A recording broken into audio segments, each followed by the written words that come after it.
This is Audible. Savage. Written by Richard Laymon. Narrated by Peter Bishop. Chapter 28. Desperados. The spikes meant to pin the rail down firm had all been yanked and scattered about. The rail was off to the side by half a foot. The next train to happen along would wind up chewing earth. It'd likely pitch over and plunge into the gorge. That's the first thing that ran through my mind. The second thing was how to stop the train in time to save all the lives certain to be lost in such a catastrophe. I doubted my ability to repair the damage. The only other choice was to hurry up the tracks and have a go at stopping the train, but what if it came from the other direction? I never got to thinking about the third thing. What it would have been, of course, was that somebody had done this to the rail. Before I reached that stage of my thoughts, however, a gunshot barked. I jumped and looked up from the rail to see a horseman charge up out of the gorge alongside the bridge. He came galloping straight at me, waving his pistol. I chose not to bolt. After all, the only escape seemed to be a dive off the embankment. That was likely to bang me up considerable, and the fellow might shoot me, so I stayed put and raised my arms. He slowed his horse to a trot and reined it in just front of me. This was the closest I'd been to a real cowboy. Of course, I judged he wasn't an actual cowboy, but a desperado instead.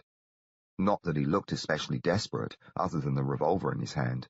There was nothing fearsome about him. He wasn't ugly. He wasn't much bigger than me. He had a weathered, dirty face with a few days' worth of whiskers, and didn't seem to be much older than 20. He was frowning, but not in an angry way, more like he was confused and rather amused. Not saying a word, he gave his reins a shake. He walked his horse around me in a slow circle, studying me while I turned around to study him. He was all decked out in a big hat with its brim turned up, a red neckerchief the size of a bib, and a bandolier chock full of cartridges that hung across his chest from one shoulder. His dusty old shirt was dark with sweat. Around his waist he wore a belt with holsters on each side. The holster at his left hip was empty. The one on his right held a 6-gun with its handle to the front. The holsters were tied down around the legs of his leather chaps. His boots had silver spurs that looked too fancy for the rest of his outfit. After circling me a couple of times, he halted his horse and said, "You fall out of bed or what?" "I was thrown from a train, actually. I had a bit of a row with a fellow, and he chucked me overboard." "How come you talk funny?" "Do I?" "Yup. You some kind of Easterner?" "My home's in London, England." A corner of his mouth turned up. "I'll be darned," he said. "Trevor Wellington Bentley." I introduced myself and held out my hand toward him. Instead of shaking it, he touched the barrel of his revolver to the brim of his hat. "Chase Calhoun here." "Pleased to make your acquaintance, Mr. Calhoun." "Well, don't get too pleased. I reckon I'll have to shoot you." All of a sudden, I felt mighty short of breath, but I managed to say, "I do hope that won't be necessary." "Thing is, Willie, you got in the way. Me and the boys, we're fixing to hold up the express." He wasn't alone then. That didn't come as any great surprise. Working the rail loose would have been a big job for just one man. I figured the rest of his gang must be waiting in the gully. "You'll be causing a terrible wreck," I explained. "We can't rob the train without we stop it first." "You might send one of your compatriots up the tracks to wave it down. Otherwise there's bound to be an awful loss of life. Women and children. I shouldn't like to have that on my conscience." "Well, you won't." With that, he aimed the revolver at my face and thumbed back the hammer. "I might be of some use to you," I said. "Don't see how." "I could ride with your gang, perhaps. I could run errands, perform chores, cook for you. I make quite a fine pot of coffee, actually, and there's no end to the things I might do to help. I might care for your horses, and I'm really quite an amusing chap. Why, I sailed across the Atlantic with a cutthroat worse than any 10 train robbers, and he spared my life for no other reason than he didn't want to lose the enjoyment of my company." It was a stretcher, but I would have said just about anything to stop Chase from pulling the trigger. "You sure run on," he said. "You seem like a fine fellow. You're all right too, Willie. I won't get no pleasure out of plugging you, but you certainly don't look like an Indian lover." He hadn't looked fearsome before, but when he heard me say that, though, his face twisted ugly. "Say your prayers." "If you shoot me, that's exactly what you are, no better than a bloody Indian lover. My folks was massacred by the Sioux, boy, and my best friend was General Matthew Forrest of the 5th Cavalry." The hammer dropped, real slow, hooked by Chase's thumb. "You knew General Forrest?" "We were great chums. He took me into his house. I was present at his deathbed. Until last night, I was traveling in the company of his granddaughter, Sarah." "Well, let's see what the boys have to say. Move along." He rode alongside me as I walked to the edge of the gully. The bridge crossed the river, just as I figured. Over by the shore, the boys were waiting. Chase dismounted and led his horse down the slope, which wasn't steep enough to give me much trouble. The gang stood by their horses and watched us come. 4 of them, not counting Chase. A couple of them pointed at me and said things I couldn't make out, and laughed. The other 2 didn't seem amused. "This here's Willie," he said when we got close. "Trevor, actually." "What you wearing there, Willie?" asked one of those who'd pointed. He looked not much older than me. I found out later he was Chase's kid brother, Emmett. "I was thrown from a train last night," I told him. "He's from England," Chase said. "Allows us he's a friend of Matthew Forrest." "General Forrest?" asked an older fellow named John McSween, who had a big, droopy moustache that had some grey in it. "I saved his life," I said. Another stretcher, but I figured it couldn't hurt my case. "Don't see how the general'd need a lad the likes of you to save him," McSween said. "Why, a scurvy coward tried to back-shoot him on the streets of Coney Island," I said. "I called out a warning, and Matthew whirled around and emptied his revolver into the cad. Dropped him like an old boot, he did. Matthew presented me with a gold watch to show his gratitude. I would show it to you, but it's with the rest of my possessions aboard the train." "What are we going to do with him?" Emmett asked his brother. "Well, I was fixing to shoot him down, only then he took to claiming how he's a buddy of the general." A huge, red-faced fellow named Breckenridge said, "Buddy or not, we can't chance him. He's got a good look at us." I told him my name to boot. "I reckon that settles it then," said a weasel-faced fellow with red hair. They called him Snooker, and I never learned his true name. "I'll do the honours." He pulled a Winchester out of his saddle holster and worked its lever. Before he could swing the barrel my way, McSween clapped a hand on his shoulder. "Hold your water there, pal. I rode with Matthew Forrest. This lad saved his hide. His ace is with me." "I don't reckon he's ever met your general," Emmett said. "He knows he's in a fix, likely just a pack of lies." "Can you prove you ain't lying to us?" Chase asked me. "I could tell you how his wife Mabel saved him from the Apaches and caught a dozen or more arrows in the backside for her troubles. She walked with a limp to her dying day." "She's passed on?" McSween asked. "Yes, I'm afraid so. Matthew, too." "I'm right sorry to hear the news." Turning to Chase, he said, "I don't see how it'd be right and proper to shoot this lad. He ain't fibbing. Mrs. Forrest sure enough had a hitch to her gait. The story went she got it fighting Indians when her and the general got ambushed." "I'd be honored to join the gang," I said. "You wouldn't need to split the booty with me." "We don't have a mount to spare," Chase explained. "Well," said McSween, "I reckon he might double up with me. Either that, or we ought to let him go on his way." "Where you trying to get to, Willie?" Chase asked. "Tombstone. I was traveling there with Sarah Forrest." "Tombstone? Why, that's clear down in Arizona territory. You won't get there riding with us." "It's a mite far to hike with nothing but rags on your feet," McSween said. "Actually, I was simply hoping to reach the next railroad depot." "How come we don't let him stay with the train?" McSween suggested.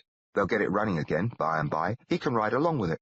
"He knows us," Snooker whined. "I won't betray you. You have my word as a gentleman on that. However, I'm afraid the train won't be fit to take me anywhere. As I explained to Mr. Calhoun, it's likely to be demolished in the crash." They all glanced about at each other. "That's what he told me, all right," Chase said. "He seems to believe it'll run smack down into the gorge here." "What does he know about such business?" Emmett muttered, scowling my way. "We've derailed 4 trains already," Chase said, "and never a one of them has crashed much." "Have you ever done it this close to a gorge?" I asked him. "I'm afraid the lad has a point," McSween said. "Perhaps we ought to have pulled a rail a hair farther off from the bridge. If she comes along under a full head of steam, who's to say but what she won't sail down here? We don't want to be the ones to cause a wreck, you know." "They'd make it mighty hot for us," Chase agreed. "What we ought to do," McSween said, "is ride up on the tracks a distance and yank a rail there." "I'm sure it would save a number of innocent lives," I said. Snooker commenced to complain, and Emmett took his side, but Chase put an end to the protest when he pulled a watch from his shirt pocket. "The express will be along in 15-20 minutes. We ain't got time to fool around with another rail. What we'll do, we'll post Willie down the tracks so we can try and wave her down. She might break for a boy in a nightshirt. That'll slow her down enough so she won't go over the edge." "You'll warn 'em, Chase." "I trust that he won't," McSween said, giving me a friendly nod. I nodded back at him. Chase mounted up, then reached a hand down for me. I grabbed hold, and he hauled me up behind him. I lost the sleeve off one foot and had to squirm and kick some to get myself aboard. What with my state of dress, it caused considerable amusement for the audience below. Emmett and Snooker hooted and whistled and made remarks. McSween handed the sleeve up to me so I could put it on later. I hung on tight to Chase and the horse carried us up the slope. I had saddlebags under me. They were leather and hot from the sun, so they didn't feel good against my skin. But I didn't mind the discomfort much. I was rather pleased with myself, actually. I'd managed to hang on to my life. It looked like the train might not crash after all, and riding sure did beat walking. I had my arms round Chase's waist. I gave some thought to going for his guns. They were an easy reach. If I was quick enough, I might be able to disarm him, make him climb down. Then I could take his horse up on the tracks and meet the train and prevent the robbery altogether. Why, I'd be quite a hero. I judged the railroad would likely be so grateful I might get a free ride all the way to Tucson. I couldn't bring myself to try it, though. Too risky. But also it seemed too low down. I didn't care at all for the rest of the gang, but I rather liked Chase and McSween. They'd put their trust in me. It just wasn't in me to do them dirty. By and by, Chase said, "I reckon this is far enough." He halted his horse and helped me to the ground. "Have a try, Willie. But if she stops and you tell on us, folks are likely to end up dying. You'll be one of them." "I'll simply explain that I need a ride," I told him. Then he trotted off, raising dust. I tied the sleeve around my foot. By the time I got done, Chase was almost to the bridge. I watched until he rode down the slope and vanished. More than likely, nobody had an eye on me. I was no longer in the clutches of the outlaws, and I figured they weren't likely to hunt me down if I took a notion to race down the embankment and hightail it into the woods. I'd be shut of them and free. It wouldn't hurt them any. Sure would hurt the folks aboard the express, though. Besides, I'd be missing my chance to see a gang of real desperados rob a train. So I stayed there by the tracks. Pretty soon, a whistle tooted way off in the distance. Chapter 29. The Hold-Up. The train slid around a far-off bend, its chimney chugging out black smoke that hung over the whole train, thick near the front, spreading out some over the freight and passenger cars, rising higher and thinning out behind the caboose. In the distance as it was, the whole string seemed to be moving rather slow and quiet. It got quicker and noisier the nearer it came. Pretty soon, the ground took to shaking under my feet. I stayed between the rails and waved my arms. Well, the whistle howled and howled like it was shouting at me to get out of the way. The engineer, he leaned out his window and flapped an arm at me. Yelled, too, but I couldn't hear him. The train kept on thundering closer and tooting. Then it screeched. Steam hissed and spit from the locomotive, throwing out white clouds down low to the tracks. Sparks sprayed up from the wheels as they skidded over the rails.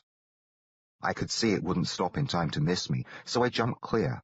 Not a second later, the sun was blocked out by the great engine. I covered my ears to save them from the awful noise. Things got hot for my legs, but it didn't hurt too much. All wheezes and squeals, the train slowed to a halt. I'd done it. The engineer and fireman both jumped down. They came striding back past the coal car. They didn't look any too pleased. "You hoping for an early grave, son?" the engineer asked. He was an older fellow dressed in overalls and a tall, striped hat. The other fellow, the fireman, didn't say a thing. He stood in front of me with his fists planted on his hips, scowling. He was red and dripping sweat. He had more muscles than any man I'd ever seen before. His face had muscles. "I'm afraid I fell from a train last night," I said. "You fell?" The fireman shook his head. His eyes were squinted so narrow I wondered how he could see with them. "Actually, a bloke picked me up and tossed me." The fireman grinned. If I'd had any notion to warn these fellows they were on their way to a stick-up, I lost it when I saw that grin. "My fare was paid all the way to El Paso," I explained.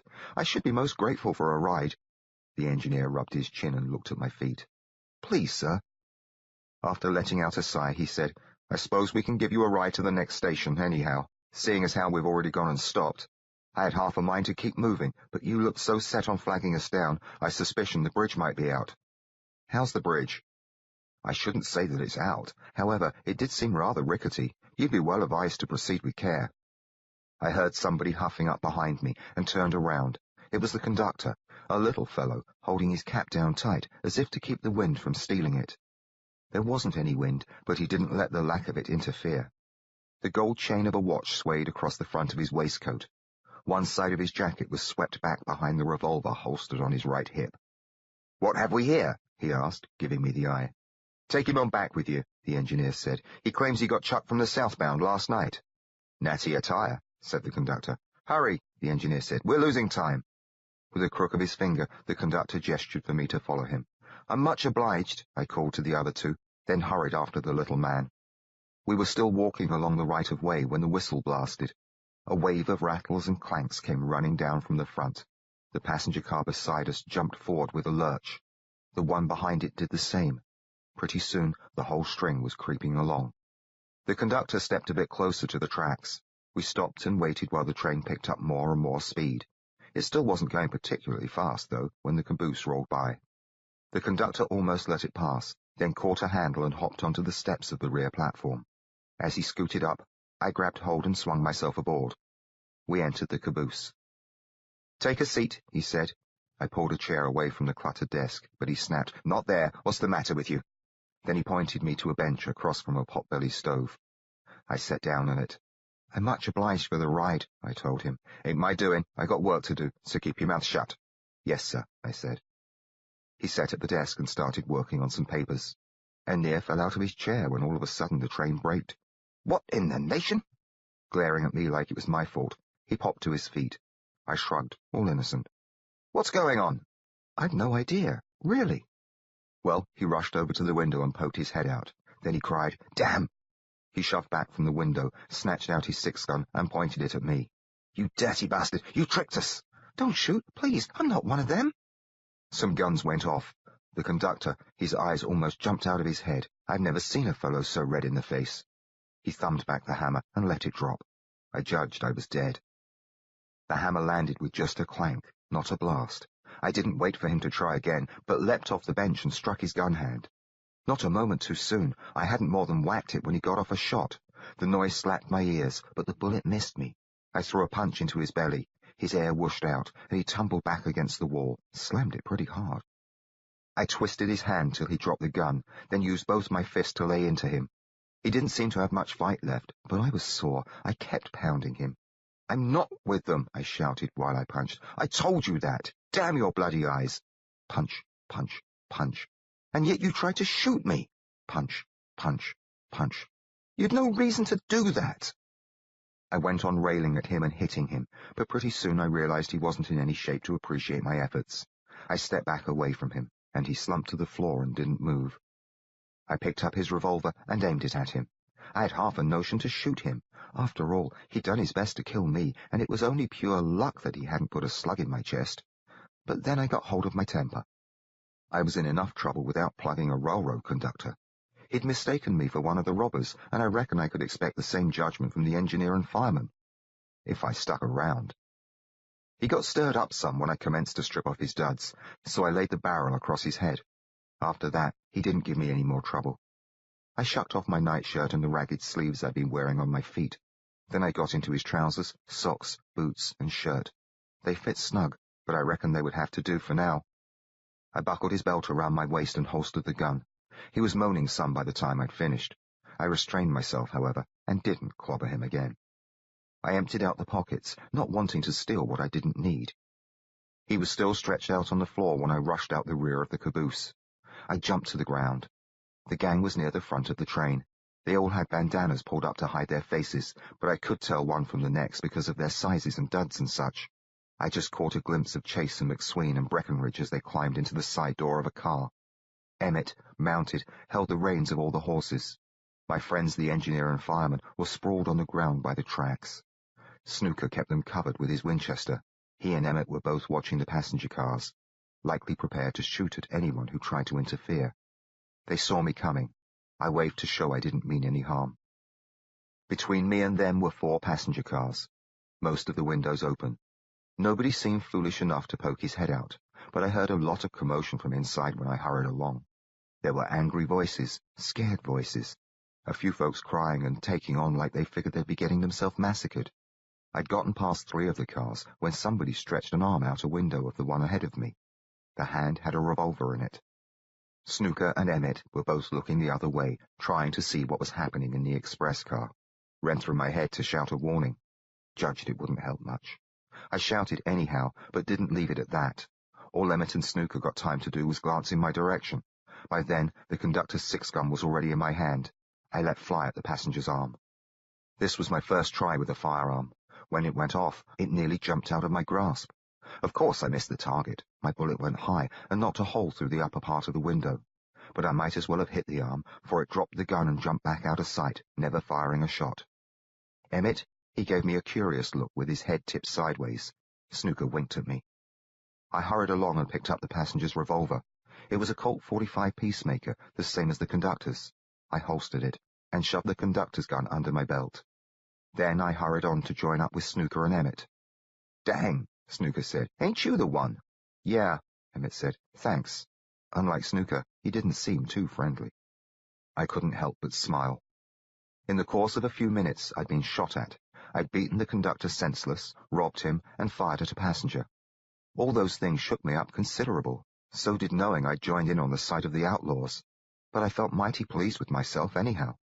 "I'm delighted I was able to help," I said. "The conductor was kind enough to loan me his weapon." Snooker laughed from under his bandana. "Appears he loaned you a sight more than his iron." "He was quite generous, really." I stepped past the two prisoners and nodded toward the express car. "May I?" "See what's taking so long," Snooker said. So I climbed aboard, just in time to see Breckenridge fetch the strong-boxer kick. He looked even bigger than I remembered him. Big and burly as a bear, but his kick didn't even shake the safe. "Take more on your boot," McSween allowed. "Well, shit fire." Chase had the drop on a fellow who looked scared and had a bloody hand clamped over his mouth. "Didn't hardly recognize you, all dressed up." I was forced to subdue the conductor. "Good for you, Willie," McSween said.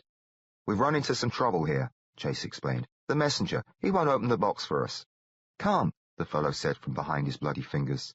"That's what he claims. Says it's a through safe, locked in Denver and can't be opened till El Paso." "I don't reckon he's lying," McSween said. "Hey," Breckenridge called from somewhere in the dark near the front of the car. "Here's the ticket." He came back with an axe. "Stand clear, buddies." We gave him some room. He hefted the axe over his shoulder and swung it down. It chopped against the safe with a terrible clamour and bounced off. The door stayed shut. The blow did little more than leave a scratch on the box's steel top. He had another go, with the same result. "Too bad it ain't made out of logs," McSween said. Breckenridge paid no attention, but gave the box about 10 more licks. He might have kept it up all day, but the axe handle finally broke. The head flew up and whistled past Chase's face. "Lord's sakes," Chase blurted. "We ain't getting into it," McSween said. Breckenridge gave it another taste of his boot, then flung the axe handle off into the darkness. "We might take the safe with us," I suggested. "Given enough time, we should be able to—" "Tried that once," Chase said. "Let's just see what we can get off the passengers," McSween said. "Better than going off empty-handed." Chase jabbed his gun into the express messenger's chest. "You stay here. Poke your head out, and we'll oblige you by blowing a hole through it." "Yes, sir," he said between his fingers. We all climbed down. Breckenridge, who was winded and sweaty from his labours with the axe, slid the door shut. Chase explained the situation to Snooker and Emmett. "We could have got into it easy if we'd only just brought us along some dynamite," Snooker said, sounding whiny. "Right," Chase told him, "and got ourselves blowed to kingdom come. Farney never knew what for about the stuff. He was the stupidest ass ever to—" "Don't speak ill of them that's gone," McSween said. "He wouldn't be gone if—" "Well, we don't have dynamite, so leave it lie. Let's just gather up what loot we can from the passengers and be on our way." "I want in on it," Emmett said. "You stay with the horses," Chase told him. "Let him," Emmett said, nodding at me. "I always got to mind the horses. It ain't fair." "We didn't come here to shoot people," Chase said. "I won't shoot a soul, so long as the soul doesn't happen to cough behind you," McSween said. That brought him a sharp glance from Emmett. "Y'all gonna hold that against me forever? It just ain't fair. No fair. All I ever get to do anymore is hang on to the reins and wait around, while everybody else has the fun." "Give the boy another chance," Breckenridge said. "A fella already tried to plug us out a window," Snooker added. "Willie took a shot at him and—" "Missed," Emmett said. "Got close enough to scare him off. But what I'm saying, we don't know but what. We might run into a feisty passenger or two. If it comes down to gunplay, couldn't hurt none to have Emmett along." Chase seemed to think it over for a spell. Then he nodded his head. Looking at me, he said, "You'd have to watch our prisoners here. Think you can handle them?"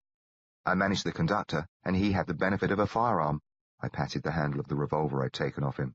"You might have a call to shoot one of these fellas," McSween said. "Have you got the sand?" "They'll either lie still or meet dire consequences." "Good enough for me," Chase said. "All right, Emmett, but mind your weapon. Nobody's to get ventilated without he pulls down on us and asks for it." "You got my word." Looking mighty happy now, Emmett climbed down off his horse and handed all the reins to me. Then the whole gang hurried off on foot. They stayed in a cluster, talking among each other, then split up alongside the first two passenger cars. When they were in position, they pulled their revolvers. All at the same time, they rushed up the stairs. Chase and Emmett entered the lead car, front and back. McSween and Snooker went to the front of the next, Breckenridge the rear. They hadn't more than got inside when gunshots thundered. Some folks shrieked and others commenced to bawl. Then I heard Chase call out, "This is a hold-up, friends. Settle down. We don't aim to hurt you. We don't want nothing but your money and watches. Just hand 'em over to my pal when he comes by. We'll get done right quick, and you can be on your way." I didn't suppose they'd be on their way any too soon, not with a rail out. From where I stood, though, I could see that the engine had stopped short of the ruined section of track and hadn't derailed at all. "You're starting down a hard road, son," the engineer said. I looked down at him, sprawling there on the ground beside the fireman. They both had their heads turned, their eyes on me. Neither of them made a move to get up, but I switched the load of reins to my left hand and unholstered the Colt. "You don't want no part of these doings," the engineer told me. "If I'd taken no part in these doings, sir, your train would presently be in a heap of debris at the bottom of the gorge. It was my idea to flag you down. If that's the case, I'm mighty grateful. Your conductor took me for one of the outlaws and tried to shoot me down. That's no call for you to turn to a life of crime, son. I ain't asking you to let us go or nothing of the sort. All I'm saying is you shouldn't ride off with this bunch. You ride with outlaws, you'll wind up eating lead or swinging at the short end of a rope. That's a plain fact. What you want to do is bid him a fare thee well and stay here. We'll see to it you get a fair trial." Up until he mentioned the fair trial, he nearly had me. "I do appreciate your concern, sir. However, I'd rather prefer to take my chances with the gang. They haven't shot at me once, whereas your law-abiding conductor never gave me so much as the benefit of the doubt before he fired upon me." "You're making a bad mistake, son." "Perhaps. Now you lie still and leave me in peace." "Leave him in peace," the fireman said. "He's a dead man, but just don't know it yet." "Shut your mouth." I pointed my Colt at it. He grinned, then rested his face on his crossed arms. Pretty soon, Chase and Emmett trotted down the stairs from each end of their car. Emmett had his gun in one hand, a valise in the other. He hadn't gone in with the valise. I wondered if it might be full of loot. It looked a lot like Whittle's leather bag. Whittle's loot hadn't been money and watches, but parts taken from Mary. Watching Emmett and Chase hurry onto the third passenger car, I remembered myself walking along the street so long ago on that cold, rainy night in Whitechapel, following the Ripper. It came to me how, if I'd only just let him go and not rushed to save that whore, I never would have found myself standing here in league with a band of robbers. If I'd let him go, the whore would be dead, but Trudy and her father and Michael, they'd likely still be among the living. I never would have met up with Sarah. I wondered if the General and Mabel might still be alive, but judged they wouldn't be. Me being at the house probably hadn't done them any harm, but Sarah wouldn't have travelled west if not for me. So whatever might come of that would be my fault, whatever Briggs might do with her. The ladies in Tombstone, and whoever else Whittle might have killed in America, they wouldn't be dead if it weren't for me. Maybe more women in London would be, though. Finally, it ran through my head that it was me who caused the train not to derail and crash. If I hadn't interfered with Whittle that night, I'd be home with Mother right now, and the train would likely be a heap of rubble at the bottom of the gorge. All sorts of passengers broken up and dead.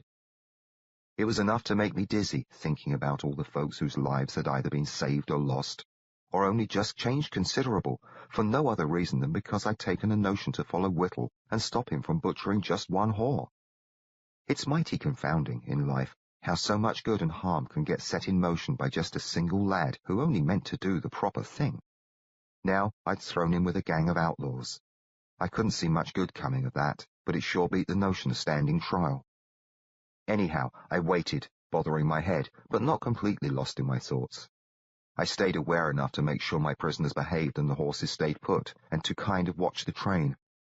Chase and Emmett weren't in the third passenger car for long when the others jumped down and hurried along to the last car before the caboose. I was too busy with my other thoughts to wonder about the conductor. He never showed his face, though. When the bunch started heading back, all the deep thinking deserted me. They had my full attention. They carried 3 satchels among them, so they must have done rather well. They walked slow, keeping their eyes on the windows till they got past the passenger cars. "Any trouble?" Chase asked me. "Not at all. And you?" "It went slick as grease." They emptied the satchels into their saddlebags, then took their reins from me and mounted up. McSween brought his horse over close to me. "You've done a fine job, Willie. Climb on aboard." He reached down to give me a hand. "Don't do it, son," the engineer warned. He seemed a good fellow who wanted to save me from a bad end. Emmett laid a bullet into the dirt no more than an inch from the engineer's nose. It threw up dust into his eyes. I grabbed hold of McSween's hand. He swung me up behind his saddle. As we galloped toward the bridge, every last one of the band pulled his gun and took to firing into the air. They shouted out whoops and banged away at the sky. Hugging the steed with my knees, I unlimbered both my Colts and let fly. It was simply bully. But part of me was listening and counting. The 6 gun I'd taken off the conductor. It fired 4 times. Chapter 30. Shooting Lessons. We went charging to the bottom of the slope and didn't stop when we came to the water, but raced downstream, staying in the shallows near the shore. We splashed along right quick for a while, then slowed down and took it easy. McSween and I were at the rear. Some of the others were laughing and talking up ahead. But what with the rushy sounds of the water and the hoofs plopping and such, I couldn't make out a thing they said. We must have put quite a few miles between us and the train before we finally rode up onto the bank and dismounted. I untrapped my feet from the tight boots, waded into the water, and helped myself to a drink while the others tied their horses to some bushes and pulled off the saddlebags. By the time I joined them, they'd dumped the loot into a heap. They were sitting on the ground, busy separating the watches from the money. I sat down by McSween. Well, looked like they had enough watches to open up a shop. They had a good big pile of coins, too, and a bundle of greenbacks. "It don't appear we've struck it rich," Breckenridge said. "Should have let me try the messenger," Snooker said. "I stuck my iron through his teeth," Chase told him. "If he could have opened up that safe, he would have."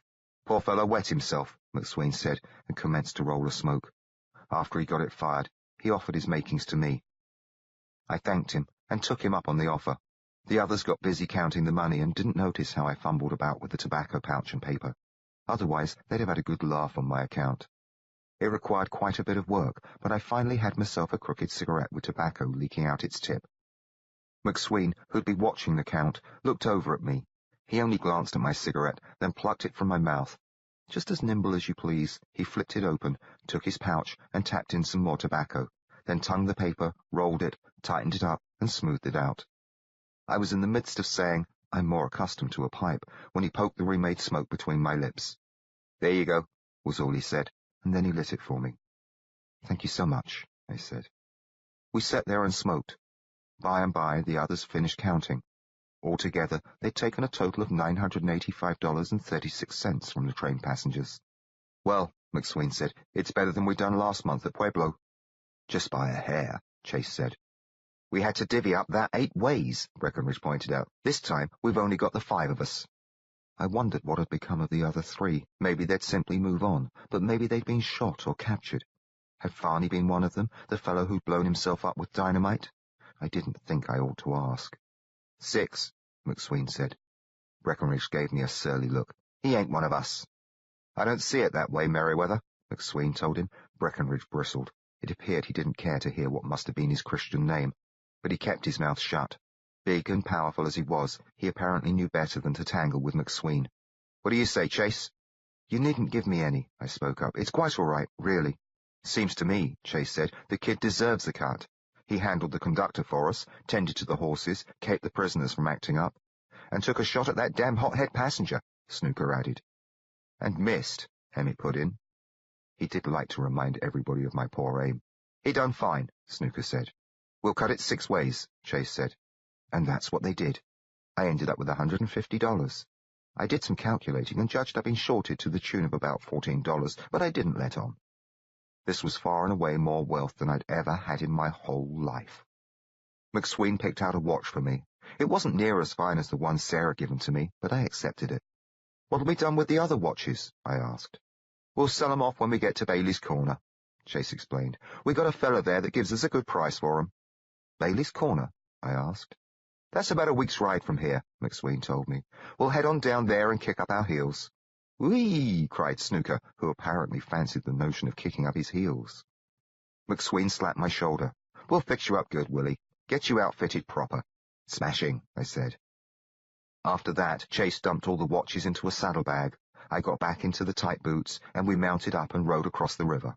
We left it behind us, and pretty soon we left the woods behind us too. Hour after hour, we rode along over rocks and dusty yellow earth that glared with the sun, hardly a tree anywhere to give us shade. The only things that seemed to grow out here were cactus and scraggly little bushes. They were mostly in blossom, it being May. May or not, the sun felt almighty warm, nor was my seat behind McSween's saddle too comfortable, particularly as my bum had gotten itself scuffed up the night before. Aside from the soreness, I ached in my legs and all up my back from riding so long. I was hungry too. These fellows hadn't eaten since the time I joined up with them. I took to thinking that the life of an outlaw had its drawbacks. Would have been a lot easier on these fellows to take regular jobs as store clerks or such, instead of tackling robberies so they had to spend their time on horseback riding mile after mile. But they'd sure made themselves a load of money for their troubles. So had I. My pockets were just stuffed to the brim with greenbacks and jangling coins. I didn't feel quite right about my new wealth. After all, it had been stolen from folks who'd likely worked hard to earn it. I didn't see a convenient way to return it to them, though. It might as well be in my own pockets, instead of split around among the others in the gang. Besides, I judged that I deserved some recompense. It might be looked upon as repayment for the favor of saving all those folks from a nasty crash. Not only that, but one of those law-abiding folks, the conductor, had tried to murder me. I hadn't even done a thing wrong. But did that stop him? No, sir. I'd be dead with a bullet in my chest if his gun hadn't misfired. I reckoned $150 was about fair pay for playing target for that rascal. By the time I had it all passed out, my regrets about the money seemed foolish. Taken all round, maybe I deserved more than what I got. I still do feel that way, mostly. I can't bring myself to feel ashamed of taking my split. It was wrong, of course, but my conscience has plenty of awful doings to work on without fretting over what I gained from a robbery that wasn't my fault anyhow. Sometime late in the afternoon, a jackrabbit made the mistake of showing itself. It no sooner hopped into view from behind a bush than Snooker leaped from his horse, whipped out his Winchester, and tried to draw a bead on it. The hare was pretty far off by the time Snooker fired his first shot. The bullet winged off a rock. His next kicked up dirt. Well, that rabbit dodged 4 shots, but the 5th threw it tumbling. Snooker yelled, "Whee!" "Fine shot," McSween called to him. "Reckoned you'd get it right if you tried long enough." The remark didn't seem to bother Snooker. He just grinned, then slid his rifle into its boot, swung himself onto his horse, and galloped out to where the hare lay on its side. His horse hadn't even stopped moving before he'd hopped off. He hit the ground at a run, snatched up his prize, leapt into his saddle, and came racing back toward us, whooping and hollering and swinging the dead critter over his head by its ears. When he got closer, you could see blood spraying out. It sprinkled Snooker considerable, but he didn't pay it any mind. I figured the hare was meant to be food, and Snooker would want to dismount and clean it. We'd all have a chance to get off the horses. I was mighty eager to stand on my own feet and stretch and take a rest from the misery, but Snooker joined up with us and we kept on riding.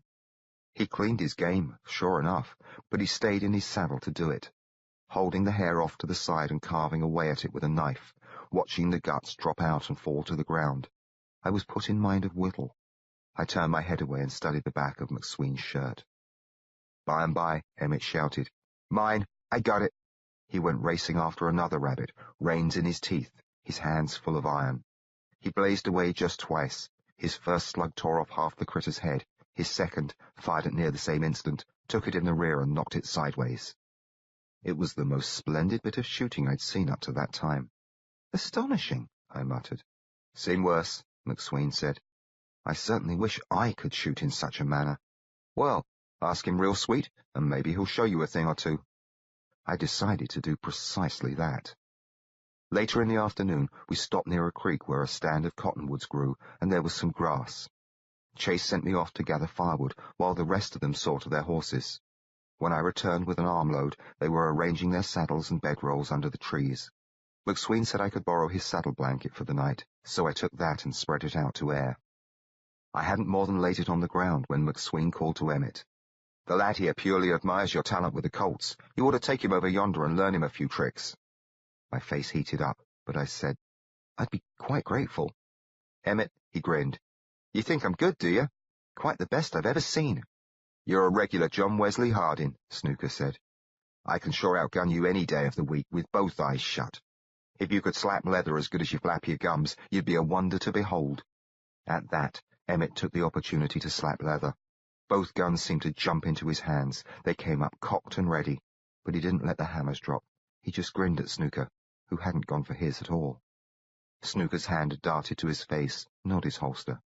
Pulling his fingertips out of his nose, he studied what he'd found up there and said, "You beat me fair and square, you little booger." Emmett laughed, lowered the hammers with his thumbs and holstered the weapons. Then he squatted down, felt around inside one of his saddlebags, and came up with a box of ammunition. "Come on along, Willie," he said. The others stayed behind. We walked down along the creek a ways. Then Emmett stopped and nodded toward a dead stump at the other side, about 30 feet off. "Watch here," he said. After setting the box of cartridges on the ground, he stood loose, arms hanging at his sides, and stared over at the stump. "That's an hombre there that's fixing to poke me full of lead. Now, I just can't count on him missing. From what I've seen, most fellas can't shoot any better than you do, but I can't count on that, you see? So I want to plug him before he gets to take a crack. That's what the quick draw's all about. As a general rule, the man that clears leather and gets off the first shot's going to be the one that walks away. Here goes." Emmett snatched out both his Colts. In a flash, they came up cocked and level and spat lead. His bullets thunked into the stump, throwing out little clouds of dust and wood. "Ripping," I said. "They don't come much better," Emmett told me. "Have you been in actual gunfights?" "Why, I should say so. I've killed 4 men. He seemed right proud of the accomplishment. Not wanting to appear the complete novice, I said, "I've killed 1 man myself." He narrowed an eye at me. "You?" "Oh, yes, quite. A bloke had a go at me in London, and I dispatched him with a knife. Actually, I was never certain the man had died, but he told me he would. That seemed good enough for the purpose of bragging." The way Emmett looked at me, he couldn't figure out whether I was lying or not, but he said, "A knife won't do you no good at all out here. Any man that's worth his salt packs iron and ain't afraid to use it. You got to be quicker than the next guy, or you just won't last, and you got to hit what you aim at." He stepped aside, then nodded at the stump. I let my arms hang, the way I'd seen him do. Then I went for my Colts. The one in the holster came out clean, but I had a spot of trouble with the one in my belt. By and by, I got them both up and cocked. I pulled the triggers. The hammers clanked. Emmett snickered. "Ain't you the gunfighter?" My face heated up something awful. "I'm terribly sorry.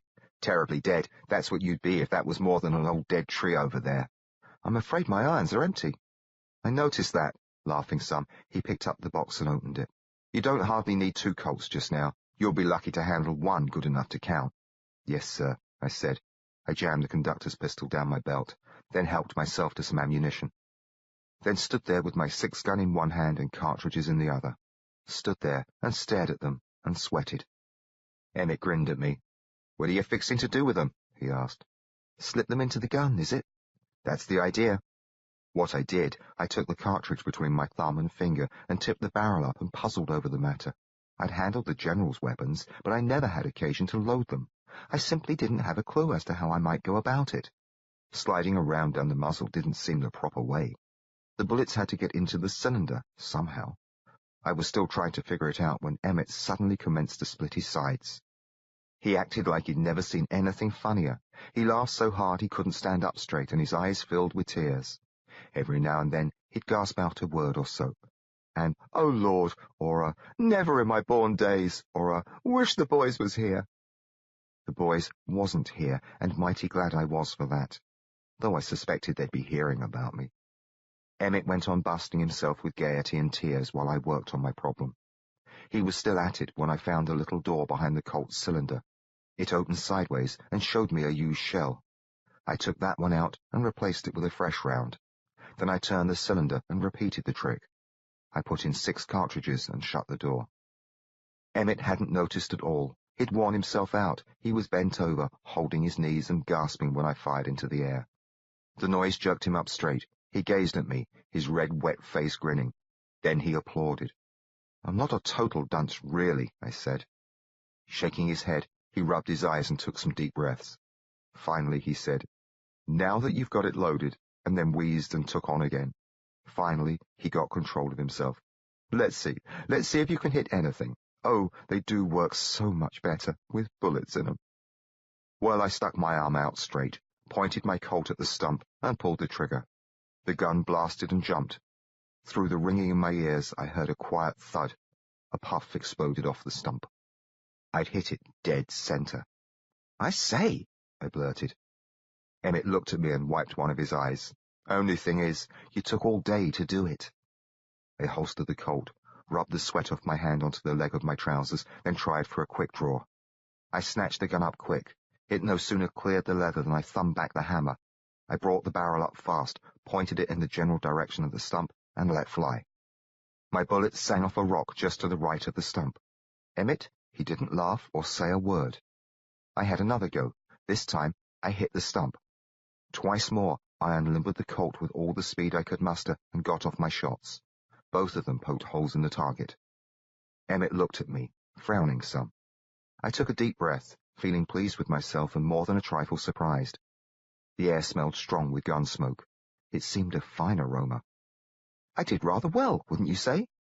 "You ain't hopeless," he told me. I reloaded, slapped leather, and pounded another hole into the stump. Out of 6 tries, I only missed twice. Emmett didn't seem particularly happy about my progress. He watched me, narrow-eyed, while I loaded up again. When I finished and holstered my weapon, he stepped over so we were shoulder to shoulder, both facing the stump across the stream. "On the count of 3, he said. 1, 2. He said 3, and I pulled, so did he. His Colts blasted, and the roar of them was still in my ears when my shot followed. His slug smacked the stump not more than a blink or two before mine did the same. Then he eyed me again. "I don't much like getting my leg pulled, kid." "Pardon me?" "Acting like you ain't got the first notion how to handle a 6-gun, like you didn't know how to load the damn thing, making a fool out of me the way you done."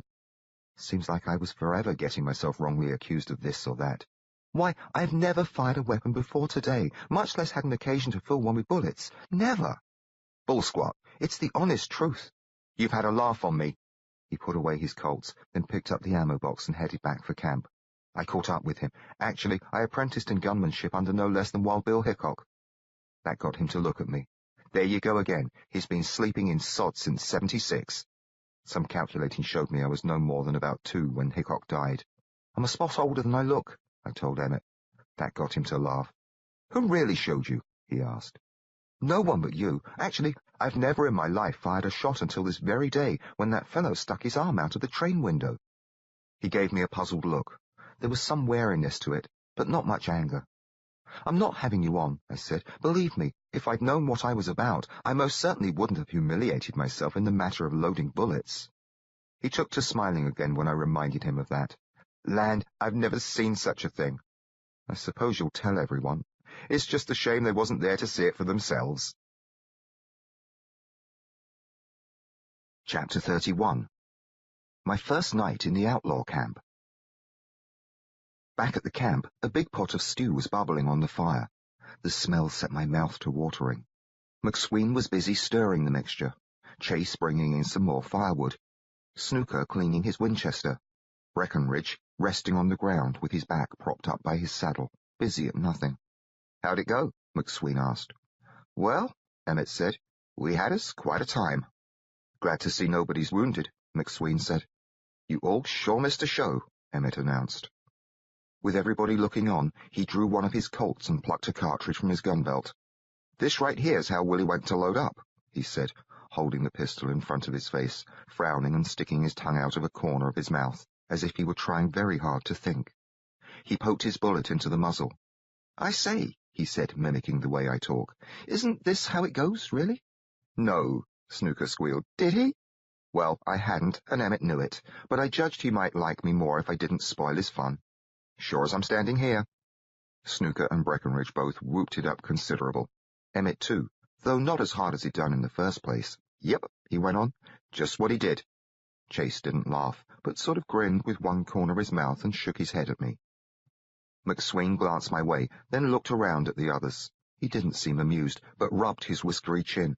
"Well," he said, "no call to make sport of the lad. He didn't know no better." "It just beats all," Snooker blurted. "Well, that's what I reckoned," Emmett said, calming down some. "But then he figured out where the bullets go, so I picked myself up off the ground and watched him try to shoot." "Hope you took cover," Snooker said. Emmett gave my arm a squeeze. "Show 'em, Willie." With the pistol in his other hand, he pointed to a tree off beyond the campsite. "See if you can put one in there." "Don't plug the horses," Snooker said. The horses, they were way off to the other side, and not in any danger at all, no matter how bad a shot I might be, unless I turned halfway round. But I didn't figure I was a bad shot. Quite the contrary, I was feeling just brimful of talent. "Hold on there," Breckenridge said. He wanted to be standing up so he wouldn't miss the fun. While he got to his feet, Snooker made quite a show of scampering around behind me. "Think I'm safe here?" he asked. "Quit your funning the lad," McSween told him. He unsquatted and turned to watch me. They all watched me. "Are we quite ready?" I asked. "Just take her easy," McSween said. "Spite of what Emmett likely told you, quickest draw in the world don't matter worth a hill of beans if you miss what you're aiming at." "Don't blow your toes off," Snooker warned. I pulled and fired. Bark jumped off the tree trunk. The laughing stopped. "I'll be," McSween muttered. "That's some mighty fair work, Willie." Emmett said, "I learned him real good, huh, boys?" "Where'd you learn to shoot like that?" Chase asked me. "Over by the creek. He claims he never fired a gun till today," Emmett explained. "That the honest truth?" Chase asked. "Yes, sir," I said. "Jesus wept," Breckenridge said. "Just don't let it swell your head up," McSween told me. "There's a whole lot more to life than being handy with a six-gun. Not that it don't help, but it can get you into scrapes if you don't watch yourself careful." "McSween knows plenty about scrapes," Chase said, and sounded serious. "That's a fact." "I don't suppose I'm quite good enough to start taking on real gunfighters," I said. "Glad to hear you say it," McSween said. "And you're right. You've got a lot of natural talent, looks like, but what you've got to do is hone your skills and learn what you can from those of us that's been around." "Thank you. I'd like to learn whatever's necessary." McSween and Chase, they treated me pretty fine much from the start, but after my demonstration with the Colt, the others warmed up to me. All of a sudden, I was no longer an outsider. They talked to me and joked with me, just like I'd been with the gang forever. It made me feel welcome and happy. Long about dark, the stew finished cooking. McSween scooped out gobs of it into tin cups, and we all sat around the fire to eat. The rabbit parts were mixed in with beans and onions. A morsel of food hadn't passed my lips since the previous night aboard the train, so I consumed the stew with great relish. I can't recollect ever enjoying a meal more than that one. Not only did the hot stew taste wonderful, but I was among 5 new friends who were actual Western desperados, actual train robbers. Me, partnered up with a gang of outlaws. Good fellows, even if they did ride on the wrong side of the law. Good fellows who figured I had the makings of a gunfighter. For a while there, I forgot all about my aches and worries. I hardly felt like myself at all. Trevor, Wellington, Bentley seemed like a stranger I'd left behind. I was Willie, a hard-riding ruffian good with a Colt, caught up in a grand adventure. It was ever so bully. After we'd got done eating, I volunteered to take the pot and cups down to the creek. I went off by myself and cleaned them. The night was lovely, all a-twinkle with stars, a full moon glinting silver on the water and making all the rocks and bushes look like they were brushed with milk. The creek gurgled along, quiet and peaceful. I could hear the boys talking off in the distance. Some birds were warbling. A coyote howled. I don't know as I'd ever been quite so happy to be right where I was. When the supper things were clean, I set them on a rock and dried my hands. I stretched. I filled myself with air that smelled a bit of wood smoke, then snatched out my Colt. Didn't fire, though. The night was too calm for gunshots. I didn't want to stir up the boys, either. The iron felt heavy and good in my hand. I holstered it. "Don't make me ventilate you, hombre," I whispered. "Go for your iron, and you'll be sleeping under sod." The hombre in my head didn't listen to reason. I slapped leather. Pow! Well, I was having myself a fine time, so I kept at it for a while. By loosening my belt so the holster didn't hang so high, I was able to draw faster. Each time I pulled, though, the gun lifted the holster off my leg a bit. I could see why Emmett and the others tied theirs down. What I needed was a rawhide thong, but I didn't have one. Not wanting the others to catch on that I'd been practicing, I tightened up my belt again before gathering the utensils and heading back to the fire. They were passing around a bottle of whiskey. I took my place by McSween's side. He handed me the bottle, and I swigged some, then passed it over to Chase. "Emmett tells me you killed a fella," McSween said. "Only one," I said, recalling that Emmett had claimed 4 for himself. "And you?" "None that didn't ask for it." "Mine asked for it, I reckon. He attacked me, and I did no more than defend myself." "Did the law take after you?" Emmett asked. "Indeed, I found myself pursued by bobbies and an awful mob, if they'd caught me." What in the tar are them bobbies? Snooker wanted to know. Why, they're constables. Policemen. So they had a posse on your tail? Chase said. Been in the same fix ourselves from time to time. How'd you get shut of it? I nipped into a courtyard and hid. This was over in England? McSween asked. Yes, sir. If I hadn't stabbed that bloke, I'd be there still. So you lit out. Actually, I ran afoul of Jack the Ripper. None of the boys acted like they'd ever heard of him, but they seemed mighty interested in my tale. So I plugged on, only taking breaks to hear all the things they had to say and to answer questions and to swallow some whiskey whenever the bottle came around. I explained how the Ripper had skulked around the East End murdering whores. Then I told how, after escaping from the mob, I'd taken shelter in Mary's room. How I'd been there under the bed when the Ripper butchered her. I told about following him afterward and attacking him. That showed a heap of gumption, McSween said. Why, I couldn't allow him to slay the poor woman. I only wish I'd killed him there and spared the world from further woes. If I'd had a Colt in my hand, he'd be in hell where he belongs. I told about stabbing him in the back and how it hadn't appeared to damage him much at all. The boys took on quite a bit over my removal of Whittle's nose, but they settled down and listened as I described the chase and my plunge into the Thames. About then, Breckenridge fetched a new bottle from his saddlebag, and we started in on it. I was feeling mighty fine. After I explained what happened to Trudy's father, Snooker allowed the old man got no worse than he deserved. He shouldn't have busted your head, Willie boy. It goes to show what comes of making wrong estimations in regard of another fellow's intentions, McSween added. I went on with my story, telling about our trip to Plymouth, the death of the Irishman, then about our voyage across the Atlantic. Why, the boys seemed pretty spellbound as I told them how we fought our way through rough seas and those terrible storms. I was just full of myself and liquor and the joy of having an audience that hung on my every word. I was in rare form.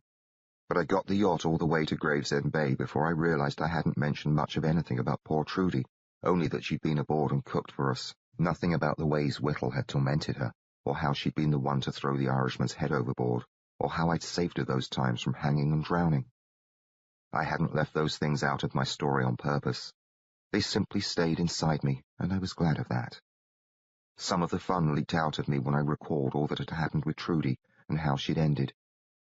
I drank some more whiskey, almost dropped the bottle but caught it in time, then I handed it over to Chase. We were anchored offshore that night. I was quite sure Whittle wouldn't let us live. I knew we had to take drastic steps if we were to save Trudy. Michael, however, wanted no part of it, the bloody coward. I do have some recollection of calling Michael a bloody coward. Then it was suddenly morning. I found myself wrapped in a blanket near McSween, sore all over, my head just afire with agony. I grabbed my head to keep it from coming apart. That helped some. It wasn't quite sun-up yet. The others were still snoozing away. I lay there with my pains and tried to think back. I couldn't remember turning in. For a while, I couldn't remember anything at all that had happened after coming back from the creek and sitting down by the fire. Then bits and pieces started showing themselves. Pretty soon, I recalled what had gone on up until I reached the part in my story where I called Michael a bloody coward. Beyond that, it was all blank. Had I passed out, or had I gone on with my tale? For a while, my worries hurt more than my head, for I feared what I might have told about me and Sarah. It didn't feel good at all, lying there, so I sat up. My boots were by my head, along with my belt and holster and both guns. I sure couldn't recall taking them off. Over on the other side of them was grass matted down with once-used stew. Had I done that? I checked my clothes. If I'd lost my supper, at least I got none on me. Oh, I felt a proper fool. My mouth was so dry I could hardly swallow, so I got into the boots and went over to the stream. I drank till I couldn't hold any more, then washed up and sat on a rock and hung on to my head. I had half a notion to wander off, for I sure didn't look forward to facing the boys. I stayed there even after I heard their voices. Finally, I worked up my nerve and went back to the camp. McSween had the fire going. He looked at me and smiled. Glad to see you ain't dead, Willie. I rather wish I were. Know how it is. I appreciated McSween's kindness. Chase came over and didn't make sport of me either. Emmett and Snooker and Breckenridge, however, had themselves a fine time at my expense. I felt too sick to care much. From their comments, I gathered that my story hadn't progressed much beyond telling how I'd beached the yacht and gone along the shore looking for Whittle. I got a bit rowdy at that point and jumped to my feet and yelled, "Show your face, you bloody cur! I'll put a slug where your nose used to be." Then I pulled my Colt, dropped it, bent over to pick it up, and would have fallen into the fire except that Chase leapt and caught me. In spite of my ill health and humiliation, I was mighty glad I'd passed out and never had the chance to blather about me and Sarah. Well, I survived all the joshing the boys handed out. With some breakfast in me, I felt a spot less sick. But then it came time to mount up. I took my usual place behind McSween. We left the camp behind, and I commenced to experience the most frightful agony as the horse rocked and swayed under me. By and by, I thought I might lose my breakfast, so McSween let me climb down and walk. Right away I felt better. The way the horses ambled along, I had no trouble at all keeping up with them. My boots pinched, but not too bad. Every so often I'd give my feet a rest and ride for a spell, mostly with McSween, but also with Emmett and Snooker. I couldn't stay on any of the horses for long, though, without feeling woozy. Then I jumped down and walked some more. The days seemed to drag on forever. Finally, we stopped and made camp. By then, I wasn't feeling horrible anymore, just sore and headachy. Emmett and Snooker tried to talk me into some shooting, but about the last thing I wanted to hear was gunfire. I'd rather not, really. "There'll be plenty of time for practice," McSween said, "when Willie ain't feeling so poorly." So they let me off the hook. After supper, we sat around the fire and the boys passed around a bottle of whiskey. When it came to me, I took one whiff and winced. The others drank, though. They asked me to go on with the story. Actually, I would have preferred to hear about their adventures, but they insisted, so I went ahead. I told about finding Whittle's skiff, hiking through the snow and sneaking into General Forrest's house. McSween, he'd been a trooper in the General's command, and asked a passel of questions about him. I talked considerable about the General and Mabel, but didn't say much about Sarah. Only that we'd got to be friends, and how, after the deaths of her grandparents, I'd stayed on as her servant until I read about Whittle in the newspaper, and we headed west. Not a word about our baths or dancing or any such thing. Even though I mostly kept mum about Sarah, I took to missing her something awful. I tried not to let it show. When it came time to tell about Briggs, I had to bend the truth considerable. Otherwise, they would have seen it was jealousy that got me into trouble. I let on that Briggs had been rude and ornery to Sarah, and pestered her till I had no choice but to deal with him. Finally, it came to getting myself tossed off the train. The next day, I climbed on back up the hill and followed the tracks. I thought Sarah might disembark, don't you know, once she discovered that I'd gone missing. Perhaps she would be waiting for me at the next station down the line. But then I met up with you chaps. I haven't a clue what to do next, actually, other than ride along with you. "We're pleased to have you, Willie," Chase said. "You've all been mighty good to me." "Seems to me," McSween said, "like you've got business elsewhere." "I do hope to find Sarah." "You don't want to be showing your face around no railroad depots," Chase said. "Not for a spell, leastwise." "No, I should think not." "Not unless you're looking for a chance to use your Colt on something more lively than a stump," Emmett said. "You ain't likely to find her, anyhow, walking the rails," McSween told me. "By now, your Sarah's either turned around and headed for home, or gone on down the line figuring you might catch up to her at Tombstone. Least, if she hasn't been interfered with by that Briggs fella," Chase added, which didn't make me feel any better. "I reckon Tombstone is where I need to go. Even if Sarah's not there, it seems the best place to start my search for Whittle." "Well," McSween said, "you can't go nowhere till we get you a horse. Best thing's to stick with us till we get to Bailey's Corner. You can buy a good mount there and rig yourself up for the hunt." Chapter 32. Dire Threats. The next day, I got my horse. I'd been taking turns riding double with some of the boys, and was mounted behind Emmett when he pointed and said, "Over yonder." I leaned sideways and looked past him.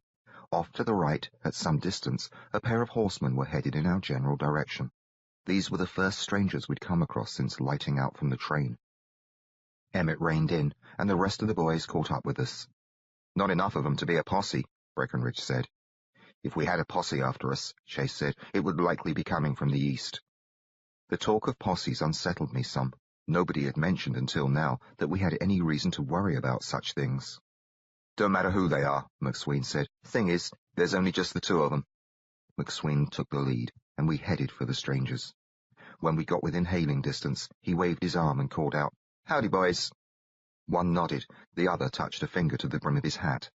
They were riding side by side, going slow, as if they weren't in any rush to get somewhere. From the looks on their faces, they were neither glad to meet us nor unhappy about it. They didn't rightly have expressions at all. They just watched us approach. The older of the two was a slim fellow with grim eyes and a moustache that was just as black as his outfit.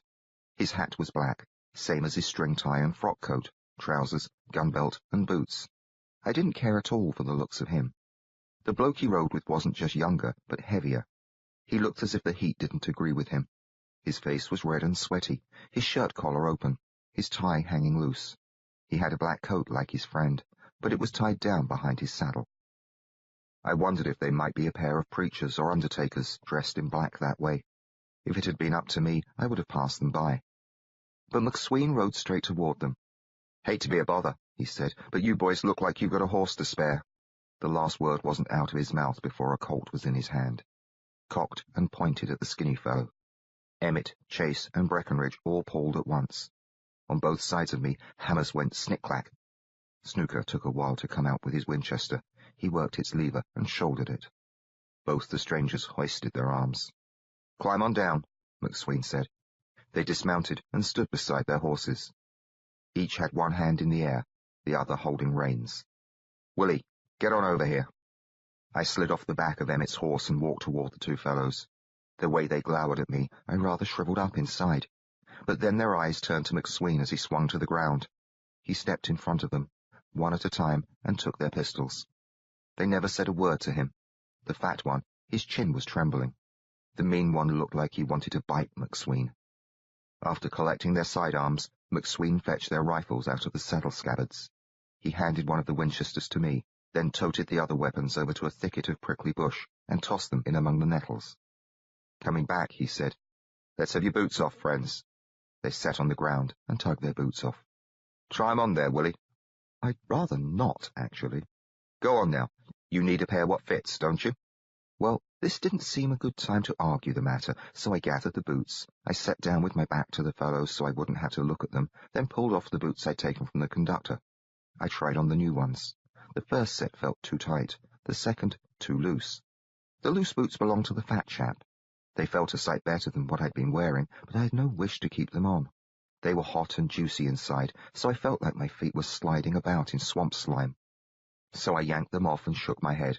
"They're altogether too large," I said, and got into my old familiar boots. "Well, that's a shame," McSween said. I carried the boots back to their owners and dropped them. "Too bad, friends," McSween told them. "You lost out on a sale." "A sale?" the fat guy asked. "We ain't here to rob you, no siree. Willie here, he'll pay you fair and square for what he needs." After saying that, McSween checked the horses over pretty good. He looked inside their mouths, ran his hands down their legs, studied their hooves and such. Then he came around front and said to the thin fellow, "He'll give you $80 for your mount, friend. Throw in an extra 10 for the tack and 10 for the Winchester. Willie, you owe the man $100. I wasn't eager to do it, but figured I hadn't much choice, so I counted out my money. I stepped closer to the man who was still on the ground with his legs stretched out. He just glared up at me. I tossed the money at his feet. "You take my horse, boy, and I'll kill you for sure." A chill started to rush through my bones, but then I flinched as a couple of gunshots bashed the silence. The slugs missed him. They kicked dust onto the legs of his black trousers. "You best watch your tongue, mister," Emmett said. I looked up at him in time to see smoke drifting away from the muzzles of his Colts. McSween drew his own pistol. Crouching, he aimed it at the fellow's face and thumbed back the hammer. "You want to take back them words?" "Take 'em back, Prue," the fatty blurted. "They'll shoot us both for sure." "It's my horse." "No call to threaten a boy's life," McSween told him. "He's my buddy. You look like the sort of fellow to follow through on a thing like that, so I reckon you either repent your words or die right here." "Prue, good God, man!" Prue, he looked fit to bust, not scared at all, but just in a rage, all red in the face, his breath hissing through his gritted teeth. "What's it going to be?" Prue took to nodding. "What's that?" "I take it back." "How's that?" "I won't kill him." "I don't reckon I believe you. Goes against my grain, though, to shoot a man down in cold blood. So I'll tell you this. Listen good. We ain't taking nothing we ain't paid for. We're leaving you a horse and your weapons. No law says we gotta, but it wouldn't be right to do otherwise. You keep that in mind. We treated you fair and square. Now, if you or your pal take it into your heads to come after us, know this. Next time I catch sight of either one of you, I'll figure you come to make good on your threat to the lad. Let'll fly. It's that simple." After having his say, McSween unsquatted and holstered his gun. He led the horse forward between the two men. While I held the reins, he unloaded the bedroll, saddlebags and such so we wouldn't be taking anything we hadn't paid for. Then I mounted up and slid my new Winchester into its scabbard. I was awfully shaken by the whole affair, but it did feel good to be sitting up high in the saddle of my own horse. We rode off at a trot. I wanted to dig my heels in and light out fast, but the others just weren't in that much of a rush. Except for me, Snooker was the only one who even looked back to keep an eye on those fellows. They were watching us, not even heading for the bush to retrieve their guns. Well, I reckon they were too smart for such a play. If they'd fired just a single shot, I've no doubt at all but what McSween would have wheeled around and led the gang in a charge. The pair were still in sight when we slowed our horses to a walk. Me and Snooker were at the rear. I rode over closer to him and said, "Do you reckon they'll be coming after us?" "Never can tell. I'd rest a sight easier if McSween had shot 'em. Now we're going to have to watch our backsides." "They don't seem at all worried, do they?" I asked, nodding toward the others. "Them rascals is nothing we can't handle. Just got to watch they don't take and bushwhack us. If they do that, though, they'll wind up dead. We ain't a bunch of gals, you know." "I rather suppose you've dealt with worse rascals," I said. He gave me a weaselly grin full of sharp, yellow teeth. "None that's still above ground." "Who's the best of the lot?" Patting the stock of his rifle, he said, "Why, I reckon I could knock the left eye out of a gnat at 100 yards in a sandstorm. Chase and Emmett, they're mighty sharp with their 6-guns, though they can't hold a candle to McSween. You take Breckenridge now. He's having a lucky day when he can hit the air, but I once see him get shot twice by a card sharp, then lay one punch that turned the bastard's head clean around backward. They never bothered to untwist him, either. Saw him in his casket." "Which side up?" I asked. Snooker laughed. "Face an ass." "You're having me on. It's the plain truth. Just ask Breckenridge." I thought I might pass on that, as Breckenridge wasn't one for talking much and generally seemed rather solemn. "Is that how he came to be on the wrong side of the law?" "Oh, he got himself acquitted on that one. A fair fight, you know. The way I hear it, he was just a kid in Missouri when he laid an axe into his schoolmaster on account of the fellow called him a name. Went home to fetch it first, then came along with it and chopped him up right there in front of everyone." "I say," said I, "what did the schoolmaster call him? Do you know?" "Called him Merriweather." "But that's his name, isn't it?" "He don't care to be reminded of the fact." "I heard McSween call him that." "Well, I reckon McSween can call him anything he likes." "They're great chums, is it?" "Not hardly. They only just tolerate each other, but Breckenridge, he knows you don't fool with McSween." "That dangerous, is he?" "Only if you rile him." "He seems quite friendly, really." "Oh, he's as sweet as pie, mostly." "Is he the leader of the gang? I'd rather assumed it was Chase, but—" "Chase pretty much runs things, but he don't run McSween. It'd be up to Chase. I reckon we would have let those fellas alone back there, and you'd still be riding double. Looks to me like McSween took a notion you ought to have a horse of your own, that's all. He thinks highly of you, Willie." Well, it didn't come as a surprise to hear that, but it made me feel mighty good. "With a friend the likes of him, you ain't got much to worry about. He'll look after you and see no harm comes your way." Later on in the day, McSween broke off from the rest of us and rode to the top of a hill. Up there, he raised a pair of field glasses to his face. He studied the direction we'd come from. I met up with him at the bottom. "Are they after us?" I asked. "Didn't see no sign of 'em. I expect they knew better, though I wouldn't trust that one fellow no more than a rattlesnake." "What if they should come?" "Be some gunplay." "Perhaps we shouldn't have taken the man's horse." "He's acting up on you?" "Not at all. He's quite fine, really." I patted the horse's neck, and he glanced back at me and nodded like he appreciated the kindness. "I just don't want any troubles to come of it."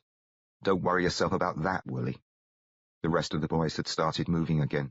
We rode along behind. McSween didn't seem in any hurry to catch up with them. "Got a name for him?" he asked. "I should imagine he already has a name." "Has he whispered it to you?" I laughed. McSween rolled a smoke. He lit it up, then handed his makings across to me. I'd had some practice since my first go at it, back when we divvied up the loot, so I made myself a smoke that wasn't too crooked or leaky. I lit it up and passed the makings back to him. "You ought to give him a name," he said. "He doesn't feel as if he's actually my horse." "Well, sure he is. You paid for him fair and square. All you're missing's a bill of sale. Afraid I didn't think of that. If it'd make you better, I'll do you one up myself when we make camp. We'll let on like I sold him to you. Not that anyone's likely to raise a fuss about it." "Other than the owner, you mean?" You heard what I told you, didn't you? Yes. Well, I don't say such things but what I mean 'em. So, you'll actually shoot him if you ever see him again? That's the long and short of it, Willie. What if he sees you first? You sure do worry your head over things. I shouldn't like to see you get shot. Many a man has tried. He flicked his smoke away and pulled off his hat. While he held that in one hand, he stroked his moustache with the other. Then he gave his long hair a few flings with his fingers. You see all this here, silver? Both his moustache and his hair were mostly black, but streaked with plenty of shiny strands. Know what that is, Willie? Grey hair, is it? Silver. Precious silver. It's the pay you get for staying alive. The longer you go without getting perforated by various rapscallions and Indians, or scalped, the more you collect. All you got to do is take a gander at a man's head, and you can get yourself a fair estimate of his worth. You see much silver up there, you know he ain't easy to kill. He flapped his hat back down onto his head. What I'm getting at, you shouldn't be spoiling your good times fretting about me. What you going to call your horse? I gave it some thought. Perhaps I ought to name him Merryweather. When I said that, McSween laughed harder than I'd ever seen him do before. He didn't take on like Emmett over my reloading, gasping and weeping, but he sure did laugh up a storm. After he'd settled down some, he said, "That's purely rich, Willie. Don't you do it, though. That old boy's a mite touchy about his name." How does General sound? After Matthew Forrest? I reckon he'd be right proud. General it is, then. Howdy, General, I said. The horse bobbed his head up and down as if he liked the new name. Once I'd named him, he did seem to be more mine. I suddenly felt fonder of him just because of it. I knew I'd actually stolen him, no matter what sort of light McSween wanted to put on the doings. But I told myself that General was better off with me. Just by looking at the previous owner, you could see he had a mean streak. I had no doubt but what he'd mistreated General whenever he got a chance. So I pretty much stopped feeling bad about stealing him, though I never got past worrying that the fellow might come after us. By and by, it came to me that I was all set up now, to travel on my own. I had myself a horse, a rifle, 2 pistols, a bit of money. No reason, really, not to bid the gang farewell and head to Tombstone to seek out Sarah and Whittle. I just wasn't eager, though, to take that step. Partly, I reckon, it was for fear I might run afoul of the pair we'd robbed. I didn't hanker to be alone if that should happen. Thing is, I didn't hanker to be alone at all. So I figured to ride along with the boys, at least till after we got to Bailey's Corner. For the next few days, we kept an eye on the territory to our rear. Nobody appeared to be following, though. Each evening, after finding a place to camp, Emmett and I wandered off for shooting practice. He gave me some rawhide to tie down my holster, and that helped considerable. I got quicker on the draw, and my aim improved. A couple of times, I asked McSween to come along with us. He never did, though, until the final evening before we rode into Bailey's Corner. "You've come along real good," he said after watching me pull and fire. "That fellow Whittle, he's going to rue the day he crossed your trail." "If I'm ever able to find him, perhaps." "I've got half a mind to join you for the hunt," he said. "Do you?" Emmett gave McSween a look as if he figured the chap had gone daft. "Yep, half a mind." "That would be smashing." "Fact is, I used to be a fair hand at tracking redskins. Might be I could help you run down this Whittle and put him to rest." "Why on earth would you want to do such a thing?" Emmett said. "Not much sport in robbing trains." "It's what we do." "Seems like maybe I've done enough of it for a spell. It'd feel good to take a rest from it and get in on a good chase." Chapter 33. Trouble at Bailey's Corner. Nothing more was said about McSween's notion to help me track down Whittle. I got to worrying, later on that night, about whether he'd meant it or not. After the others had turned in and McSween was standing first watch, I crawled out of my blanket and went looking for him. We'd been posting lookouts ever since we took Prue's horse, as a precaution against ambush. There'd never been any sign of Prue or his friend, but McSween had said we shouldn't count them out. "It's when you quit watching for trouble," he said, "that it most always sneaks up on you." It took me a few minutes to spot him. He stood in a shadow between 2 high moonlit boulders off beyond the campsite. He had his back to me. I was trying to walk quiet, mostly as it was night and I didn't care to disturb the stillness. So suddenly it shocked me. McSween whirled round and grabbed Iron. "Don't shoot," I whispered. "It's me." "I know it's you. If I was fixing to shoot, it'd be done with by now." He holstered his Colt. "You've got to learn, Willie, or you ain't likely to grow no silver." As I walked closer to him, he said, "Many a fellow's died before his time for no better reason than he walked up behind the wrong man. I know a marshal in Tucson who shot his best friend dead in such a manner. Heard him sneaking up, turned and let fly, put 3 slugs in his body, and only just saw who he'd killed by the muzzle flashes. That's awful, I said. Happens plenty. What you want to do is keep your distance and call out. Make sure he knows who you are. Yes, sir. After a bit, I asked, how did you know it was me? Them tight boots you got on. Your gait's got a hitch to it because of how they pinch your toes. You must have frightfully good ears. They've had their share of practice. So how come you're up and about? Will you actually help me search for Whittle? I might do just that very thing. It would be splendid. Well, I spent some time down there. Know the territory. Ran with Al Sieber and his boys back in '82. That's when he took on Nantiatish. Then it was Geronimo and Nashite raising hell. Chased them all through creation. I reckon there ain't a canyon or a cactus between Fort Apache and the Torres Mountains that I ain't met up with, one time or another. I'm not familiar with those places, actually. You don't need to be, 'cause I am. Have you been to Tombstone? Many a time. Then you'll be able to help me find it, then. Why, sure. Lead you straight to it. She's a fair piece west of here, then a ways south. Shouldn't take more than a couple of weeks to get there once we start out. When shall we start? I asked. Let's just wait and see. We want to spend us some time in Bailey's Corner and live it up some, you know? He smiled, pale teeth showing under his moustache. You don't want to start off a long journey with too much cash weighing you down. It'll only serve to tire the horses. Will the others come with us, do you suppose? That'll be up to them. Much as I'll likely miss the boys, I reckon we'd be better off shed of 'em. First thing you know, they'll be hankering to pull a hold-up. We don't want none of that. Can't hunt a man proper if you've got to keep a lookout for lawmen and posses and the like. It would only serve to interfere with business. Besides, it'd slow us down. I'd hate for you to leave them on my account, I said. High time I pulled out. I've been putting it off too long already. Then you're not doing it only because of me? Let me tell you a thing or two, Willie. Chase is the only fella of the bunch that has a lick of sense. Them other 3, any one of 'em could end up dragging us all into some kind of mess. Breckenridge, he's got a temper so hot he'll kill a man for looking at him sideways. Emmett's got an itch to swap lead with any fella that gives him half an excuse. Snooker's got himself a streak of yellow that makes him worse than either of 'em. He's a back shooter, and he ain't particular who he does it to.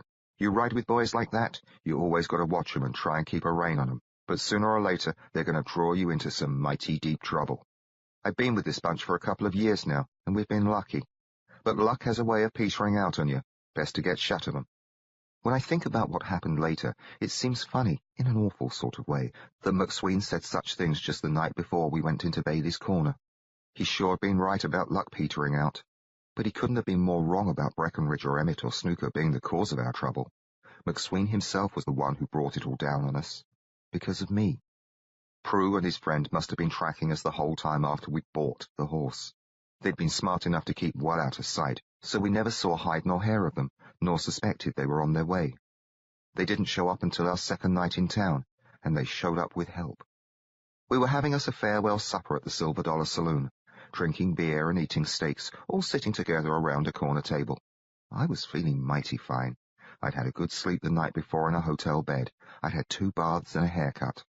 I'd been eating good meals for the better part of 2 days. My wealth had increased by $15 due to the sale of the stolen watches, and I was decked out in a brand new outfit. I was mighty proud of my outfit. The whole gang, except for Breckenridge, had helped me pick it out the day we got into town. Dressed up the way I was, I felt just like one of the boys. I wore a pair of dandy boots that didn't pinch, spurs that jingled every time I moved my feet, comfortable trousers, a blue shirt like McSween's, a leather vest, a red bandana that dropped around my neck, and a splendid beaver hat. The pride of my new gear was a gun belt with a big silver buckle, loops across its back for ammunition, and holsters at each hip. Both holsters had tie-downs. They held the Colts I'd acquired at the train. I knew I looked bully, quite the desperado, but I near choked on my last swallow of steak when Emmett said, "We got to make sure Willie don't ride out of here tomorrow a virgin." Snooker let out a whoop. "Let's take him on over to Sally's." Last night they'd all gone to Sally's, but I'd let on that I'd a bellyache and got out of it. It hadn't been much of a lie, for the notion of visiting the ladies had indeed turned me queasy. "I'd rather not, actually," I said. "Feeling poorly?" Emmett asked. "Why, there ain't nothing to it," Snooker said. "No call to be scared." "I'm not at all scared," I protested, though such talk was giving me an awful case of the Fantods. In my head, I found myself back in that East End alley with Sue the whore. Much as I'd been thrilled by that encounter, Up till she attacked me, the notion of taking up with another person of her sort upset me considerable. I'd rather not, is all. He's plumb terrorized, Emmett said. Oh, leave him be, Chase told him. Gals ain't nothing to be scared of, Snooker went on. They're just the same as fellas, only they got nicer parts. You can be a mite trying, first time around, McSween said. I judged he was coming to my aid, but then he disappointed me. What we'll do, we'll have Sally fix you up with a sweet young thing that'll treat you right. Once again, Sue came to mind. I shook my head. It don't hurt, you know, Emmett said. I'm quite aware of that, I blurted. Me and Sarah. Well, I shut my mouth quick, but not quick enough. You and Sarah? Emmett asked. The General's daughter? Granddaughter, I corrected him. Well, shooey, Snooker said. If that don't beat all, McSween said, smiling some. My face felt like it was burning up. I'm quite fond of her, really, I muttered. I shouldn't like to have a go at someone else. Don't want to betray her, huh? Is that it? McSween asked. Why, she don't ever have to know, Emmett said. Still, Snooker said, I bet she's gone and taken up with that fella on the train you told us about anyhow. The remark changed my embarrassment to anger. Bugger off, I snapped. Snooker's eyes got wide. What's that? Let's settle down, boys, Chase said. What do you say to me? Bugger off and sod you. What? Are you deaf? Willie, McSween said, real low. Snooker leapt up from the table so fast his chair fell over backward. Other folks in the saloon stopped what they were doing and turned to watch us. Why don't you and me step outside, kid? I jumped up myself, figuring to accommodate him. McSween was next to spring to his feet. Now the both of you quit. Snooker jabbed a finger at me. He cussed me, John. I got every right to. What makes you guess he cussed you? Why, I don't rightly know what he said, but it was a cuss. Glaring my way, he asked, weren't it? Bloody right. You see? He asked McSween. McSween didn't answer, but what he did was yank both his Colts and let fly. Jesus! Snooker yelled through the explosions, but the bullets weren't aimed at him. Someone cried out. I turned my head in time to see Prue, pistol in hand, stumble backward with a shocked look on his face and 3 holes in his white shirt. On both sides of him were men with badges. As they went for their guns, Snooker spun around and pulled. Emmett shouted and blazed away from where he sat. I snatched out my own Colts. Though I loathed the notion of killing a lawman, I knew I had to help my friends. Before I got the chance, both lawmen flopped to the floor without ever firing a shot. Only Prue's fat friend was still standing. He'd been shielded for a spell by Prue's body, which knocked into him as it pitched backward. Now he was raising a double-barreled shotgun. About 7 or 8 slugs all punched him at near the same time. It was an awful thing to watch. They smacked holes all over his belly and chest. One poked through his throat, and another broke his front teeth and sent blood spouting out his mouth. His shotgun went off and would have blasted the floor, except that Prue's face was in the way. The roaring quit. I looked around and saw nobody who appeared ready to join the fight. The other folks in the saloon were mostly flat on the floor or crouched under tables. When I turned to check on the boys, I could hardly see them through the clouds of gun smoke. They were on their feet, hands full of iron, glancing this way and that as they stepped clear of the table. McSween, reloading, said, I reckon we wore out our welcome. The way my ears rang, I almost couldn't hear him. Anyone else want to try us? Emmett yelled. Nobody answered. McSween holstered a gun just long enough to drag some money from his pocket. He tossed the greenbacks onto the table to pay for our meal, then drew again. Chase led the way out, me and McSween backing ourselves through the doors to watch those in the saloon. A few folks were gathered on the walk, but they rather shook their heads at us and kept their hands a safe distance from their holsters. We stepped down to the street. A few horses were tied at the hitching post there, and I figured we might take them and hightail. That wasn't what the others had in mind, though. I stayed with them. What we did was walk across the street toward our hotel. I kept figuring we'd get shot at by someone, but not a single soul tried. We made it clear to the other side of the street without any gunplay and walked into the hotel. What are we doing? I asked McSween. Clearing out. Apparently, however, none of the boys was in any big rush to get on with it. We got some wary, curious looks in the lobby, but no trouble. Then we were up the stairs and going into our rooms. Mine was shared with McSween and Breckenridge. As soon as McSween got a lamp burning, we set to gathering our gear. I heard some yelling from outside the window. My mouth was parched, my heart thumping fit to explode, but McSween and Breckenridge seemed mighty cool as they stuffed this and that into their saddlebags. We stayed together in the room until all three of us were ready, saddlebags draped over our shoulders, bedrolls roped across our backs. Colts holstered and rifles in our hands, we stepped into the hallway. Nobody there. A couple of minutes passed, then the others came out of their room. "Reckon there's a back door out of here?" Chase asked. "The front door suits me," McSween said. I shriveled cold. Just as calm as you please, McSween and Chase strode side by side to the head of the stairs and started down. I kept next to Emmett. Behind them, Breckenridge and Snooker followed us, watching the rear. The stairway seemed just endless. It was all I could do to stop my shaky legs from giving out. We didn't see nobody at all in the lobby. McSween and Chase didn't hesitate for a blink, but stepped right out the front door. Well, we paraded straight down the middle of the street. It was empty except for us and the horses and carriages along both sides, but it seemed that everyone in town had their eyes on us. Doorways and windows were packed with silent watchers. I heard some horses shuffling their hoofs, snorting, letting out a whinny now and again. A piano was playing a lively tune nearby. Off in the distance, a dog was yapping. Other than that, about the only sounds came from us. Our boots thumping soft on the dusty street, our spurs clinking, the leather of our gear squeaking and groaning. It was a mighty long walk. I judged that, any second, a volley would roar out and would all be dropped in our tracks. Didn't happen, though. Finally, we came to the livery stable at the far end of town. The proprietor, a fellow named Himmel, had seen us coming and had already sent his boys to fetch our horses. McSween settled the accounts with him. Then we spent just forever, it seemed, fumbling about with our bridles and saddles and such. McSween finished before me and mounted up. While I worked at tightening General Cinch, he sat up there, high on his saddle, and rolled himself a smoke. I tied down my saddlebags, tied down my bedroll, and slipped my Winchester into its boot. By the time I had got done and climbed aboard, the others were all mounted and waiting for me. We rode out onto the street. What came next shouldn't have surprised me, not after what I'd seen of the gang so far. There we were, at the very end of town. We had no reason at all to ride in the opposite direction. That's just what we did, however. McSween dug in his spurs, pulled both Colts, and charged, spitting lead at the night. For a cautious man proud of his silver hair, he sure had himself a keen interest in gaudy exits. We all followed him, yelling and blazing. If we were shot at, I never heard the gunfire through all our own commotion. We were still on our saddles, none the worse for wear, by the time we left Bailey's Corner behind us. Chapter 34. The Posse. The hard way we rode, only stopping now and then to let the horses catch their wind, I judged that the boys didn't figure we were in the clear. Finally, I had to ask. I put the spurs to General and caught up with McSween.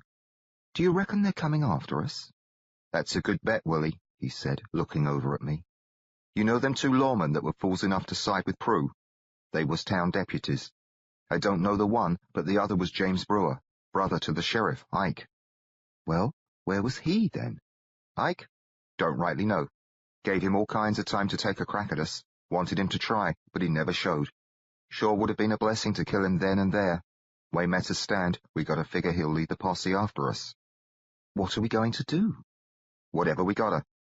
We kept on riding through the night. I spent plenty of time remembering how the train engineer tried to talk me out of joining up with these boys, and wished more than once that I'd heeded his warning.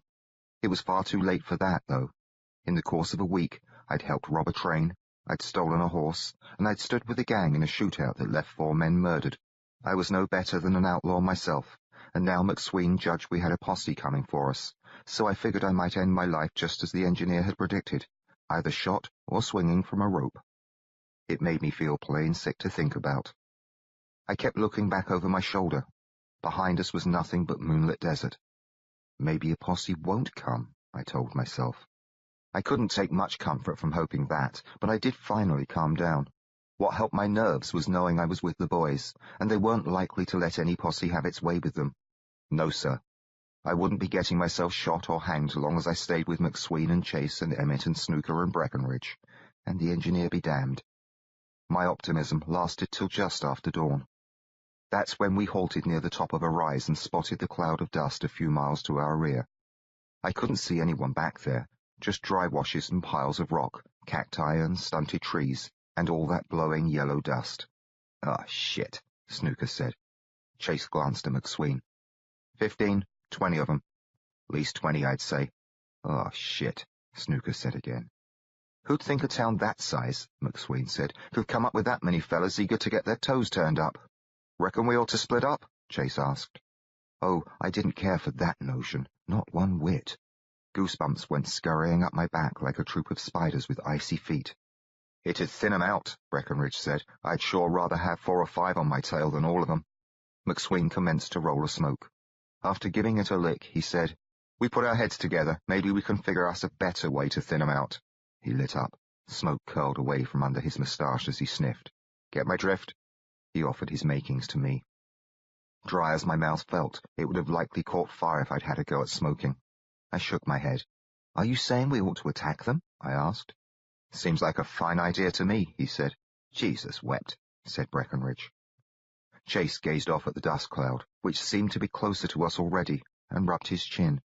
Let's do it, he said. Hot damn, Emmett blurted. Snooker and Breckenridge didn't appear to enjoy the notion, but they didn't speak against it. How you doing, Willie? We sat atop our mounts, all by ourselves, waiting. Not at all good, actually. Can't say I blame you, McSween said. Not feeling too spry myself, if the truth be known. Sorry we pulled you into this. It was my own choice. My own blamed fault. I just knowed I should have plugged Prue and the fatty back when we took the horse. Just gave 'em credit for more sense than they turned out to have. He lifted his bandana and mopped some sweat off his forehead. This is what comes of having a generous nature. It's a shame they showed up when they did, I said. You never know. At least we ain't got them to worry about no more. I'd rather have dealt with those 2 on my trail than a whole crowd. He laughed softly. Well, there ain't going to be a crowd much longer. I looked over my shoulder and was glad to see that the gap between the piled boulders was still empty. The low thunder of hoofbeats sounded louder and louder. What you might want to do, McSween said, is dig in your spurs and light out. That's what I intend to do. It's right now, I mean. Now? That's what I'd like you to do, Willie. Go on and skedaddle. No point in you being in on this. At the best, you'd only bloody your hands. At worst, you'll end up killed. Go on now. We'll handle this here posse. Things work out, I'll catch you down the trail. I'm not a bloody coward, I told him. Why, I know that. It's only because of me that we have this posse after us. There's no call for you to stick with us. It's all the call I need, I said, talking quite a heap braver than I felt. Reckon it's too late, anyhow, McSween said. I was still watching the gap. It was still empty, but now the thunder was so near I almost thought I could feel the air quaking. This is it, Willie, McSween said. He shouldered his Winchester and thumbed back his hammer. Ride fast, keep low, and shoot straight, and God be with you. You too, I told him. It came out no louder than a whisper. A lone horseman rode through the gap. His head was turned. He seemed to be talking to someone behind him, though he was too far off for me to hear his voice. McSween's rifle spoke. The fellow pitched backward. His horse reared. He fell off. But one of his feet got hung up in the stirrup. The horse scampered to the right, dragging him. Hightail! McSween yelled. We didn't linger. We hunched and dug in and bolted. From behind us came shouts, There! And Bastards! And Get 'em!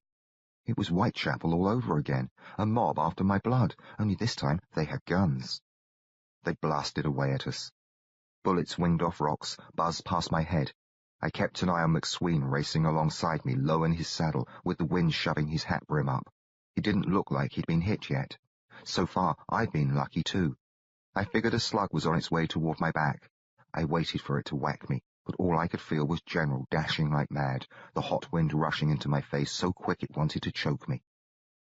The mouth of the pass hadn't seemed more than a stone's throw away when me and McSween had picked our spot to wait for the posse, but that stone's throw seemed more like a mile now that the mob was on our tails, spitting lead. I wished I hadn't been so eager to play bait. None of the others had volunteered for the job, however, and I figured McSween shouldn't have to go it alone, even though it was his own daft idea. You don't never want to try this trick on redskins, he'd said. Why, hell, it's their trick. You take your white folks, though, they'll fall for it every time. I neglected to ask him how many redskins got themselves shot dead while leading their pursuers into such traps. At long last, we galloped between the boulders at the mouth of the pass. The gunfire slackened off a bit, so I raised my head and glanced about. I didn't see hide nor hair of the boys up there among the rocks. What if they'd lit out? The notion shook me, but I reckon they weren't the sort to pull such a dirty stunt. I took a chance and looked back. Here came the posse, 2 at a time, racing at us down the narrow pass, only the pair in front firing. The rest had quit shooting so they wouldn't hit their own. Me and McSween kept riding just as fast as our mounts could carry us. The boys kept waiting. If they were here. Suddenly, puffs of smoke bloomed on the canyon walls as 4 guns crashed and 4 men tumbled off their horses. McSween cut to the left, rifle in hand. He hurled himself to the ground and dashed behind a clump of rocks. I reined in general, snatched out my Winchester, and leapt down to join him. He was already scurrying up the slope. I followed, rather hoping it might all be over before we found a proper perch. It sounded horrid. The canyon just roared with gunfire. Horses squealed and whinnied. Men shouted, cried out. They came to kill us, I told myself. Too soon, McSween picked himself a rock. It was big enough for both of us. We rose up behind it and shouldered our rifles. Down below was mayhem. Dead men, dead horses. A few fellows rode breakneck for the mouth of the pass in a panic to escape. Others stayed. Of those that stayed to fight, some simply crouched in the open and returned fire. Some scampered up into the rocks. Some hunkered down to take shelter beside their fallen mounts. And a few rode in their saddles, shooting this way and that as their horses wheeled and bucked. McSween's rifle deafened my ear. One of the men on a circling, snorting horse keeled over sideways. I levered in a cartridge myself and sighted in on a fellow who was squatting next to a dead man. He'd lost his hat. He was bald. His head was down while he worked at reloading his pistol. I spent a fair amount of time lining him up in my sights. It beat looking at the carnage. McSween kept on firing quick. The way I judge matters, my fellow was just a law-abiding citizen doing his duty. Maybe he was a shopkeeper or the like. Maybe he had a wife and children. If I shot him, I'd be no better than a murderer. On the other hand, I wanted McSween to figure I was doing my level best to help the situation. So I eased my barrel over some, took aim at his weapon, and squeezed the trigger. Missed. My bullet raised some powder off the shirt of the dead man. My fellow finished reloading. He looked up towards me and McSween, swung his pistol toward us, and caught a slug in his forehead from McSween's rifle. I didn't feel too sorry about it, but I was glad I hadn't been the one to kill him. With him dead, I had no choice but to search out another target. The only fellow still moving down there had a wounded leg and was hobbling towards a skittish horse. Just as he got to it, he fell, but he latched a hand onto one of the stirrups. The horse lit out for the mouth of the pass, towing him. It was a big white stallion. I levered around into my chamber and aimed toward the man's feet. I figured to try for one of his boot heels, but then there wasn't any point, for the stallion caught lead. It stumbled sideways and stepped on him. It missed him when it toppled over. Before the man could move, if he had it in him to move, he got smacked by 3 or 4 slugs. After that, the shooting stopped. The quiet seemed mighty unnatural. Other than the wind and the ringing in my ears, all I could hear were the cries of wounded men and horses. We climbed down to the bottom of the pass. All of us did, that is, except for Breckenridge. Snooker had been near him on the slope and said he'd been killed. Keeping our guns ready, we wandered among the fallen. It turned out there were 9 dead and 7 wounded. Ike Brewer, the town sheriff, was among the dead. We disarmed the wounded to avoid surprises, then gathered enough horses for them. Those too hurt to ride, we tied aboard their saddles. We sent them through the mouth of the pass, figuring that the few who'd escaped from our ambush would likely see to them. When they were gone, we climbed up a slope and found Breckenridge. A bullet had gone into his right eye, and he was awful to look at. Nobody seemed particularly upset about the loss of him. He hadn't been the friendly sort after all. If the others felt the same as me, they were mostly feeling glad it was him instead of themselves that had gotten killed. It took 4 of us to tote him down to the bottom. Snooker held our rifles for us. I helped out by lugging one of Breckenridge's legs. He was huge and heavy. We were mostly all worn out by the time we got done. We spent a while rounding up our horses, then we hoisted Breckenridge up across his saddle and tied him so he wouldn't fall off. We rode south out of the pass. Early in the afternoon, we unloaded Breckenridge in a dry wash and covered him with rocks. Chase read some words over him from a Bible he took from his saddlebag. Then we split up what was left of Breckenridge's loot. We kept his horse as a spare and rode on. All through the day we kept a watch behind us. There was no sign that the remains of the posse was coming after us. McSween allowed it was a good thing we'd shot Ike in the ambush, as he'd been a stubborn fellow who wouldn't have given up. The way he saw it, the rest of the bunch likely figured they got off lucky and were hurrying on back to town with the wounded. I hoped he was right about that, but not because I was scared of the posse. It would take more than whatever handful had survived the trap to do us any harm. I just hoped they wouldn't show up because I didn't want any more of them to get killed. I was feeling mighty low down and miserable about the slaughter back at the pass. We hadn't any choice to speak of. It was them or us. But there just wasn't a way to put it in a light that eased the burden. I hadn't shot anyone, but I'd helped bait the trap, and the posse never would have come after us if we hadn't stolen Prue's horse. It all stemmed from that. 4 men in the saloon and 9 at the pass, and Breckenridge. Not a one of them would have gotten killed if I hadn't made a choice to ride with the gang. 14 men. That got me to thinking how Trudy and her father and Michael had also died on account of me.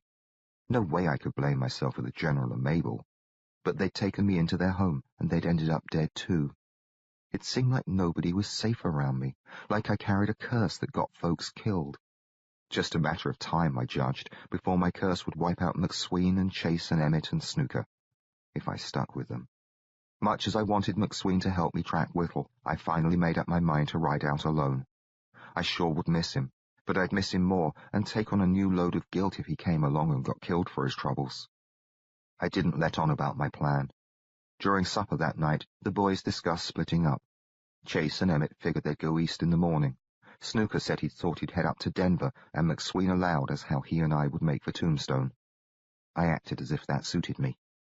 Later on, we all turned in except for McSween, who had first watch. I lay in my blanket, waiting. When it came my turn, I pretended to be asleep. McSween knelt and shook my shoulder. "Time to play sentry, Willie," he whispered. I yawned, rubbed my eyes, and gave him a good show of waking up. McSween crawled into his blanket while I pulled my boots on and strapped on my gun belt. "Come sunup," he said, "we'll hit the trail for Tombstone." "Splendid," I said, and felt badly about how he might feel in the morning when he saw I'd lit out. I wandered off past the others. I climbed a pile of rocks and sat down at the top, figuring to wait an hour or so. The sky had clouded up. With the moon and stars hidden away, there wasn't enough light to see much. That would work to my advantage when it came time to sneak into camp with my things. Sitting up there, darkness everywhere, I soon found that the notion of riding off alone had lost some of its appeal. It was a mighty big wilderness. A fellow might lose his way. Worse, a fellow might run afoul of thieves or cutthroats or Indians. The Indian wars had ended, so everyone said, but that didn't mean every last savage was accounted for. I hadn't worried about such things while I'd been with the boys. I'd always had them to rely on. In a while, I'd be leaving them behind. I can take care of myself, I thought. But it would be a blessing to have McSween at my side. There was really no call to sneak off without him. Then I thought, if I don't get shut of him, I'll get him killed. I don't want him to die on my account like all those others. By and by, it came time for me to go if I was going. I stood up. Fire spit at me from off in the dark. A boom pounded my ears. A slug nipped my side. Startled more than hurt, I took a quick step backward, and my boot found nothing but air. Crying out, I fell. Rocks jabbed and poked me as I tumbled down. I kept figuring one might split my head open, but that didn't happen. I came to a stop on my back, my legs hoisted up by a boulder. The ground under me shook with pounding hooves. Earlier that day, I'd felt sorry for the poor folks we'd ambushed. Now, I suddenly wished we hadn't let a single one of them get out alive. McSween had said they wouldn't come, not with Ike dead. But he'd been wrong. And somebody'd shot at me. From beyond me came shouts of alarm from the boys. They were mixed in with the thumping of hooves and war whoops that came from our attackers. I kicked my legs down and got to my knees as a bunch of horsemen charged through a break in the rocks, their guns ablaze. I patted my sides, figuring I must have lost my Colts in the fall, but they were snug in their holsters. For just an instant, then they filled my hands. I shot 2 blokes out of their saddles straight away, then McSween got hit. I saw him in the muzzle flashes, both his pistols blasting as slugs smacked his chest, knocking him backward. At least 3 men caught his lead and dropped from their horses before he went down.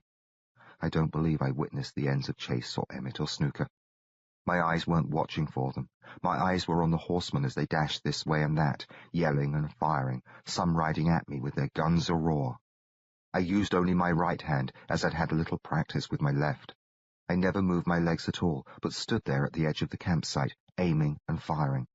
When my hammer came down on a used shell, I dropped the gun and switched to the other. Before you know it, that one ran out too. I went to reload and thought it strange I hadn't been killed yet. I just hoped I could get it full of bullets and take down a few more of the bastards before they got me. But when the cylinder was full and I raised my arm to continue killing, I couldn't find a target. I fired once anyhow to scatter the horses. As they hurried off, the moon came out. Its pale light came down. In front of me, shrouded by drifting gun smoke, was a field of twisted bodies. They weren't all dead. Some men lay there, writhing and moaning. I checked on them. They weren't McSween or Chase or Emmett or Snooker. I shot them. At daybreak, I covered my friends with rocks. I read out loud from Chase's Bible. I let the men from the posse lay where they'd fallen. There were 11. I set all the horses free except General. I gathered money, food, and ammunition, as there was no advantage to leaving such things behind. Then I saddled up General and rode out. Part 4. Plugging On. Chapter 35. Ishmael. The wound I'd taken in my side while standing watch didn't amount to much, just a gouge across my ribs. More than once I wished whoever taken the crack at me had been a better shot. I knew I wasn't fit to go on living. The third or fourth night after the shootout at the camp, I decided to blow out my brains. It seemed the proper way to stop myself from doing more harm in this world. I'd built a fire, which was only to keep me warm, as I hadn't cooked a meal or eaten much of anything since the shooting. I sat down beside it and put a colt to my head. Then it seemed maybe I ought to leave a letter behind. A letter for who, though? Mother? Sarah? Neither of them was ever likely to see my last message, left out here in the middle of nowhere.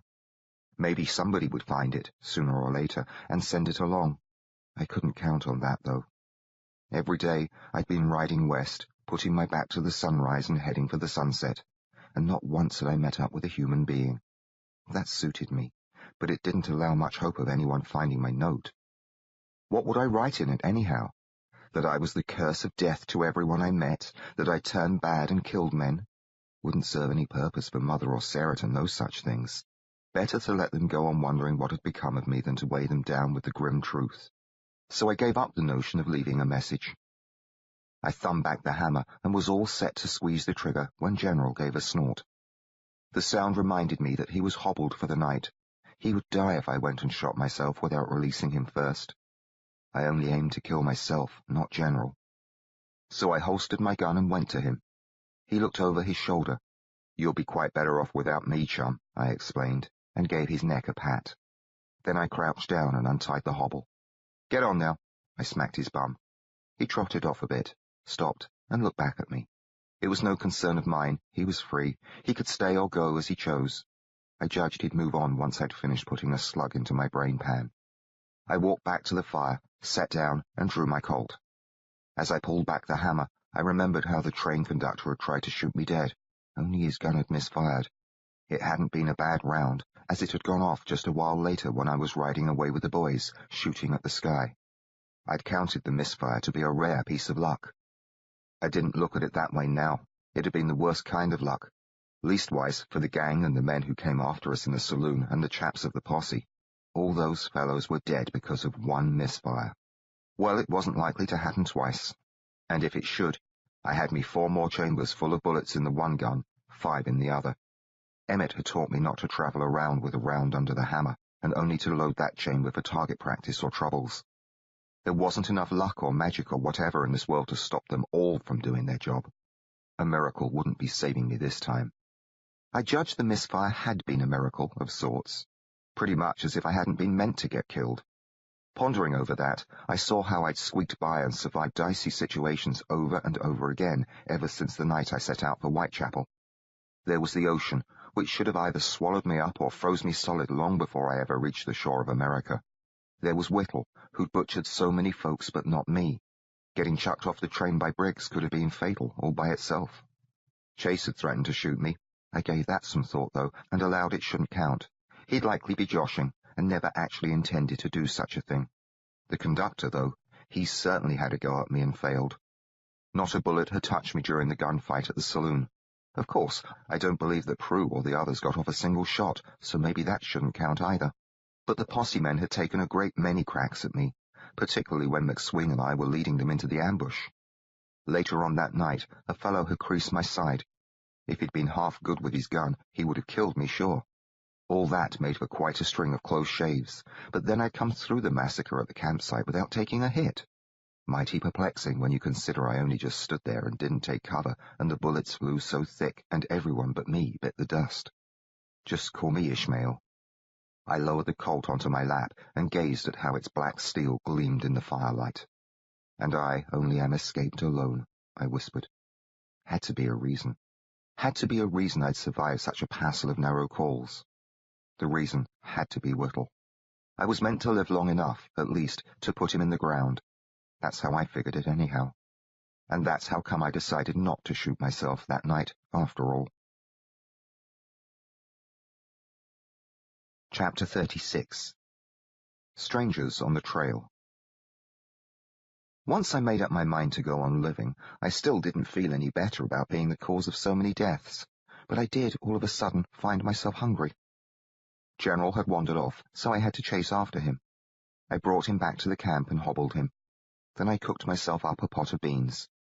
When I'd got done chowing them down, I set up the tin can and some sticks on the rocks around the fire. Then I stepped back, pulled, and fired. My first shot knocked the tin flying. I holstered and drew and went for the sticks. When that gun was empty, I practiced with the other, left-handed. It came out clumsy for a spell. More often than not, I hit my fire or bounced my bullets off the rocks. But I got better by and by. Blazing away, I remembered a chap the boys used to call Willie. Willie had considered it a great adventure to ride with desperados, smashing fun to slap leather and fire away at stumps and sticks and cans and such. I found myself rather missing Willie. He was dead. He died with McSween and the rest of the gang. He died young and never got a chance to return home to his mother or to find his sweetheart, Sarah. Tough break, that. I don't rightly know who I missed more, Willie or McSween. McSween, I reckon. I used up a whole lot of ammunition, taking turns with both hands, and killed me a heap of kindling. Then I turned in. The next morning I came upon a wagon trail. It appeared to be leading west. I was tempted to stay clear of it, for I didn't relish the notion of meeting up with travellers, but the trail would be a sight easier on General than the rough terrain we'd been crossing. We'd make better time on it, and it was bound to take us somewhere. Seemed a better way to find Tombstone than if I just kept to the trackless wilds and hoped for the best. So we took it. Soon enough, some travellers came along. I spotted a couple of horsemen riding toward me. While they were still a good piece in the distance, I gave some thought to steering General off the trail so as to avoid them. But then I judged it might rouse their curiosity. Better just to act natural and pass them by. Funny thing was, much as I wanted to be clear of these two strangers, I didn't feel any fear of them, not even when they were close enough for me to see how ornery they looked. One had a pinched, pointy face that put me in mind of Snooker. The other had a droopy eyelid. Both had the same sort of lazy, smirky ways in how they stared at me. "Howdy," I said, and touched the brim of my hat. "Howdy back," said the bloke with the droopy lid. I nudged General to go around him, but he raised a hand. "Hold her up there." I did as he asked. Then I dropped the reins over the saddle horn to free my hands. "Yes, sir?" I asked. The one with the pointy face laughed. "Yes, sir. Ain't he got manners? He's pretty, too. Just as pretty as a girl. I betcha he is a girl." They appeared to enjoy the bit of wit. "You got titties in there?" The one winked his bad eye in the direction of my shirt and grinned. "Give us a peek." "Right on, fellas." "Why, she's shy." "I'm shy on patience," I said. "Now you be nice. Angus and me, we haven't had us a girl in near a month. And she was ugly. Ugly but willing." They both laughed. "I'm not a girl," I said. Well, they glanced at each other and laughed all the more. "That don't make no difference," Angus of the half-mast lid finally said to me. "Know what I mean? Now, you just climb down off your horse there and get shed of them duds." I didn't move. "You do what Angus said," snapped the other. "If you'd like me to oblige," I said, "you'd best fill your hands." All of a sudden, they turned uncommon serious. They glanced at each other, silent and smirkless, then turned their faces toward me. "Have a crack, chaps," I said. or ride on. They both spent some time studying me out.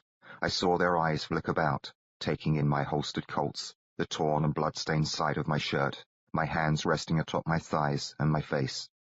They took quite a spell on my face. Then Angus said, "We didn't mean nothing, mister, only just having us some fun." The other bobbed his head. "We'll just be moving along. Adios now." They split apart and rode past me. I turned General around, as I didn't aim to get backshot. Angus and the other rode off slow at first, neither one of them glancing back. Then Angus, he put the spurs to his horse. His friend did the same, and they both hightailed. I rode on, puzzling over matters. It seemed odd the way they'd backed down. What seemed odder, though, was that I didn't feel much of anything. They'd had it in mind to use me like a woman, I reckon.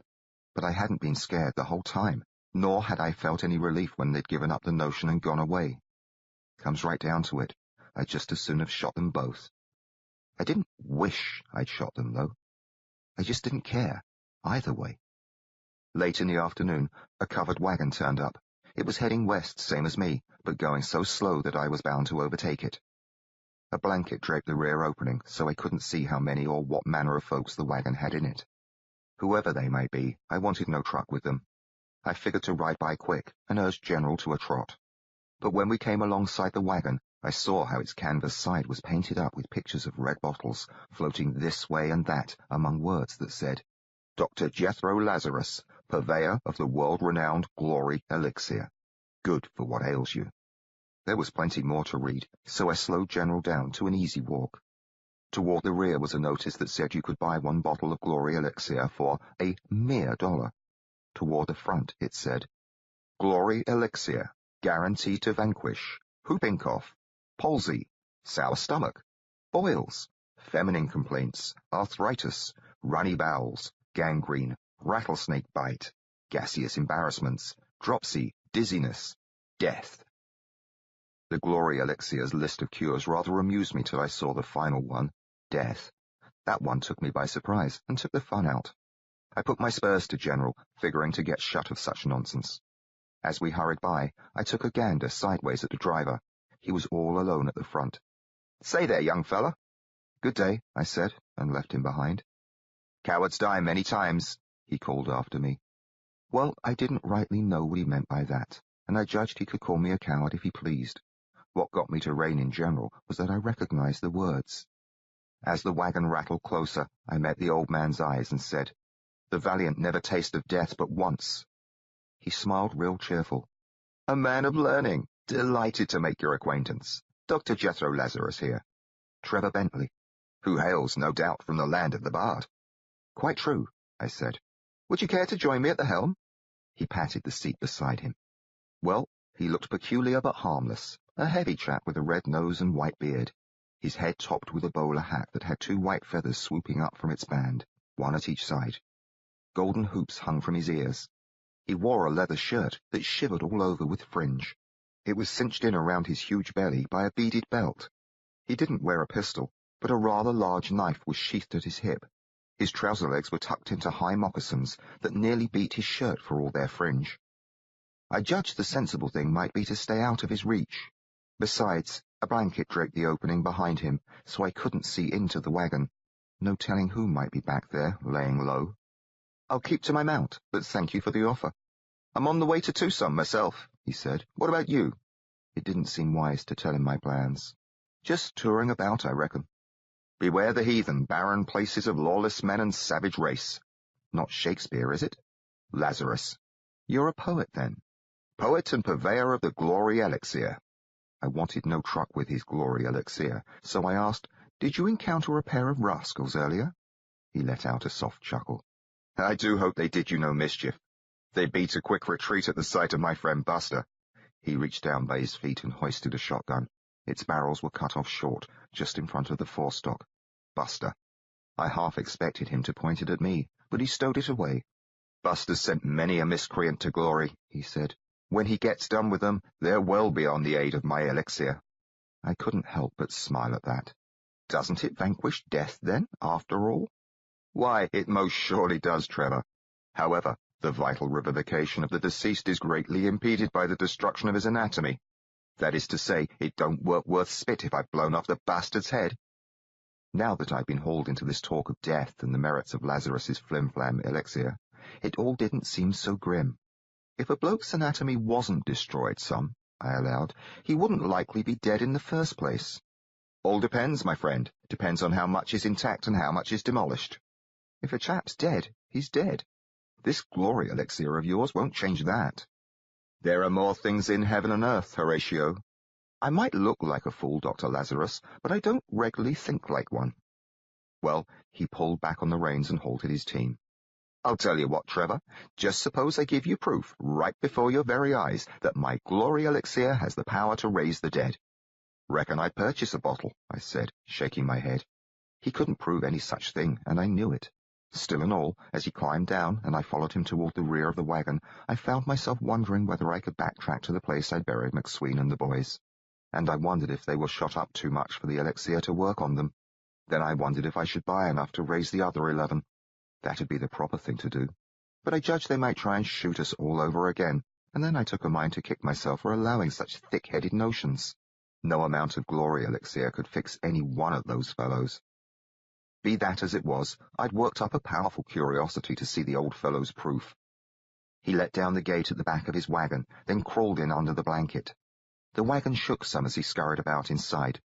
Then came a scrapey, dragging sound. "Lend me a hand," he called from inside. I dismounted.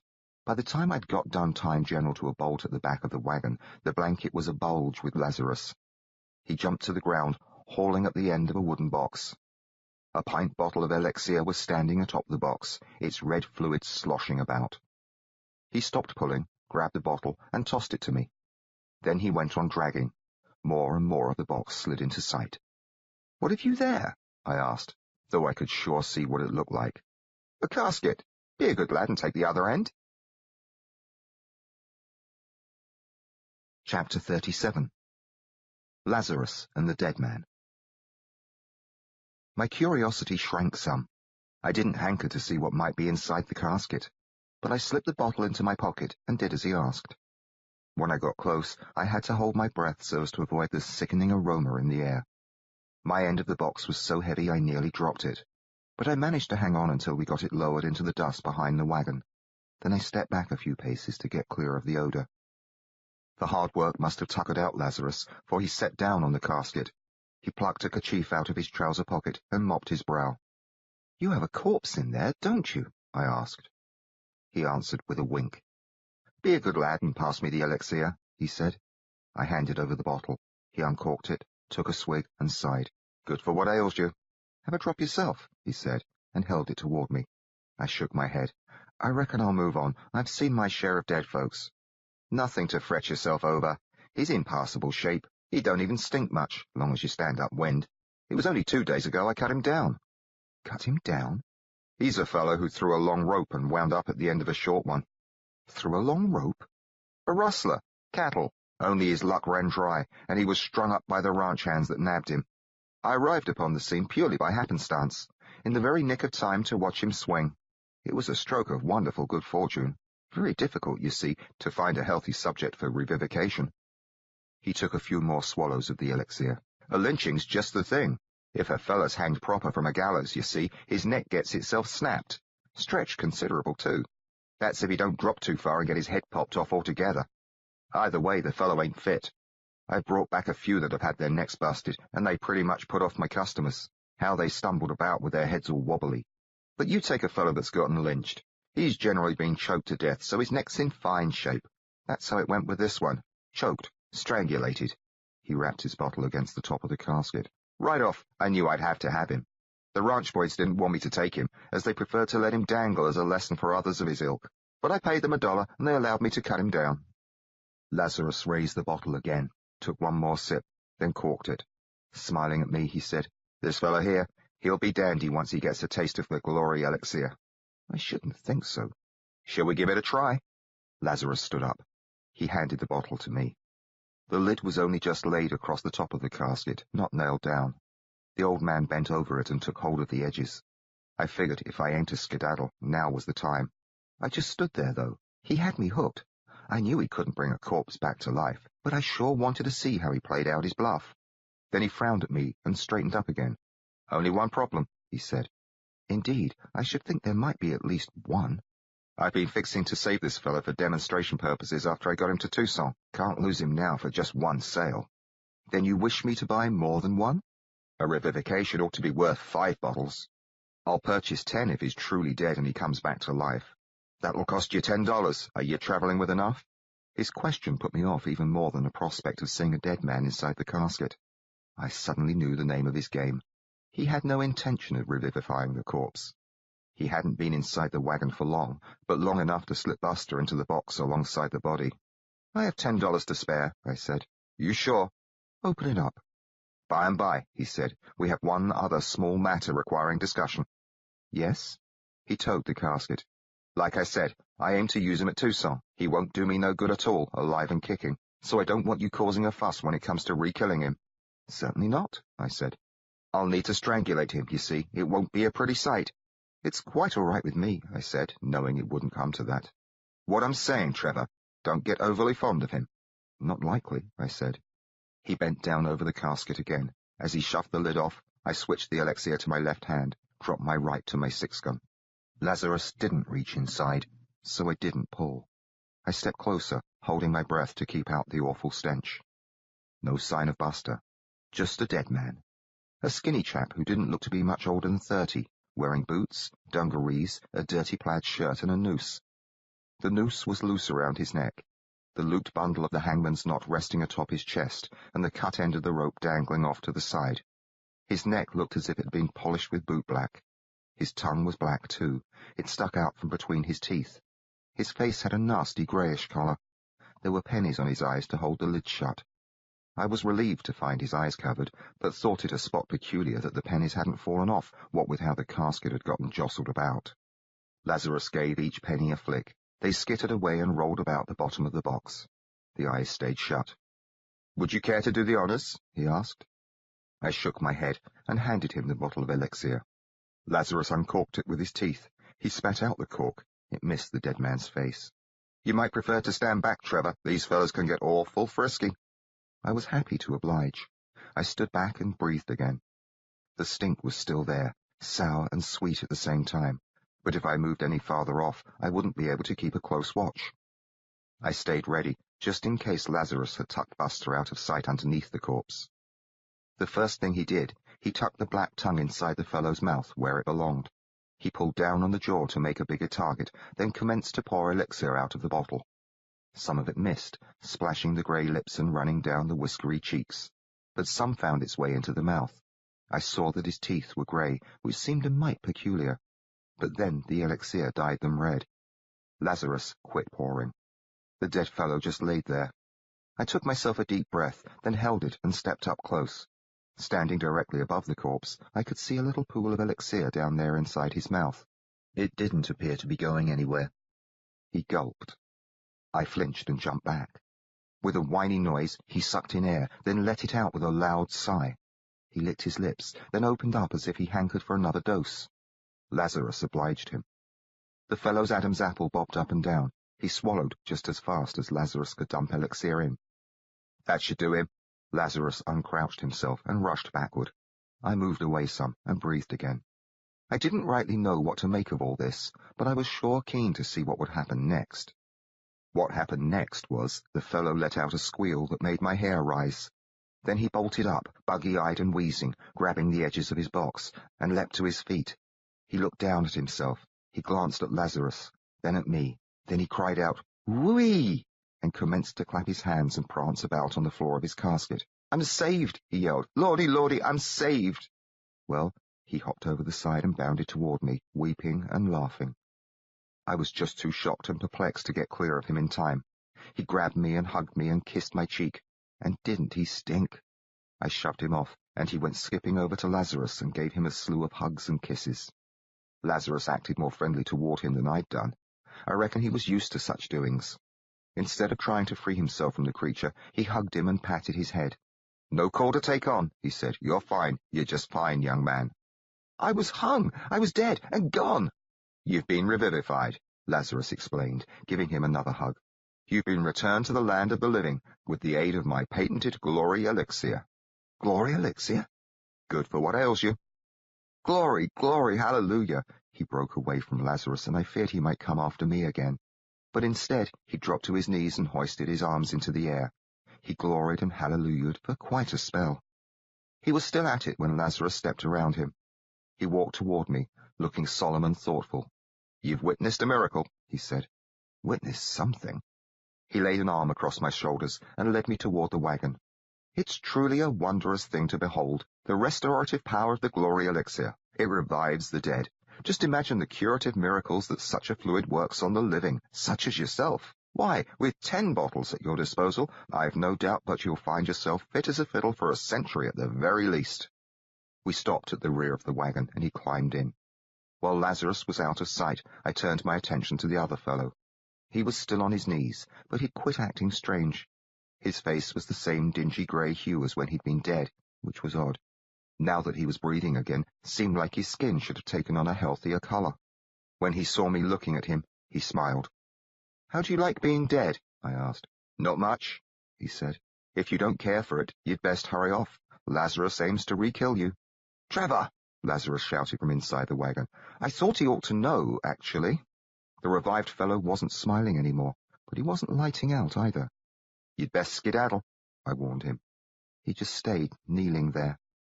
Lazarus crawled backward, dragging a wooden box out through the blanket. "Why'd you want to tell him such things?" he asked. He sounded a trifle peeved. "Well, don't you worry yourself. He's still here." After climbing down, Lazarus called to him. "The lad's joshing you." "Oh, I know that, Jethro." Dr. Jethro Lazarus rolled his eyes heavenward. Then he pulled a bottle from the box, just as if nothing had gone amiss. "There's one," he said, and handed it to me. "You told me you intended to re-kill him," I said. "Don't mean he has to know it. He'll know it quickly enough when you have a go at throttling him. I'll make it quick and painless. Tell you what, I'll make it quicker." Well, I swung around and tossed the bottle into my left hand and slapped leather with my right. Lazarus yelled, "No!" His buddy yelled, "Don't!" Then my Colt was blazing up dust all around him. He sprang to his feet. He dodged about. "Hold still," I shouted. He froze and reached for the sky. "Please don't shoot." "No call to fret," I told him, and took careful aim at his chest. "Dr. Lazarus'll revive you." Lazarus chuckled. "I do believe we've been found out. He's fixing to plug me." Shaking my head, I holstered the Colt. The dead fellow looked quite relieved. He came toward us, watching me careful. Along the way, he dug a hand into a pocket of his trousers and dragged out a sort of rodent by its tail. It looked as flat as if it had gotten stepped on. He gave it a fling, and it thumped into the casket. "How'd he catch on?" he asked Lazarus. "You called me by my name, dummy." "It was more than that," I said, rather pleased with myself. For the first time since the big shootout at the camp, I didn't feel horrible. I found myself smiling. "Why, do you two frauds actually fool folks with your game?" "More often than not," Lazarus said. His partner came up to us. Even without the dead critter, he didn't smell any too fresh. "I'm Eli," he said, and stuck out his hand. It was the same hand he'd used to rid himself of the rotten carcass, so I didn't shake it, but touched the brim of my hat instead. "Trevor Bentley," I said. "Glad you didn't poke me full of lead. Care for a licorice?" He dug into his other pocket and came out with a stick. It put me in mind of Sarah and how we always ate just such candy when we visited town. I felt a little pull of sadness, but that passed as I realized Eli'd used the licorice to blacken up his tongue and lips. It had darkened his teeth, too. I'd seen they were grey, which hadn't seemed right. Death shouldn't do that to a man's teeth. I hadn't caught on, though. "No, thank you," I told him, not wanting any truck with something he'd handled. "I don't wish to turn my tongue black." They both laughed some at that. Eli tore off a piece of licorice and commenced to chew. "Boot black on your neck, is it?" I asked. Lazarus clapped me on the shoulder. "You're too quick for the likes of us." "And how is it you made your face such a colour?" I asked Eli. "Ashes," he said. He licked a finger, in spite of it being one that had plucked the dead thing from his pocket, and took a swipe at his face. A path of grey came off. He had ruddy skin underneath. He grinned like he'd shown me a secret of the universe. "You two blokes certainly went to a fair piece of trouble on my account." "A sale's a sale," Lazarus said. "No hard feelings, I hope." "Well, you put on a lively show. Did you try it out on that pair of rascals that came along before me?" Lazarus shook his head. "I'm afraid we missed the opportunity. They rode up on us too quick. had a chance to spot Eli. "You don't travel along in the casket, then?" I asked the deceased. He grinned, chewing, showing me his licorice teeth. "Gets a mite close in there." "I should think so, and a mite smelly, too." "Oh, Eli don't mind the smell." "Nope," he said, and bit off another piece of licorice. "You two certainly do beat all." "Now," Lazarus said, "how many bottles of the Glory Elixir do you suppose you might like to purchase?" I still held a bottle of the stuff. I shook it and watched the red fluid slosh about. "What's it made of?" "Secret herbs and spices from the Far East, guaranteed to—" "Quit having me on now." "Gin and cherry syrup," Lazarus said. "Is it now?" Well, I believed him. I uncorked my bottle, took a sniff, then drank some. It tasted mighty fine and sweet, scorched my throat and heated up my stomach. And what does it cure, actually? Lazarus laughed. Sobriety. Though I had a vivid recollection of my bout with a hangover following too much whiskey with the boys, I judged that some Glory Elixir might be a fine thing to sip now and again. But then I figured Eli might have had a hand in filling the bottles. Real quick, I lost my thirst for the stuff. "Suppose I pay you $1 for the show, and you keep your elixir." Lazarus scowled and rubbed his beard. Pretty soon he said, "I'll tell you what, you keep your $1 and ride along with us. Scout up ahead, then you let us know quick when someone's coming along so Eli can get himself set for a demonstration. We'll pay you handsomely for your services, give you 10 cents on every bottle sold. How does that appeal to you, Trevor?" I gave it some thought, then said I'd do it. I went on over to General, mounted up, then waited while they loaded the casket into the wagon. It was good to be out of smelling range of Eli. When they got the wagon moving, I rode on ahead. They were quite a pair of rascals. They'd livened me up considerable with their antics. For a while there, I aimed to follow the plan and scout ahead for them. It'd be a treat to see them have a go at tricking some folks. I figured I might travel with them all the way to Tucson. They seemed like good company, if you don't count Eli's aroma. I could see how we might get to be chums. But chums of mine don't last. If I stayed with them, they were bound to end up dead. Same as everyone else. So I chose to spare them. I was some distance ahead of their wagon by then, so all it took was to quicken General's pace.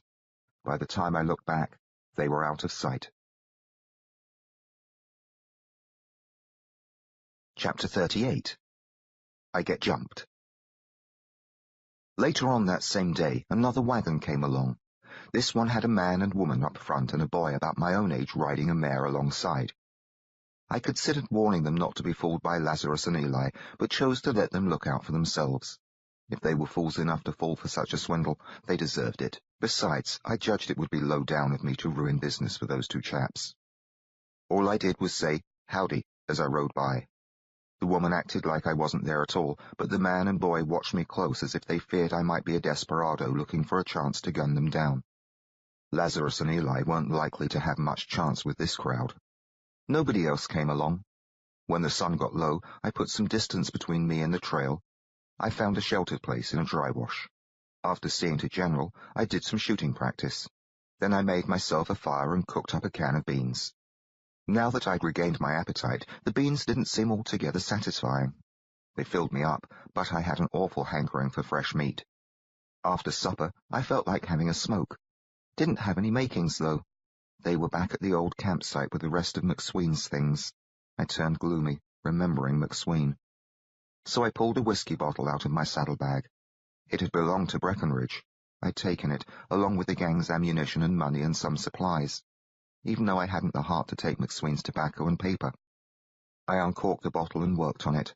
It didn't have the good, sweet taste of the Glory Elixir, but it had never been touched by Eli either, so that was a clear advantage. The whiskey didn't perk up my spirits much. I quit while I still had my wits about me and turned in. The next day, I returned to the trail. I still had a hunger for fresh meat, so I kept my eyes open. There were birds about, magpies and hawks mostly, but a gunshot was likely to blow such things to smithereens if I was lucky enough to hit one.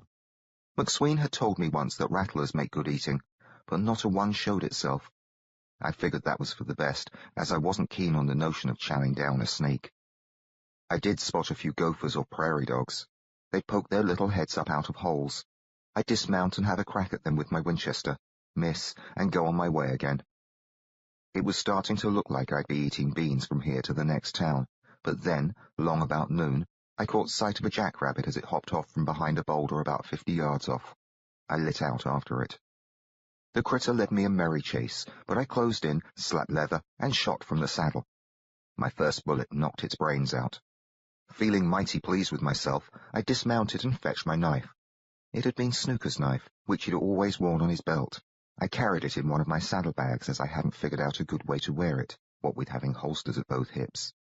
Anyhow, I unsheathed the knife and gutted the hair and cut off its head and skinned it. I couldn't see much advantage to waiting, so I built a fire and cooked it up on the spot. It smelled just splendid as it sizzled away. By and by, the outside turned a lovely golden brown. I took my meal off the fire, then had to wait for it to cool down. I ate the hair right off the spit, and it tasted simply delicious. When about half was gone, I judged it to be a fine thing to save some for supper. So I wrapped the remainder in a cloth and put it into a saddlebag along with my knife.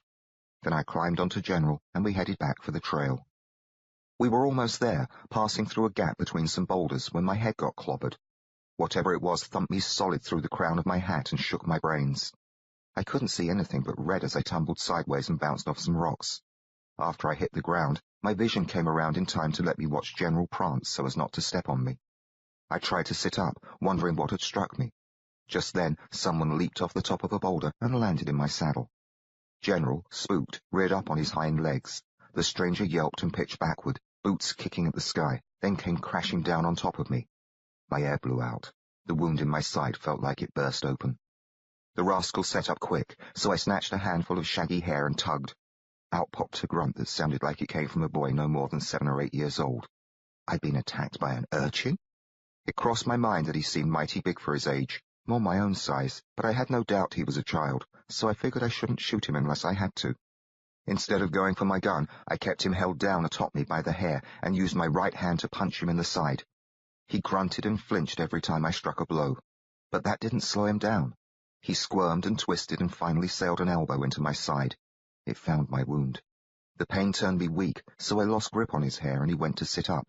I grabbed for him, but only caught shirt. He wasn't ready to let that stop him. He strained against it, groaning. I heard a rip and the shirt came down off one shoulder. Then my arm got knocked away by an elbow and he scurried off me. Without a glance back, he stumbled to his feet and made a dash for General, who was watching us from just beyond the gap. I sprang up and gave chase. "Stop, or I'll shoot you," I yelled. He didn't stop. I didn't shoot. I just didn't have it in me to plug a kid. Besides, I was quicker on my feet and gaining on him, so it wasn't called for.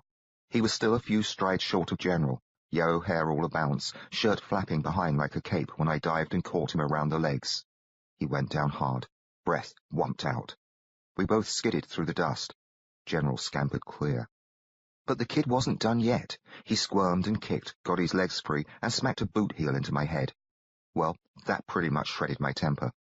"Damn your bloody eyes!" I shouted, and grabbed the boot that had kicked me. On my knees, I gave it a rough pull. It didn't come off, but dragged him closer. Then I twisted that boot.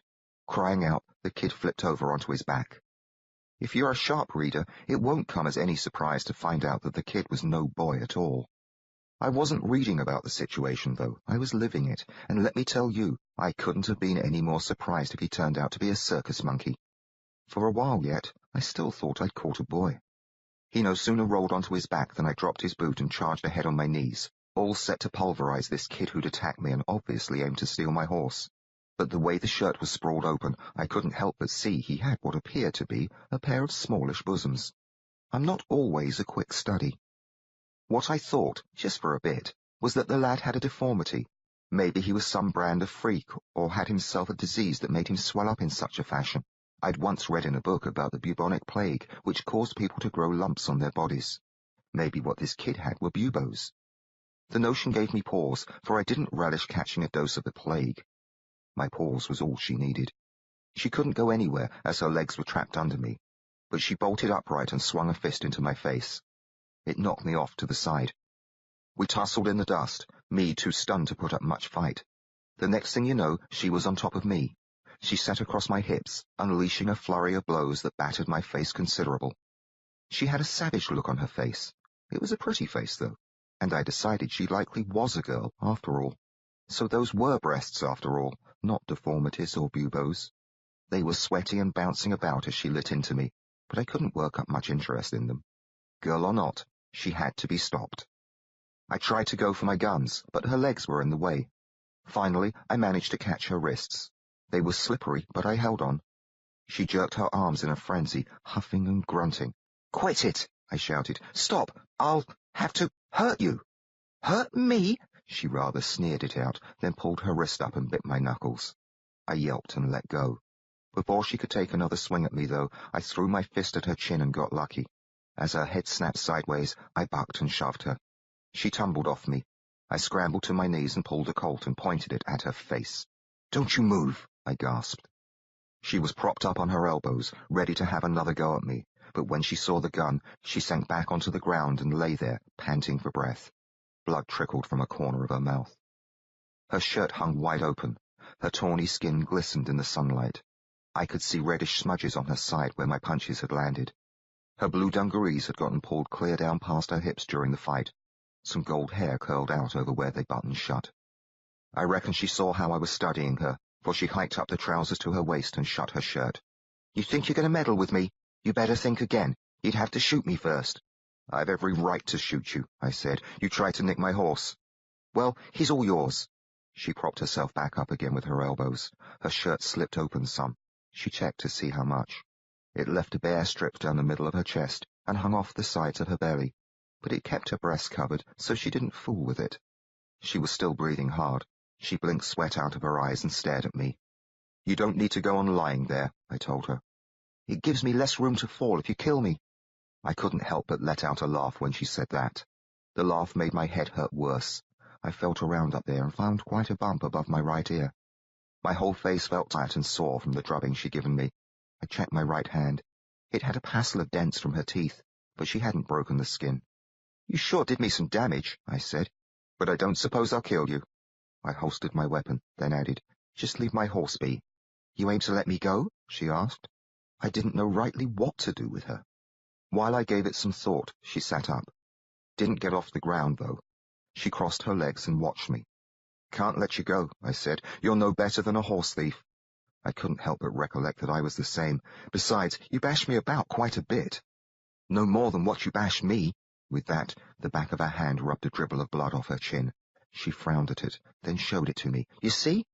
I took quite the worst of it, actually." "You sure do talk peculiar. Anybody ever tell you that?" Well, that set me to blushing. "There's nothing at all peculiar about how I talk, thank you." "Oh, yes, there is. What are you, a Yankee?" "I come from London, England." Her eyebrows went up. "I'll be danged," she said. "An Englishman, if that don't beat all." Her eyebrows came back down, and she was suddenly frowning. "I didn't do that to you, did I?" "What?" "Your side there." I raised my arm and looked down where the posse bullet had ripped my shirt. The cloth was bright with fresh blood. It was healing up quite nicely before you ambushed me. "Someone go at you with a knife?" "It's a gunshot wound." "Let me see," she said, and got up. I watched her close, wary of tricks. On her feet, she tried to fasten her shirt. Its buttons were gone, though, so she pulled it shut and tucked it into her trousers. Then she came on over to me. "You best behave," I warned her. "I just want to see." Well, I wasn't fool enough to pull up my shirt and give her a chance at my Colts, so I took them both in my hands, then raised my arms. She stopped straight in front of me. Her eyes were level with my own, and green as emeralds. I hadn't seen them up close like this. They were so sharp and clear they gave me a squirmy feeling inside. "You sure are a caution," she said. "I don't intend to get myself ventilated by a girl." That brought a smile to her face. I saw her lips were dry and cracked. There was a cut at one corner, which I judged must have been caused by my fist. The cut had a drop of blood on it. Her teeth were straight and shiny white. "I ain't ventilated a soul all day," she said. Then she took hold of my shirt with both hands. It was pretty much untucked from the fight. She hauled out the remainder and hoisted it up. Bending over some, she peered at my wound. "Why, it's only a scratch, mostly. I bet you just walked too close to a thorny bush." "They must have rather big thorns where you come from." "Don't they just?" she said. Then she leaned in closer and blew on my wound, which I knew to be more of a furrow than a scratch. Her breath felt pretty good. She did it again. "What are you doing there?" I asked. "You picked up some grit, and it don't want to blow off. You got some water? I'll clean it for you. Otherwise, you might just fester up and die." "I shouldn't like that to happen." "Well, go get your water." She let my shirt fall and stepped back. She had a look of mischief in her eyes, so I judged she was up to one trick or another. "Wait here," I said. Then I holstered my guns and hurried off to fetch General. I gave some thought to making the girl come with me. More than likely, she had no intention at all of cleaning off my wound, but aimed to light out. I rather hoped she might do just that, run off and hide. I didn't know what to do with her anyhow if she stayed. She had already caused me a spot of trouble. The sooner I could get shut of her, the better. So I took my time going after General. He'd wandered off a piece. I found him nibbling some leaves off a bush and let him work on it for a while. Watching him, I had a mind to mount up and ride away. If I did that, I'd be clear of the girl whether or not she decided to vamoose. Only problem was, my hat had gotten knocked off when she clobbered me off my saddle, and I didn't aim to leave it behind. Besides, I was curious. Maybe I was more than that. The hat was the excuse I gave myself, though. After a while, I took the reins and walked General back through the rocks. Along the way, I found my hat and picked it up. Its crown was caved in some, but the dent popped right out when I gave it a poke. I knew better than to wear my hat, what with a sore lump on my head, so I hung it over my saddle horn. A few more steps took me past the rocks. The girl was leaning back against a boulder, arms folded across her chest. "You didn't dodge off?" I called. Didn't quite know how I felt about that. "Where would I go?" she asked. "You aren't afraid of me, then?" "Oh, that beats all." "Perhaps you ought to be, you know," I said, and lifted down my water bag. "You're just a boy." "Used to be one." She watched me come over toward her. Even though she didn't smile or smirk, she had a sassy look about her face. "And how old are you?" she wanted to know. "How old are you?" "I asked you first." "Older than you, I suppose." "Ha!" "I'm 19, going on 20, I told her. "You're a liar's what you are." She reached out and grabbed the water bag. "I bet you're no more than 13. 18, I said. "More likely 12. She unplugged the pouch, tipped back her head and commenced to gulp down my water. She had a tiny, pale scar under her chin. Her neck was smooth and shiny, same as the skin that showed between the edges of her shirt. Staring at those places, I all of a sudden lost my urge to squabble with her. "Actually, I'm closing in on 16. She lowered the pouch and smiled. "That sounds more like the truth." "It is the truth." "Truth is, I got you beat. I'll be 17 come October." "So you're 16. "Older than you by a country mile. Go on and take your shirt off."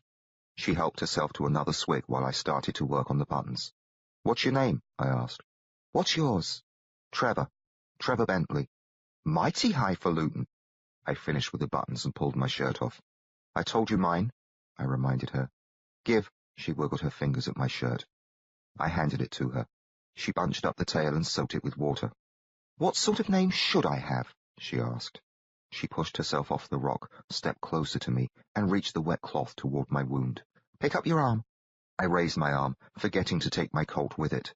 By the time I had caught the mistake, she was already patting the cloth against my raw gouge. She was gentle about it, too. With both her hands full, she'd have trouble going for either of my guns, so I tried not to worry about it. "You want me to guess your name, then?" I asked. "Bet you can't." "Rumpelstiltskin." She laughed softly. "Yep, you got it on the first try. That's Rump for short." She stopped swabbing my wound and gave the shirt to me. As I put it on, she stepped back and slipped the strap of my water bag over her shoulder. "Saw you cooking up a jackrabbit," she said. "You give me some, I'll tell you who I am." "You've already told me, Rump." "You don't want to see me shrivel and die," she said, and walked on around me.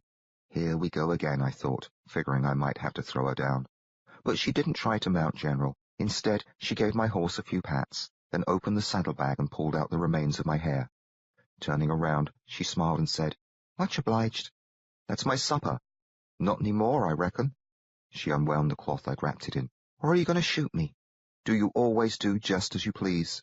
"Pretty near." She bared her teeth and ripped a chunk out of my hair. Her eyes closed. She chewed a few times and sighed. Then she tore off another chunk and worked on it. Some juice dribbled down her chin. She wiped it off with the back of her hand, then opened her eyes and said, "Mighty fine, Trevor." Her words came out sounding thick and mushy. "It's going to be a pure pleasure riding with a fellow that's such a good cook." "You have a notion to ride with me, do you?"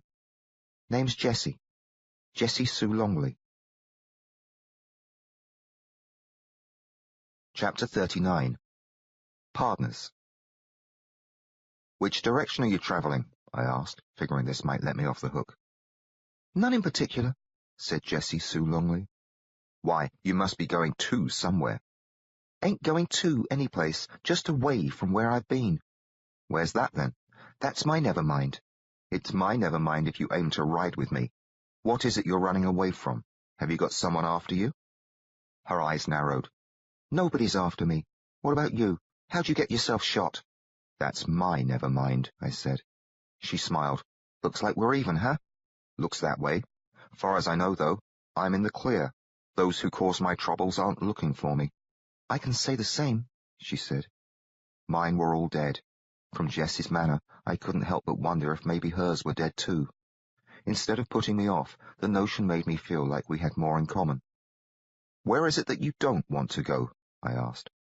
Only just Texas. Well, that's not where I'm going. I knew that. I saw you on the trail. You was heading the wrong way for a fella bound for Texas. Not as it would have mattered if I could have nabbed your horse. How'd you get out here at all, without a mount of your own? Did you walk the whole way, or— Do I look like an addlehead? Not at all. I should say I'm not. No, sir. She dipped her head down and brought it up sharp as if agreeing with herself rather fiercely. Even though she had a frown on her face, something in her eyes stayed amused. Like she was up to some brand of mischief. She pretty much had that same glint in her eyes all along. It seemed fitting the times I knew she was having me on, but times like now, it didn't rightly belong there and seemed peculiar, as if she carried a secret knowledge inside that maybe set her apart from whatever was actually going on. I had me a horse, she said, so yesterday when a dang rattler spooked him and he threw me. He run off, and I ain't seen him since. Sorriest excuse for a flea-bitten nag I ever did see. Lost him, and everything I owned but the clothes on my back. Lost me a good Sharp's rifle, she added, as if that was an especially sore point. A spot of bad luck, that. Worse luck for the rattler. A grin came up, matching the usual gleam in her eyes, and she patted her tummy. You ate it? Killed it first? Stove in its ugly head with a rock? The same as you did to me? Well, your head ain't so ugly, and I didn't stove it in. You certainly had a go at it, didn't you? I only just meant to knock you off your saddle, she protested. If I'd aimed to kill you dead, you'd be stretched out in the dust before now. I doubt that. Not me. She bent over, hitched up a leg of her dungarees, and snatched a knife out of a boot top. It was just about the biggest knife I'd ever seen, the blade near as long as my forearm. She tapped its point against my chest. This here's my Bowie knife, she said. I gazed at it and felt myself shrink and get cold here and there. She'd had that awful weapon all along. If she'd used it instead of the rock, she could have split my head open. She hadn't even gone for it when we were fighting hard on the ground, and there'd been moments when she'd had the chance. She'd chosen not to pull it and gut me. Why didn't you use it? I asked. Makes a terrible mess, she said, and slid it back down into her boot. Standing up straight in front of me, she lost her smile.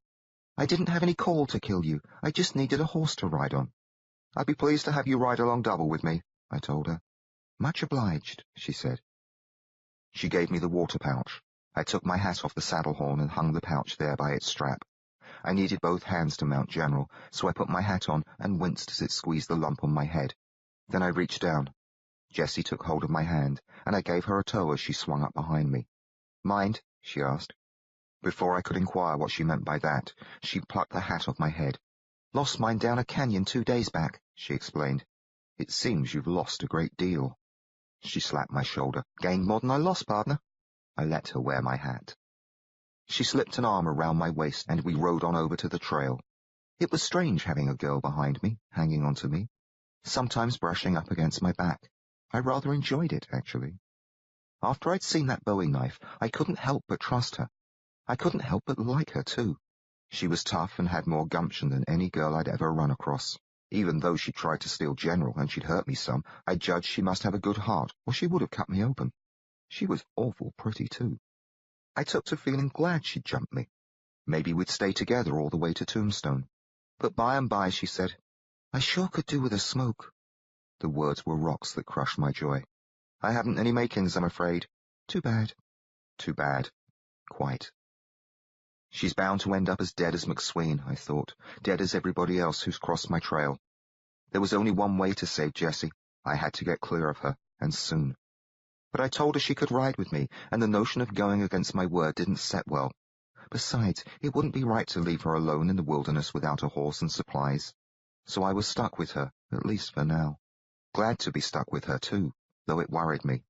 I'll just have to see that she doesn't get killed, I told myself.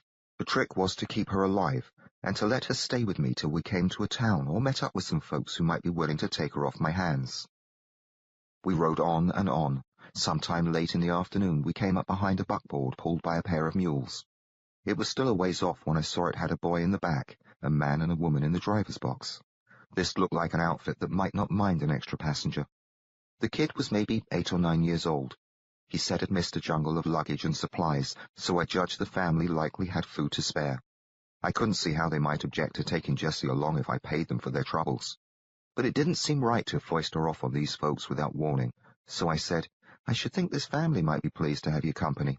Perhaps we'll ask them if they'll be willing to let you travel with them. She didn't answer. Pretty quick, though, she smacked the back of my shoulder. Say now, dirty sidewinder, you'll be better off. I'm just fine right here, thanks all the same. Then she fetched me another smack. Quit that! You ain't going to drop me off with a passel of strangers. Get it out of your head. We were just drawing up on the buckboard, the kid waving, the man and woman in front both turning to see us, when Jessie called, Gee up, and gave General a whap on the rump. He took off with a lurch. I had half a mind to pull in the reins, but instead I let him trot on till we'd left the bunch a ways behind. General settled down to a walk. I don't see why you had to do that, I said. Jessie didn't talk for a spell. Finally, she said, I thought you and me were partners. You'd be better off with those folks. How do you know that, Mr. Smarty? How do you know the pa, if that's what he even is, don't take a horsewhip to his wife and the boy 18 times a day just to exercise his arm? It wouldn't have hurt you to have a talk with them. They might have been quite friendly. So how come you're all fired hot to throw me off on someone else? I don't care to see you hurt. You fixing to hurt me? Why, no, certainly not. The problem is, you're likely to get hurt if you stay with me. You just won't last, not unless you get clear while there's still time. Why's that? I don't know, actually, but I've left behind me an awful string of dead folks. You got a sickness? Nothing more than bad luck. Well, that eases my mind. You near had me scared. I saw a fellow caught himself a dose of the rabies one time. He took to cavorting down the street all wild-eyed and slobbering. You never seen such a sight. He went to bite old Lady Jones, and Sheriff Hayes dropped him stone-cold dead. That was in El Paso 3 years back. Saw it happen with my very own eyes. They say it was a dog bite. You get yourself bit by a rabid hound, you might as well just cash in your chips there and then. That's what I do, blow up my brains and call it quits. You don't want to make a fool out of yourself, foaming all over tarnation and snapping at folks so they have to shoot you. You won't catch rabies from me, I told her. When was the last time you got yourself bitten? Earlier today, actually. She let out a laugh and slapped my arm, but not hard. Smarty. I do hope I won't commence to slobber and snap. My hat suddenly got shoved down onto my head. Ow! You'd better wear it for a spell. The sun's getting to your brain. I lifted it some so it wouldn't squeeze my bump. We rode on for a while. Then Jessie said, So what was it that killed off such a string of folks? Mostly guns and knives. But you ain't the one that done 'em in. I didn't kill my friends, but plenty of them ended up dead on account of me, so it's much the same thing. How'd you manage that? It's rather as if I led them into trouble, you see. Not that I did such things on purpose. But those folks got killed anyhow. I'm afraid the same might happen to you. Well, don't you go worrying about me. I can't avoid it, actually. You won't get me killed, so quit bothering your head about it. When my number comes up, it won't be on account of you. It'll be my own dang fault, you can bet on that. It shall be your own dang fault, quite right. It'll be your stubborn ways. I've warned you fair and square. I turned General and looked back down the trail. The buckboard was still a distance off, but getting closer. You ought to reconsider. Nope. I'd a sight take my chances with your bad luck, which I don't believe anyhow, than join up with them folks. You claim you're not addle-headed. That man, he'd take after me. It's what men do. He's married, Jessie. That ain't likely to stop him. He'd just bide his time till he can get me alone, maybe tonight when his woman's sleeping, or maybe he'll just go and try me right in front of her eyes. Some fellas ain't particular who watches. You're daft. I know what I know. It'll happen, sure as you're sitting there, and then I'll be forced to give him a taste of my knife. More than likely, the widow'd lose her head when she saw how I carved her husband. Wouldn't matter that he was no good and better dead. He was her husband and the father of a boy, so she'd throw a fit and grab a gun and shoot me. Then I'd be killed, and you know what? Every last bit of such a sorry business would be all your fault for passing me off on these folks. I twisted around on the saddle and gazed at her. She looked grim, but had the usual spark of mischief in her green eyes. "Where was it now," I asked, "that you kissed the Blarney Stone?" "What are you getting at?" "I rarely heard such malarkey." "Malarkey?" "Outrageous nonsense. You just don't know nothing at all." The General stepped off the trail without any urging from me as the buckboard closed in on us, but he needn't have bothered. The fellow with the reins brought his mules to a stop in time to miss us, even if we hadn't moved. "Was ist die problem?" he asked. I'd run into a German or two back home and took him for one because of the odd and spitty way he talked. Before I could answer, Jessie said, "No problem." He scowled at her. He looked like a hard man. Maybe Jessie hadn't been far off the mark with her notion that he enjoyed taking a horsewhip to his family. The gal beside him kept her head down as if she was bashful. She wore a white linen bonnet. I couldn't see her face at all. The boy in the rear of the wagon watched us, but kept mum. "Is this your sister?" the fellow asked me. "She lost her horse," I explained. "I've been giving her a ride." "Also," he said, whatever that meant. One of his dark eyebrows climbed up his forehead. "Wie take this, Fräulein? She come mit, yes?" At that, the girl raised her head. Her face was all ablush. She was working her lower lip between her teeth, and she stared at Jessie with a jittery look in her eyes. Well, then she shook her head just a bit. It wasn't much of a shake, but enough so the man noticed it. He spat some words at her. They didn't make any sense at all to me, but she cringed and dropped her head. Now that she was taken care of, he gave me a sly grin and said, "What want you for her? I give you the $5, yes?" "I don't reckon so," I said. "Nein?" "He wants to buy me, Trevor." "She isn't for sale," I said. "But yes, wie viel?" Jessie snapped. "Nobody lays a hand on me, you damn polecat." Scowling fierce, he lurched to his feet there in the driver's box, jabbed a finger at her and hissed, "Schießen!" The word wasn't out of his mouth before I had a Colt in my fist. He gave it a glance, frowned some, then came back at me with his oily grin. $10. "Bugger off," I said, then wheeled General around and put in the spurs. We galloped on down the trail till a rocky bend put the buckboard out of sight. Pretty soon, after we'd slowed down to a walk, Jessie pushed her head against me. Her hair tickled the back of my neck. "Sure glad you didn't sell me off to that pig," she said. "I wonder if he might have gone up to 20. She bumped her head against me fairly solid. A bit later, I heard a few sniffles. It crossed my mind she might be crying, but that didn't seem likely. Not Jessie.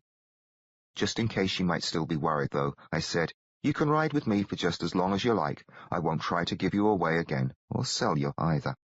She leaned more of herself against my back and wrapped both her arms around my middle. She gave me a squeeze, then said, "See that you don't."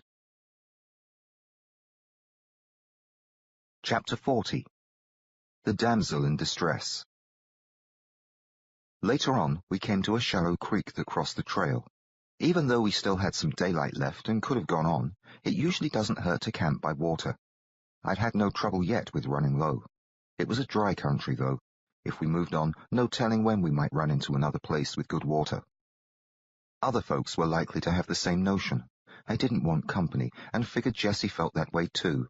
So we followed the creek north till we were a good distance from the trail.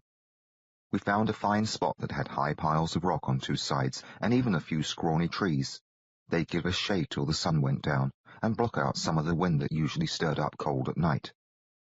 As I unsaddled General, Jessie said, "You just stay here and don't you dare come looking for me. I'm going upstream for a spell." She wandered off. I stayed where I was, finishing removing all my gear from General. Set down the sack of oats for him and groomed him while he ate. When I got done, Jessie still wasn't back yet. I let General wander down to the creek, but didn't follow him. The reason Jessie had warned me off, I judged, was so she'd have privacy for bathing. It stirred me up some, thinking about that. I took a notion to climb the rocks and spy on her. It seemed like a low-down thing to do, though. Besides, she might catch me at it and get riled. So I hauled my saddle into the shade under a tree and leaned back against it to make myself comfortable. A soft breeze was blowing. I closed my eyes and listened to the birds. It was uncommon peaceful and nice. I might have drifted off to sleep, except that my mind wouldn't let go of Jessie. I kept remembering how she'd looked when we were fighting, her shirt open as she threw punches at me, and how she'd looked later, sprawled on the ground. She might be in the creek right now without a stitch on. It was almost more than a body could stand. I pictured how she might look, all bare and wet, quite a bit slimmer than Sarah, not nearly as curvy, more like a boy. I wondered what her breasts might feel like. They weren't near as large as Sarah's. They looked like they might be hard, but then I recalled how they jiggled some while she swung at me. So they couldn't be terribly hard. Likely not as soft as Sarah's, though. I recalled my first night in Sarah's bed, and how she cured me of being put off by breasts. Then I was thinking about the other fine times I'd had with Sarah. There'd been the dancing and the baths and all those other times we'd ended up having at each other. But there'd been the rest of it, too. Trips into town, horse rides and picnics, the pure pleasure of being with her, talking or reading, doing chores or sharing meals. Pretty soon I was missing her something terrible. If only I hadn't seen that story about Whittle in the newspaper, we might still be at the house. That set me to thinking about our railroad trip, and I got angry remembering Briggs. If that no account hadn't thrown me off the train, we'd be together yet. But he had thrown me off, and I joined up with the gang. It seemed likely that I would never see Sarah again. No telling where she might have gone to by now. Maybe she travelled on to California with Briggs. I sure hope not. But if she was fool enough to get pulled in by the likes of him, she deserved no better. It made me feel ornery, thinking that way about her. I told myself she was too good for him, too smart for him. What she'd probably done was turn around and gone home to Coney Island. I hoped so. That way I would be able to find her again after I'd finished my business with Whittle. Except I won't, I thought. Till now I hadn't given it much real thought, but I'd known, way in the back of my mind, that me and Sarah were finished. It finished between us the night I shot down those posse men. After that, I was no longer fit for her. Sarah and even Mother herself were good women. I was no better than a murderer. Best for all concerned if I never saw either one of them again.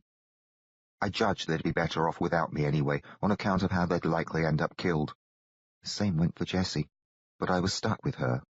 I recalled how she put her arms around me there on the trail after we'd left the German behind. It seemed clear she was growing rather fond of me. I couldn't deny that I'd gotten fond of her, too. She was full of gumption, and her sassy ways appealed to me.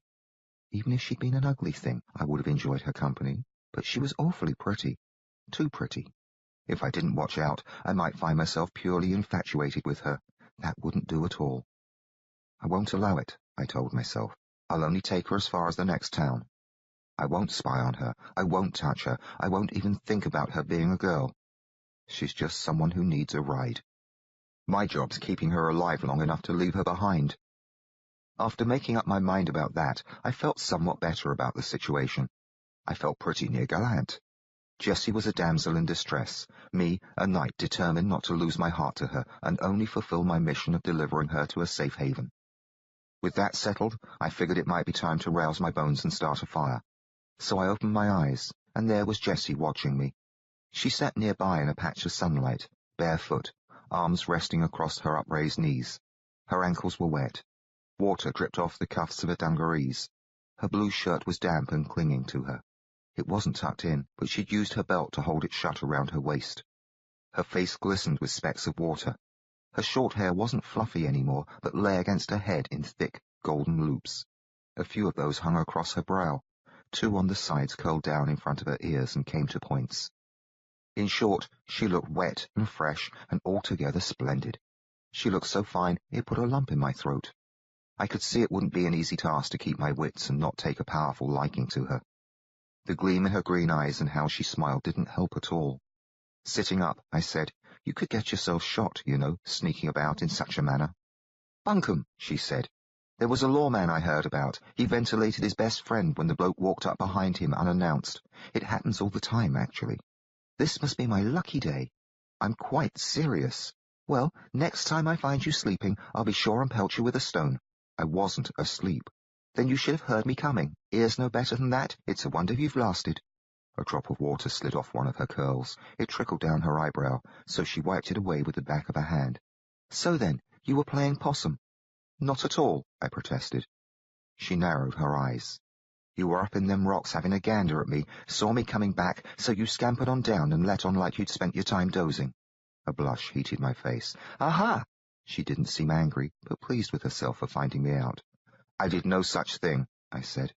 "No call to fib about it." "It's the truth, Jessie, but you go ahead and think what you wish." I'd be quite a wealthy chap if I had $1 for every time I'd been wrongly accused of this and that. It's as ordinary as daylight. Liar, I seen you. Did not. Did too. She pointed a thumb over her shoulder at the rocky height behind her back.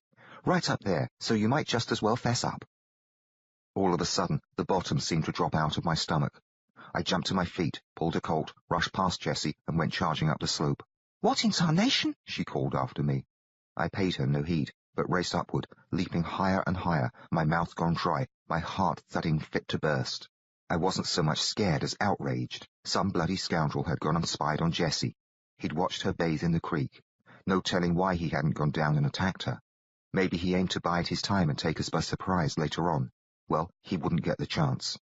I bounded over the top of the rocks, all set to shoot him dead. And that's what I would have done, but he wasn't there.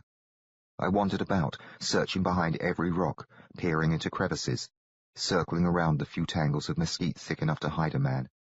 By and by, I judged he must have skedaddled. From my perch, I had a mighty fine view of the creek. Anyone up here would have had just such a fine view of Jessie. I was in a fit to shoot him, but he wasn't down by the creek, nor hurrying down the slopes. I studied the lowland all around us, but couldn't spot him or any horse other than General. There were hiding places everywhere, though. Dry washes, boulders, jutting heaps of rock, cacti and bushes, and a few stunted trees. Not many places for concealing a horse, though a man on foot could disappear in any of 1,000 places. I might have stayed up there longer, hoping he'd show himself, but then it came to me that I'd left Jessie alone. What if he'd circled around? What if he'd jumped her? Quick as I could, I hurried along the top of the rocks till our camp came into sight. There stood Jessie, arms folded across her chest, gazing up at me. And wasn't I glad to see her? Before starting down, I scanned the area. Nobody appeared to be lurking about. I could see the wagon trail off in the distance, but nobody was in sight on it. He got away, I called, and commenced to make my way toward the ground. Who got away? Jessie asked. The bloody cur that spied on you. She frowned some. He wasn't you? Certainly not. Did he look like me? Well, I didn't see him up close. He was only just peeking down out of the rocks. We'll have to keep a careful watch, I said, and leapt to the ground in front of her. I shouldn't have let you go off by yourself. That was a bad mistake. Well, nothing came of it. Not this time. From now on, we'd best stay together. I need me some private times, Trevor. What you need is me standing guard. No telling where this fellow might be or what's on his mind. I don't aim to see you attacked or killed for the sake of your modesty. I can take care of myself, I reckon. Just let me take along your Winchester. I'll get along dandy. I couldn't see a good argument against that. She ought to be fairly safe, armed with a rifle. Perhaps that'll do, I told her. We ought to stay together, regardless, unless you're fixing to bathe or the like. Sounds good to me. She got into her socks and boots, then we roamed about the area, gathering stray bits of wood and roots for our fire. I kept my eye open for the stranger, and also for game. Neither appeared. Jessie seemed uncommon quiet the whole time. After we made our fire, she kneaded some flour into dough, jammed wads of it onto sticks, and cooked them over the flames while I heated up a pot of beans. After we finished our meal, we took the pots and spoons over to the creek. That's when I noticed how still and quiet things seemed. The air had a yellowish cast to it. Looking off to the west, I saw that the sun was gone behind sombre mountains of cloud. Do you suppose we'll have a storm? I asked Jessie, who stood nearby with the rifle. Could be. Just as likely not. Doesn't appear as how they get much rain in these parts. We didn't pay it any more mind. I cleaned off the pot and spoons. Afterward, we spent a while scouting about to gather more fuel. When it got too dark to see, we quit that. We led General back to camp, and I hobbled him so he wouldn't go wandering off too far during the night. Then we sat down by the fire. Jessie was still talkative. Pretty soon I asked, Are you worried about that chap you saw in the rocks? You might say that. He hasn't shown himself yet. Why, I suppose he dodged off long ago. All the same, we'll need to take turns standing watch. Can't have him sneaking up on us while we sleep, you know. Oh, he ain't likely to sneak up on us. One can't be too careful. It's when you're least expecting trouble. I never did see him, Trevor. She flung a stick, rather briskly, into the fire. It hit and tossed up a spray of sparks. I didn't see nobody. I only just let on. I gaped at her, flabbergasted. That's the way of it. I'm right sorry I went and got you so worked up about him. He wasn't there at all. Nope, I figured sure you must have climbed up top to goggle at me, and you'd fess up once I claimed I saw you. I told you I'd done no such thing. Well, who'd admit it? I'm not one to go about lying. Me neither. Not as a general rule, but I wanted to catch you out. Why should I care to goggle at you? I blurted. You know why. I certainly did know why, but I wasn't about to admit it, so I kept mum. By and by, Jessie said, I seen how you look at me, Trevor Bentley. My face heated up, but I doubt it was noticeable in the firelight. Malarkey, I said. I don't blame you none for it. You're just a fella. They can't help that sort of thing. You're roaming up the wrong trail, Jessie. She narrowed her eyes at me, and a corner of her mouth turned up. Why, you can't go on denying it till your face turns blue. I know what I know. Seems to me that you hold quite a high opinion of yourself. I sure do. That's a fact. A mighty high opinion. That's how come I don't allow myself to get jumped on by every low-life sidewinder that takes a fancy to me. I've not taken a fancy to you. Sure have. Am I a low-life sidewinder, then? Don't reckon you are. Thank you kindly, ma'am. That don't mean I'll let you jump on me. I've no intention of jumping on you, actually. You're the one who's done all the jumping on folks so far. She let out a soft laugh. Long as you leave the jumping to me, we'll get along fine. We went quiet after that, and just sat there watching the fire for a spell. Then the wind kicked up, so Jessie fetched my blanket. She brought it back, sat down beside me, and wrapped it around both of us. I scooted closer to her, and our arms touched. That earned me a wary glance. Quite sorry, I said. Oh, never mind. It ain't your fault I'm touchy. Whose fault is it, then? Chester Frank and Charlie Gunderson and Jim Dexter, I reckon. Bobby Joe Sims and Carl Williams, Benny Anderson, Denny Sales, Hank Dappy, Ben Travis, Billy One-Eye Cooper. She took a deep breath, then went on.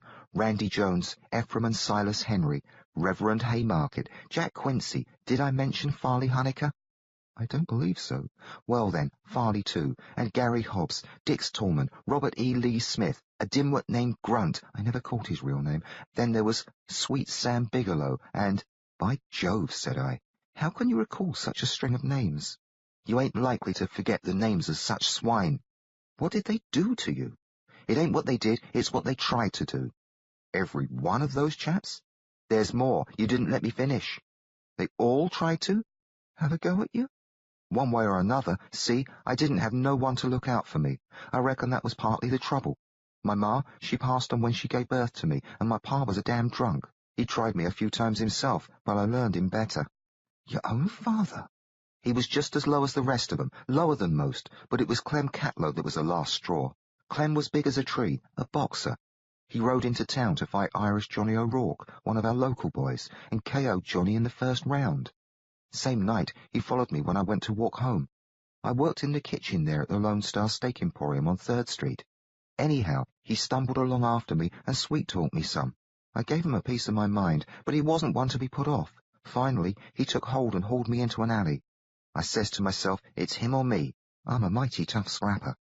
She looked at me and hoisted an eyebrow. You are that, I said. But I knew I weren't no match for Clem Catlow.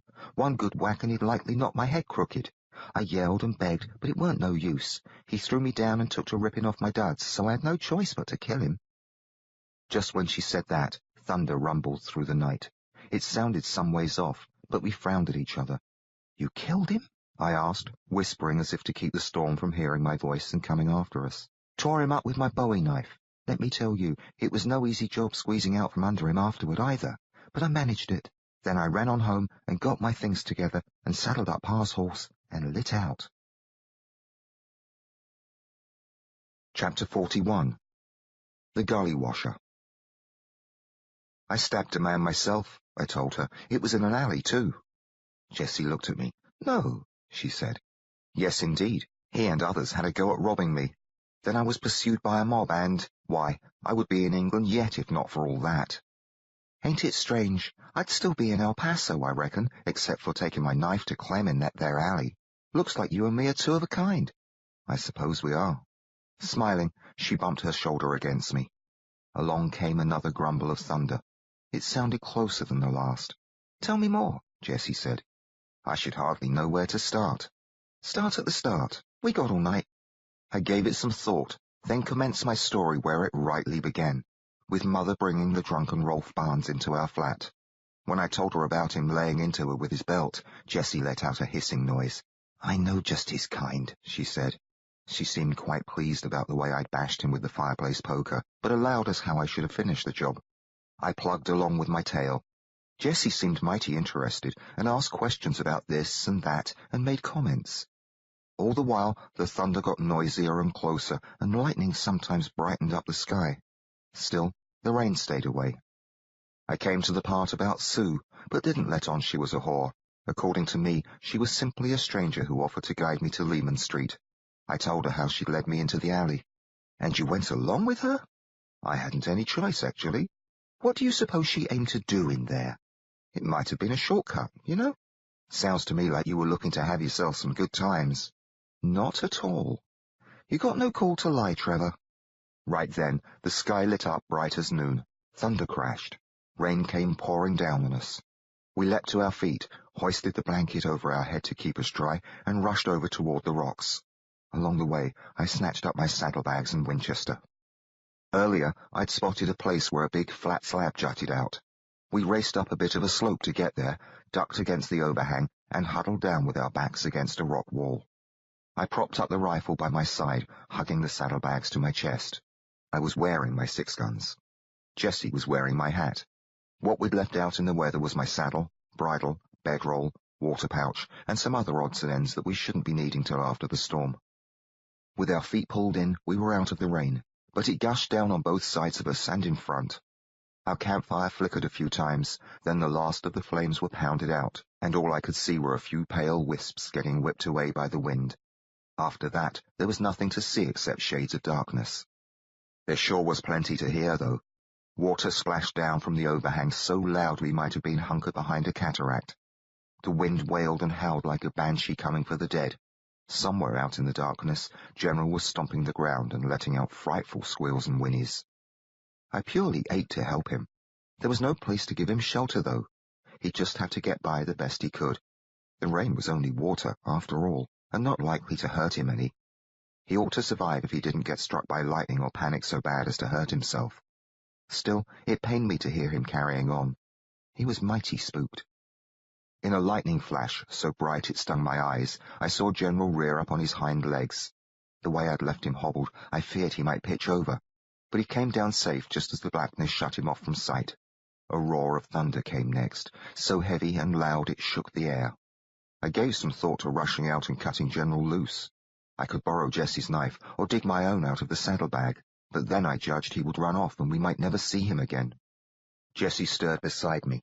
I looked at her. She was just a dim shape, but I could see enough to watch her take off my hat and set it atop her upraised knee. Just about then, a flash lit her up. She turned her head and smiled at me. She rolled her eyes upwards. She said something, but a cannonade of thunder killed her voice and the dark came back. After the thunder stopped, she shouted, "Don't this beat all?"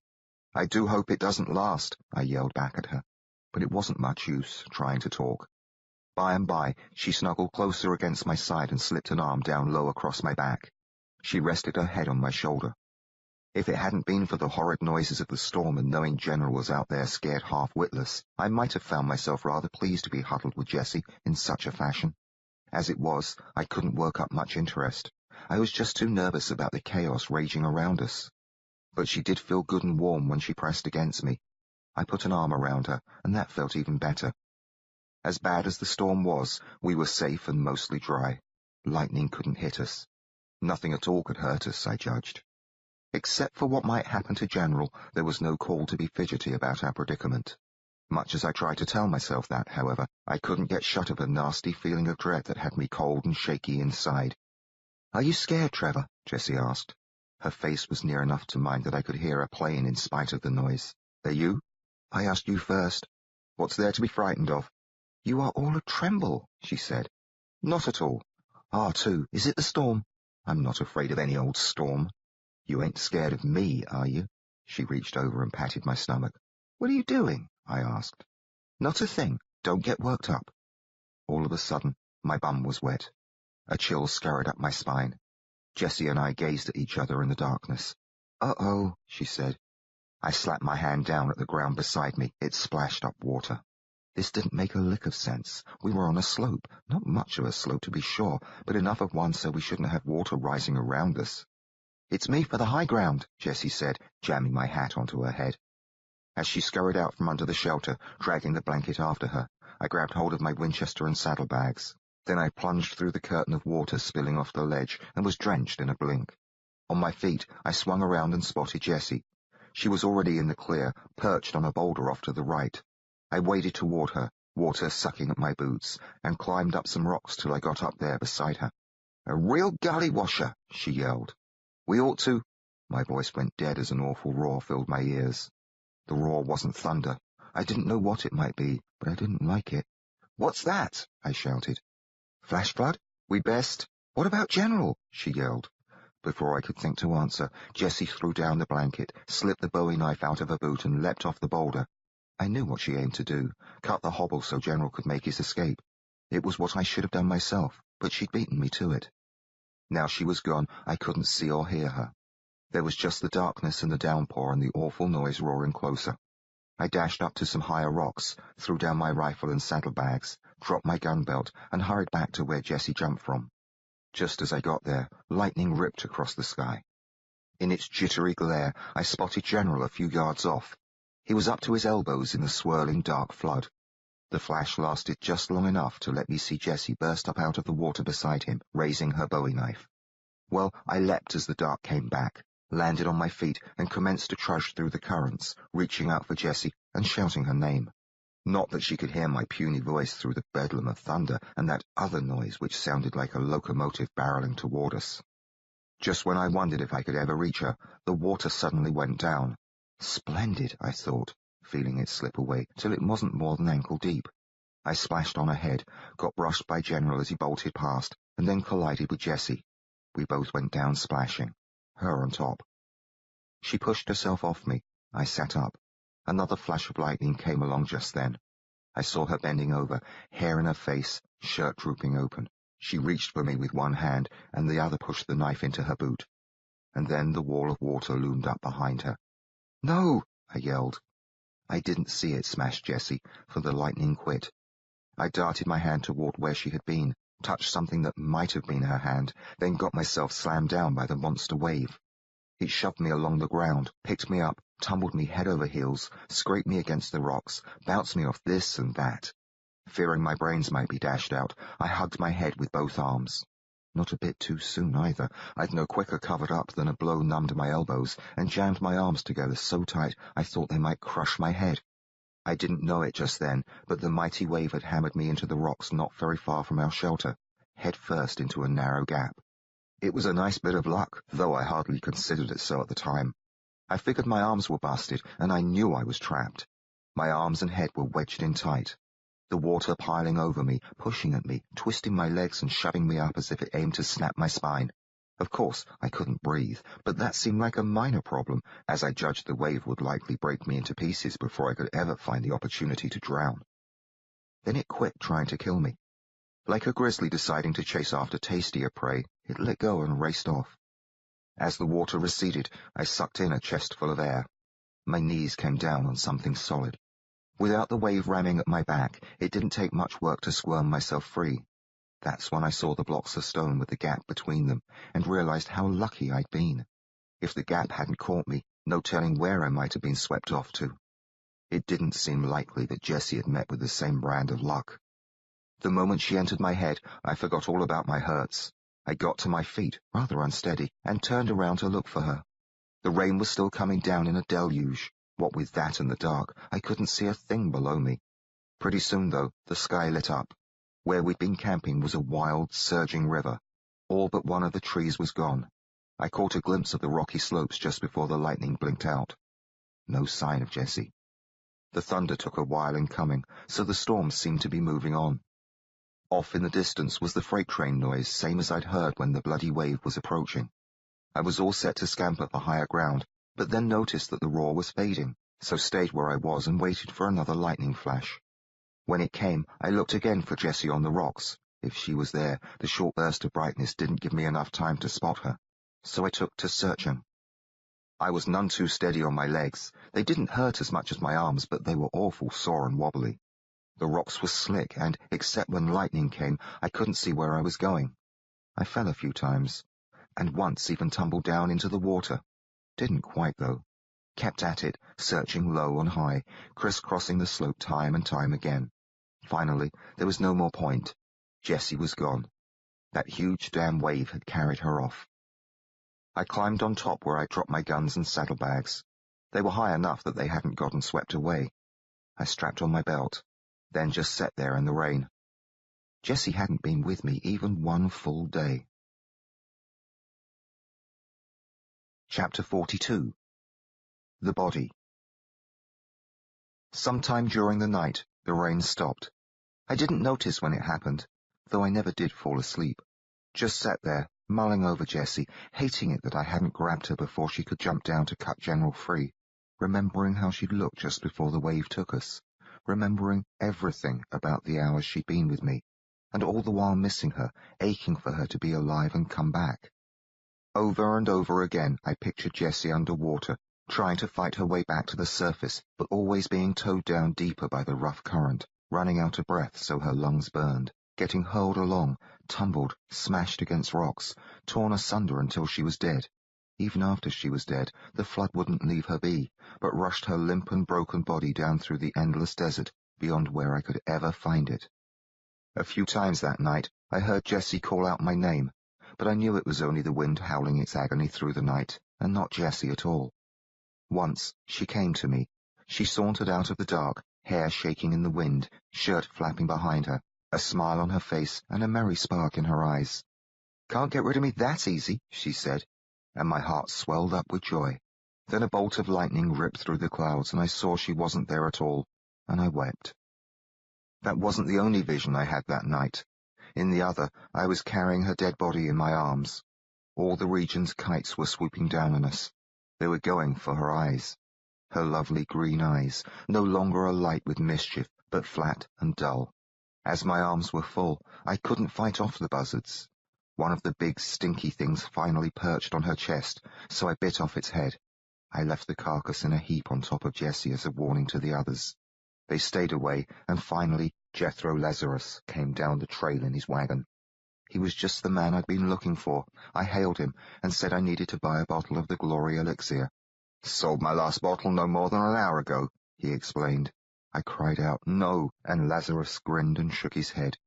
"You had your chance to buy some, lad. It's all your fault." I shrieked, "No," again, and slapped leather and shot him. Except I didn't shoot Lazarus. My slug whinged off a boulder no more than 6 feet in front of me, and I wasn't lugging Jessie's body along the trail at all. I was sitting in the rain, all by myself among the rocks. Those were the 2 visions I had that night. They weren't dreams or nightmares, as I was awake when they came to me. After getting over the upset about each of them, I took to wondering what they might mean. They might be omens or premonitions, maybe, but I didn't rightly believe in such malarkey. More than likely, they meant nothing. They were only just my mind going sour on me from too much weariness and grief. It wasn't till the sun came up that I noticed the rain had stopped. The sunlight put a new slant on things. I took a notion that Jessie might not be dead after all. I'd survived the flood. Maybe she'd lived through it too. It was a slim chance, and I knew it. But even if she had perished, as seemed likely, I needed to hunt for her, bury her decent if I could find her body. Getting myself off the ground was no easy trick. Some of me was numb, the rest ungodly sore. But I made it to my feet, then stretched this way and that to get the kinks out. I felt like somebody'd taken a sledgehammer to my elbows and shoulders. They were stiff and achy, and I swung my arms around until they limbered up, then practiced drawing my Colts a few times. Once I got my arms working decent, I bent over low enough to pick up my saddlebags and rifle. Then I turned around and gazed down the slope. Our campsite was dry except for a few puddles, which mostly seemed to be in holes where the trees had been uprooted and carried off. The rocks we'd used for a firing were gone, along with every trace of burned wood and ashes. The flood had also carried off my saddle, bridle, bedroll, everything. Nothing moved down there. I called out Jessie's name. She didn't answer. I called it out again and again, but the only sounds came from the breeze and a few birds and the creek rushing by. The creek, off beyond the rocks, looked more like a river now. It was swollen up to 10 times its regular size, rough and muddy, sweeping bushes and sticks along toward the south. I commenced to climb down, groaning some with each step, and was about to jump from the bottom boulder when a whinny came through the quiet. It was the sweetest sound I could have heard just then, other than Jessie's voice. It came from the left, so I snapped my head sideways. The pain in my neck fetched a wince out of me, but I had to smile at the sight of General off in the distance. He was no more than 100 yards away, nibbling the leaves off a bush. I got about halfway there before he noticed me, nodded and wickered, and came wandering over. He seemed no worse the wear for last night's near miss. After greeting him with some fond words and pats, I swung my saddlebags across his back and led him over to a rock. Using that to give me some height, I had little difficulty climbing onto him. With my rifle in the crook of one arm, I gripped his mane with my other hand and turned him toward the water. We followed the shore, me calling out Jessie's name and studying both sides of the river. The sun was starting to heat things up, so steam drifted off the damp ground and the water. The mist wasn't thick enough to hide much. It rather gave me the creeps, though. What with the stillness, the limbs and such rushing by on the dirty river, the dead critters here and there along the banks, and the white shroud hanging over it all. I felt like I was riding through a wasteland fit for a nightmare. The flood seemed to have killed everything it met. I came upon the remains of birds, snakes, gophers, and even a three-legged coyote, all of them washed up along the shore. They had flies buzzing about them. A buzzard was working on the coyote. Once, a dead burro glided by on the river. Much as I wanted to find Jessie, I took to dreading the notion. She was bound to be dead, same as all these animals. I didn't care to see her that way. It was my duty to keep on looking, though. Mostly, I hoped I might beat the buzzards to her body. Soon as the mist burned off, I spotted a pair of white legs sticking out of a tangle of tree limbs at the other side of the river. The sight made me want to curl up and die. The tree was still in the water, but jammed tight against some rocks. All I could see of the body was its legs. They were bare, which made me wonder what had become of Jessie's boots and dungarees. Maybe they'd been tugged off by the currents, or maybe she'd had time to pull them off so they wouldn't sink her. One leg pointed straight at the sky, the other hung sideways at the knee. The look of that broken leg made it all worse somehow. Bad enough she was dead, but it pained me even more to see how she'd been ruined. As she was across the river, I figured I was likely to drown trying to reach her. Didn't much care, though. I couldn't ride off and leave her there. If I got drowned, so be it. I stopped General upstream a ways, dismounted, and shed my clothes. Then I raced into the water. It splashed up, wrapped around my shins, and climbed higher until I couldn't run any more, but only trudge along. It was a mite chilly, though not cold enough to bother me much. The current shoved at me. I was near halfway across and still on my feet when a branch came scooting along. I had to backstep to keep it from hitting me. As it slid by, I grabbed hold and let it tow me downstream till I was just above the cork tree. Then I let it go and got sucked down. I was shoved and tumbled for a bit. When I finally got my feet planted firm on the bottom and stood up, I found myself just below the tree. The water was no higher than my waist. Leaning into the current, I worked my way back to the snagged tree. Its trunk was half submerged. I hung on to the top side of it and stood in the water, catching my breath and trying not to look at the legs. I could see them out of the corners of my eye, though, off to the right. Even after I was breathing again, I stayed put. I just didn't want to do what had to be done. Finally, I judged as how waiting wouldn't make it any easier. So I boosted myself up onto the trunk and crawled along its top.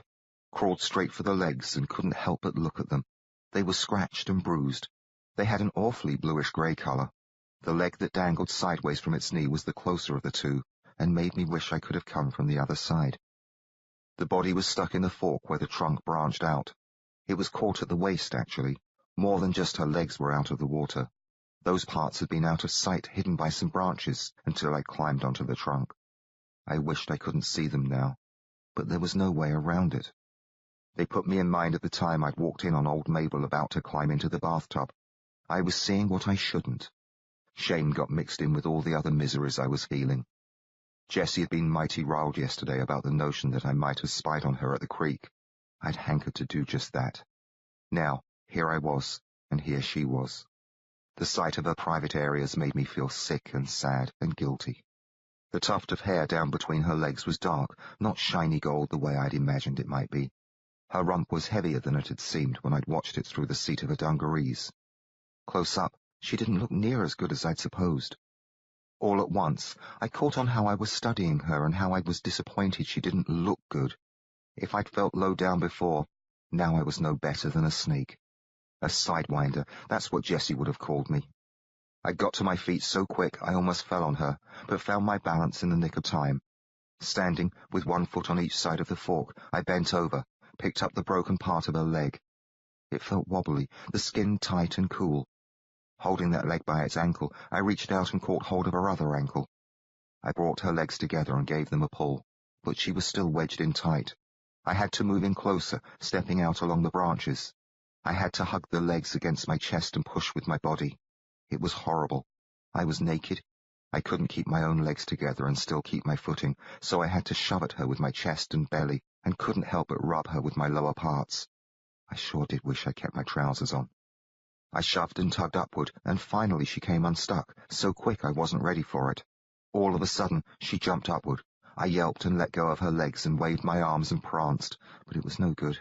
I tumbled sideways through a thicket of limbs and plunged head first into the river. Before the current had a chance to rush me away, I grabbed a chunk of rock at the bottom. That halted me till I could plant my feet. Just as I started to stand up, something pounded against me and knocked me down again. I knew it might be Jessie, so I flung my arms around it. As soon as I pulled it against me, I knew it was the body all right. I had it by the waist and felt its back against me. As we got rushed along, I kept heeling the bottom, trying to stop us with my feet, but we kept being towed along backward. I reckoned I might drown if I didn't let go of her so I could break the surface and find a breath. I just couldn't do it, though. Figured I'd rather drown than lose her. That's how it might have ended, too, but somehow we got swept toward the shore. Just when my chest felt ready to explode for want of air, my bum slid over some rocks and sunlight heated my face. I scurried out from under the body, wheezing, blinking to clear the water from my eyes, and grabbed hold of her under the armpits and stumbled backward, dragging her toward the shore. That's when I saw her breasts. I was hunched over, staring straight down at them. The first thing I thought was that they had swollen up huge from soaking in the river so long. I also figured the water, or death itself, had leached the colour out of them. These looked as if they had never been darkened by sunshine, whereas Jessie's had been pretty near as dark as her face. The hair on the head of the corpse didn't seem right either, too dark and straight and long. Still, I figured this had to be Jessie. I was only just troubled by her odd appearance. I bent lower and looked at the face. I was seeing it upside down. It was an awful shade of purple, and the lips looked almost black. The mouth was drooping open, the eyes were shut, but one lid was rather sunk in, as if it had no eye underneath it. I studied the face, knowing this was Jessie, trying to find something familiar about the hideous visage. All of a sudden, ice chased up my back.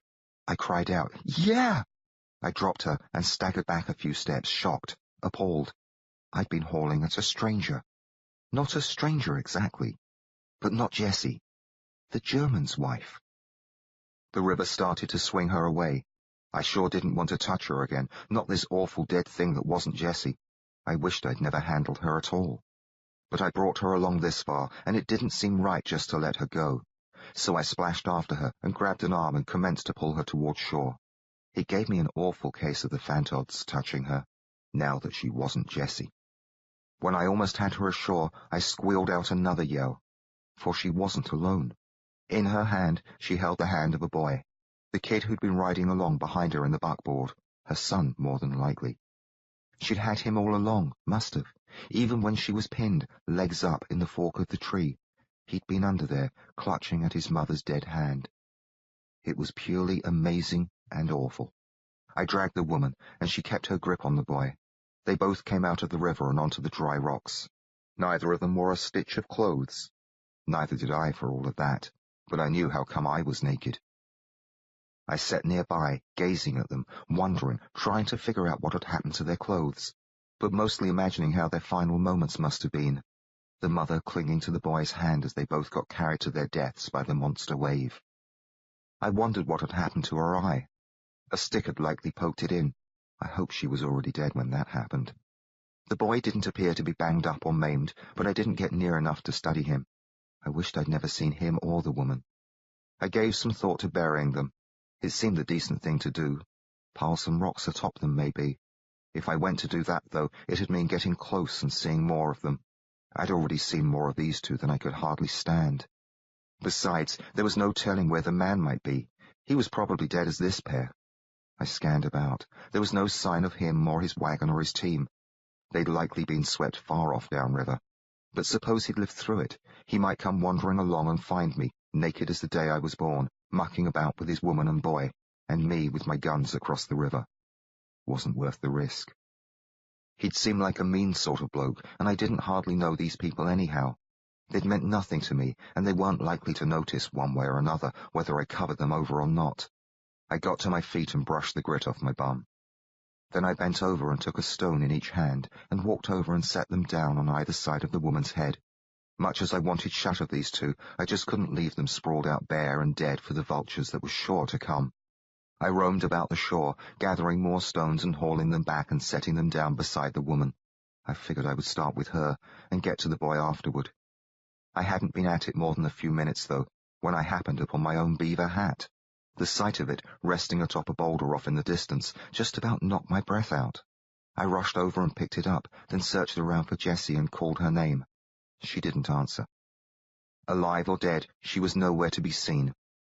I put the hat on my head. It hurt me some where she'd clobbered me with the rock the day before, and suddenly I just had to find her. It was foolishness to waste time covering a couple of strangers while Jessie was somewhere, maybe dead and needing a burial, maybe alive and hurt and needing help. Bloody foolishness. So I ran to the river and waded in. Chapter 43. I Find Jessie. Though the current was still quite swift, the water never rose much above my waist, and I was able to stay on my feet all the way to the other side. I raced along the shore to where I'd left my duds, got into them quick as I could, strapped on my gun belt, picked up my rifle and saddlebags, then hurried on over to General, who was having himself a drink, and climbed onto him. It was tough to do, what with a rifle in one hand and him without a saddle, but I flung myself aboard, grabbed his mane, and hauled his head around. Then I dug in my heels and we were off at a gallop.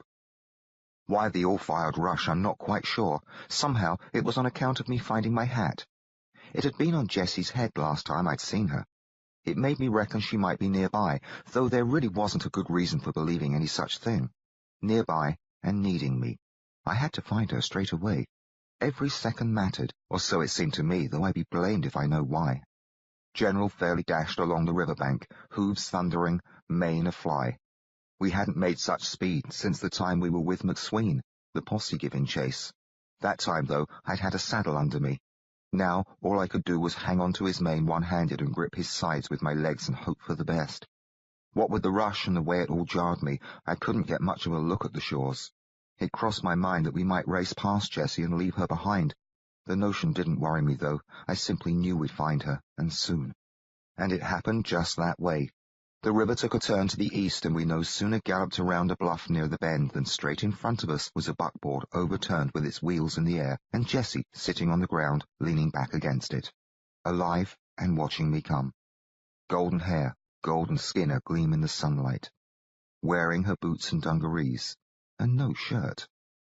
I wanted to let out a whoop, but anger and alarm got mixed in with my joy. Her legs were tied together at her ankles, her arms were stretched overhead, roped to the wheel rim. Nobody else seemed to be about.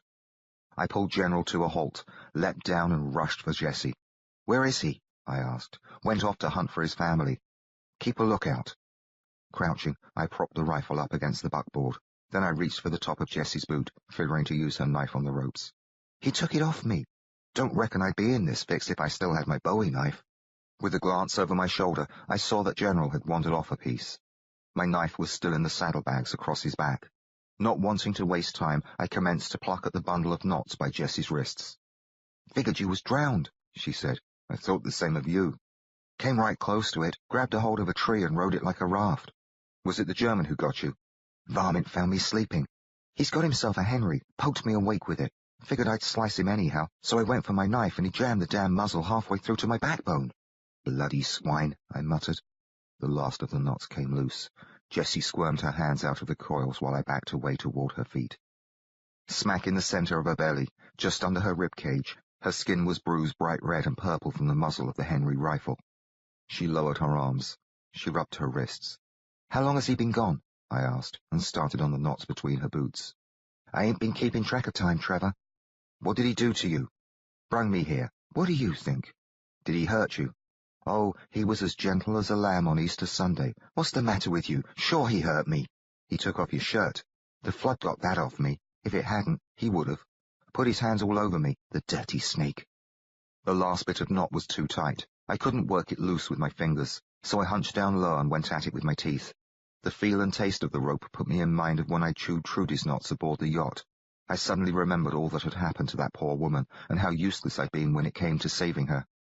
Jessie broke into my thoughts, and I was glad to have them stopped. The damn sidewinder was happier than a thirsty tick on the hind end of a hound dog. Should have seen how he pawed at me. Put his damn mouth all over me, too, once he had me tied good. Don't know how come he didn't go on and do the rest of what he wanted. Just stopped and grinned and said, "We have you later, ja? I must Eva and Heinrich find." The knot came apart in my teeth. I unhunched and pulled at the rope. Then he wandered off downstream, she said. He should have gone upstream, I said. That's where they are. You seen 'em? They're dead. That ought to suit him. I reckon he aimed to shoot his wife anyhow, if she wasn't drowned. He was looking mighty peculiar and sly when he went off. I flung the rope away and stood up. We'd best light out before he... Jessie made a quick grab for the Winchester. Just as she shouldered it, a gunshot blasted the stillness. A section of one spoke of the wagon wheel exploded, throwing splinters into her hair. I was whirling around, grabbing iron when she fired. The bullet took out the German's knee. He was standing in the open about 40 paces south of us, levering a fresh round into his Henry. The slug smacked his trouser leg and drilled through. Blood splashed out. He squealed and lurched backward, but when he came down on the hit leg, his knee folded. That's when my first bullet hit him. It punched his forearm. The stock of the rifle jumped and knocked him in the chin. His head flew back. He flung out his arms. The rifle started to fall. I put a bullet into his stomach. He was still up, but going down fast. Before he hit the ground, I laid 3 slugs into his chest. He landed flat on his back and jerked about and shuddered. Then a rifle went off behind me. The bullet got him under the jaw. He flinched and went still. Turning around, I found Jessie was standing, the Winchester at her shoulder as she worked the lever. She sighted in on the German, but only just stood there and didn't fire. By and by, she lowered the rifle. She looked at me. Her green eyes were wild and fierce, and didn't show a bit of the fun that had nearly always been there before. She took a deep breath. When she let it out, I could see her shoulders tremble some. "Are you all right?" I asked. She nodded, then she clamped the rifle stock tight under her arm. It rather flattened the side of her breast and pushed the whole mound outward a bit. The sight stirred me up. I didn't let on, though, and looked away quick. We walked over to the dead German. We stood above him and gazed at him, not saying anything. I went about reloading. My hands shook. "You'll need a shirt," I said. "You shot his full of holes." Jessie squatted beside him, set down the rifle, and pulled her bowie knife out of his belt. She shoved its blade down the side of her boot. Then she commenced to unbutton his shirt. It was drenched and red. "Reckon I can wash off the blood. You can wear mine if you like. This one'll do me fine." After the buttons were open, I wrestled the body up and slumped it forward over its outstretched legs. I held it that way while Jessie pulled off the shirt. Then I let it down. We went to the shore and Jessie crouched on a rock and scrubbed the shirt. I watched her. We'd just killed a man. I'd just spent a good part of the morning with the dead woman and her son. I'd spent the night figuring Jessie was dead. But here she was, alive and washing the blood off her shirt. I felt rather dazed and sick, sore with pains all over my body. But standing there, watching Jessie, I felt quite wonderful.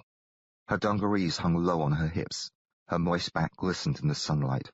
It was smooth and slick, though scratched and bruised here and there. The bumps of her spine pushed out at her skin. Her shoulder blades slid about. Some damp ringlets of hair curled against the nape of her neck. I could see the side of one breast, and watched how it jiggled just a little as she worked. Sometimes the nipple brushed against her knee. When she finished, she stood up and shook open the shirt and raised it towards the sky. The worst of the blood was gone, only some rusty stains remained. "Good enough," she said. Turning around to face me, she swept the shirt behind her back and pushed her arms through the sleeves. "You don't mind wearing a dead man's shirt?" I asked, knowing how it was. I'd spent a lot of time in the clothes of dead men. "After what he'd done to me, and what he was fixing to do, I like it." She fastened the buttons. The shirt was far too large for her. As she went to roll up the sleeves, she looked down to study herself.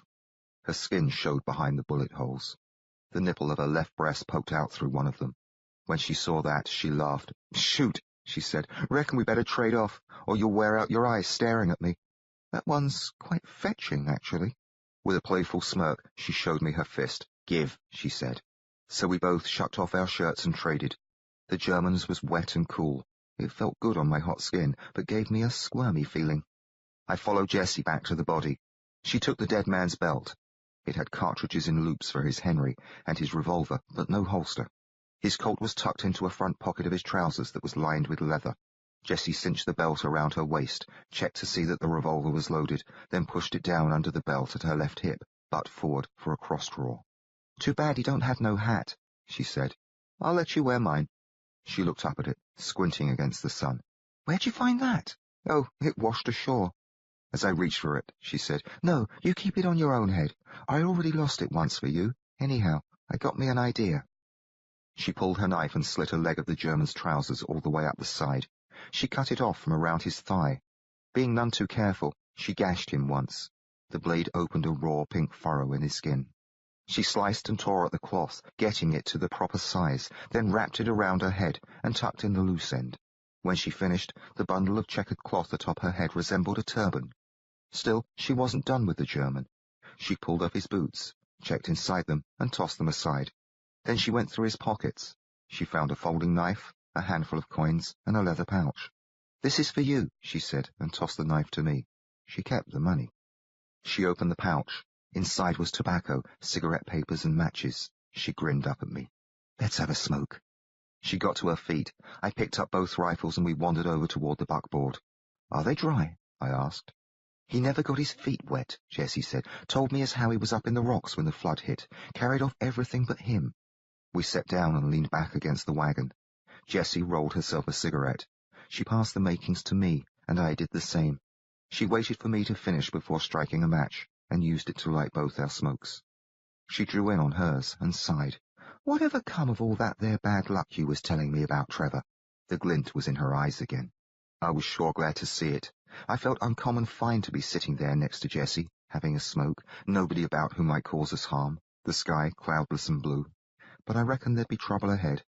I shouldn't be calling a flood good luck, not this morning's business either. Whatever befalls you is good luck if you come through it kicking. We came through it right handy, appears to me. We lost everything. Didn't lose General, nor your saddlebags and guns. Didn't lose each other either." She reached over and gave my leg a pat. "Fact is, we gained us a good Henry rifle and a fair .45, a folding knife, a handful of change, and some fine smokes. A gunshot shirt, too," she added, and nudged my side with her elbow. "We lost my water bag," I told her. "That don't amount to much." "It'll amount to quite a good deal if we try to carry on down the trail." "You sure are a worrier, Trevor Bentley." "It helps me stay alive." "We'll do fine, long as we stay here. I'm too tuckered out for travel anyhow." "I didn't sleep all night myself." "Let's get some shut-eye." "Now?" I nodded toward the body. "Oh, he ain't likely to cause no trouble." "He'll draw scavengers." "Then let's get shut of him." After finishing our smokes, we went over to the German and dragged him by his heels to the river. We waded out a few paces, then let him go. The current sailed him off. We washed our hands and returned to the buckboard. We hefted it up on its side. All the cargo was gone, but that came as no surprise. We gave the wagon a shove. It crashed down onto its wheels. One wheel was busted before we started, and another gave out when it fell. They were both at the rear, so the wagon had quite a slant, but it was dandy for our purpose. We crawled into the shade underneath it and stretched out, me and Jessie, side by side. We lay there and looked at each other for a spell. She eased an arm over and took hold of my hand. We were safe. We were together. I figured we had some tough times ahead of us, but everything seemed just fine right then. I drifted off to sleep. Chapter 44. Mule. Waking up, I was all hot and groggy and felt like I'd been asleep for a month. Jessie wasn't beside me anymore. That worried me and cleared my head. I rolled over and crawled out into the blazing sunlight. Not only had Jessie gone missing, but so had the Henry rifle. I figured she might have wandered over to cool off at the river. General was there, taking a drink, but I couldn't see hide nor hair of Jessie. At the shore, I looked up and down the river. No Jessie. Nobody else was in sight either, which came as a relief. We sure didn't need any more trouble, not after all we'd been through. More than likely, she'd taken the rifle to do herself some hunting. I got shed of my hat, gun belt, and boots, but kept my shirt and pants on so they'd get wet and keep me cool for a while afterward. Besides, I didn't fancy being naked on account of Jessie might come back and see me that way. Then I waded into the water. It wasn't racing along furious anymore, and had shrunk down considerable to where it was only about 3 times as wide as it had been before the storm. Nothing dead appeared to be drifting my way, so I had a drink. After that, I swam and floated about, enjoying the coolness. I'd just climbed onto a rock, figuring it was time to go searching for Jessie, when the bray of a mule caught my ears. It came from downstream. The mule wasn't in sight yet, but the sound made me think it must be hidden by an outcropping about 50 yards south of me. Fearing there might be more than a mule, I ran for my gun belt. No sooner was it buckled around my waist than the mule hobbled into view. Behind it walked Jessie, prodding it along with her rifle. The mule was having a rough time, grunting and braying as it struggled forward on 3 legs. It kept its left foreleg off the ground. The way the hoof wobbled, I judged the poor mule's leg was broken at the knee. I got into my boots and hat while Jessie nudged the mule closer along the shore. "Look what I found us," she called. "He won't do us much good being lame," I said. "I don't aim to ride him," she said. "This old boy'll keep us in meat for a week." "You want to eat him?" "Got to put the thing out of his misery anyhow. No use letting him go to waste." I couldn't come up with any good argument against that. We stood him close to the water's edge, then Jessie shot him in the head. I was glad she didn't ask me to do it. I plugged my share of men, but they'd all been fixing to kill me or my friends. This mule hadn't done any harm. I felt sorry for it. From the look on Jessie's face when the mule dropped, she wasn't too happy herself about shooting it. After setting the rifle down, she commenced to roll up her sleeves. "You go on and build us a fire." She pulled the bowie knife out of her boot and knelt down beside the carcass. I hurried off, glad to get away. Instead of scrounging around for bits of wood, I broke up some of the buckboard. Jessie still had the German's tobacco pouch with the matches. She was up to her elbows in blood, though, so I fetched matches out of my saddlebag. I found Snooker's big knife in there, too, and used it to split some kindling. I made a neat pile of wood and fired it up. The notion of eating mule didn't sit well with me, but meat was meat. While I watched the flames rise, I recollected that General Forrest had told me how the Apaches were more inclined to eat horses than ride them. They had an appetite for mules, too. According to him, though, they weren't above eating rats. He sometimes called the Apaches gut-eaters. That didn't speak well of their taste in victuals, but I allowed as how I'd rather eat mule than rat just about any time at all. With such thoughts in my head about the Apaches, I suddenly recalled their trick of using horse guts for storing water. The flood had taken our water pouch. We couldn't leave the creek behind if we didn't have us a way to carry water.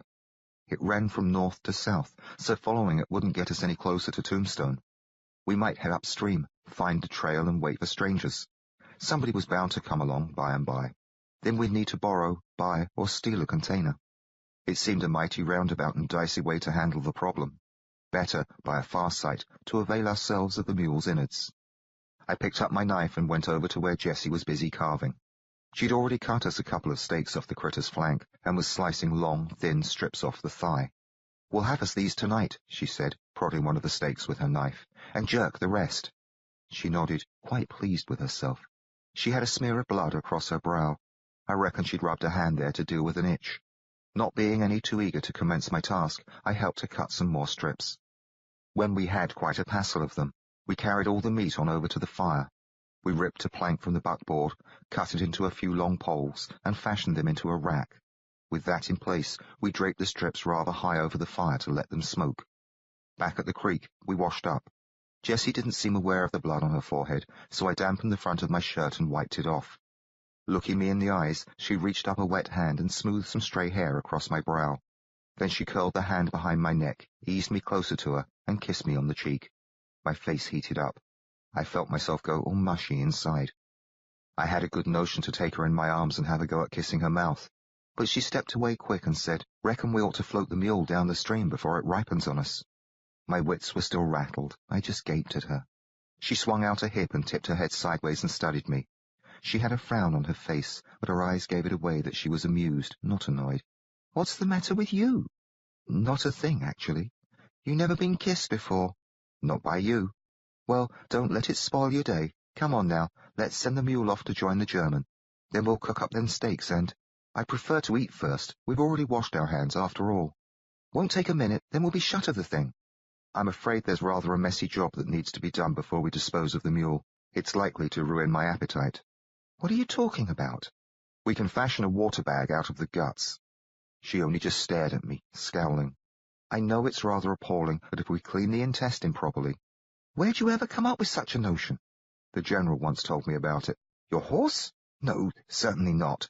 General Matthew Forrest, an old Indian fighter. It was a trick the Apaches used. Sure wish I'd thought of it. She was full of surprises.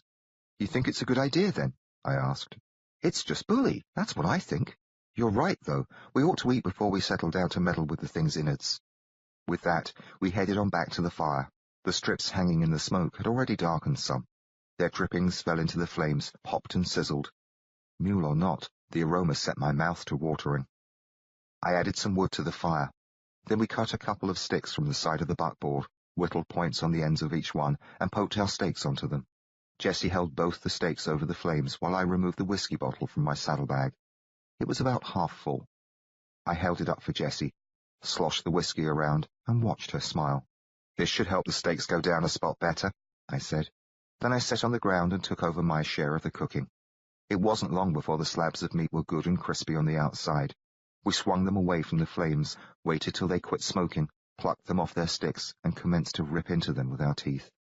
If I hadn't known my steak was mule, I would have known anyhow that it sure wasn't beef. It was tough and stringy and had an ornery flavour. After a couple of mouthfuls, I was mighty appreciative of the whiskey. I took a swallow and offered the bottle to Jessie. She used one hand to take the steak away from her mouth. With the other, she wiped the grease and soot off her lips and chin. Looking at the bottle, she chewed real hard for a spell. She rolled her eyes upward and kept on chewing. I grinned. How's supper? I've eaten worse, she judged, her voice a bit muffled. After a grimace and a swallow, she took hold of the bottle. This is better than rattlesnake? I asked her. She had herself a sip and gave the bottle back to me. Didn't say that. We both took to laughing. Then we ate more mule and drank more whiskey. The more whiskey I drank, the better the mule tasted.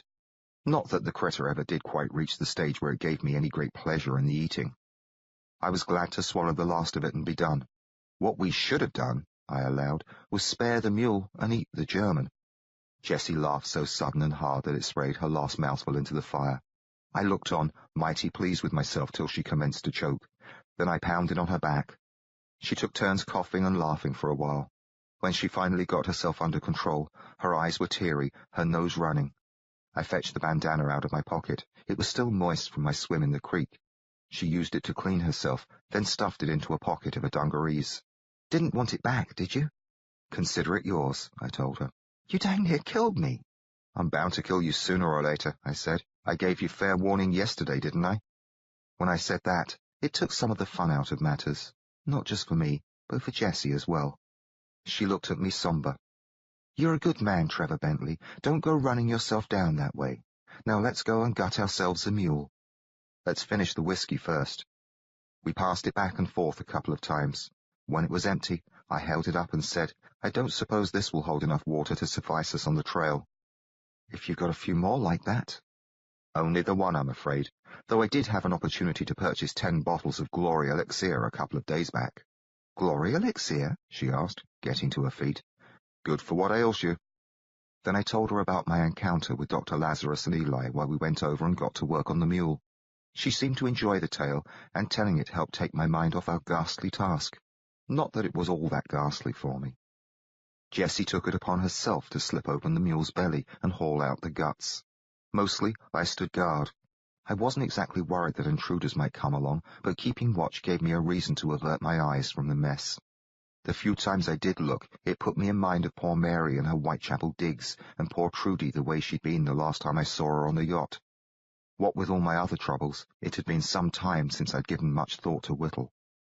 I wondered how many more women he'd butchered since those luckless ladies in Tombstone, and where was he now, and how was I to go about tracking him down? It wouldn't be an easy trick, but I judged there was no advantage to worrying about it. For now, what mattered was to take care of a day at a time and get us safe to Tombstone.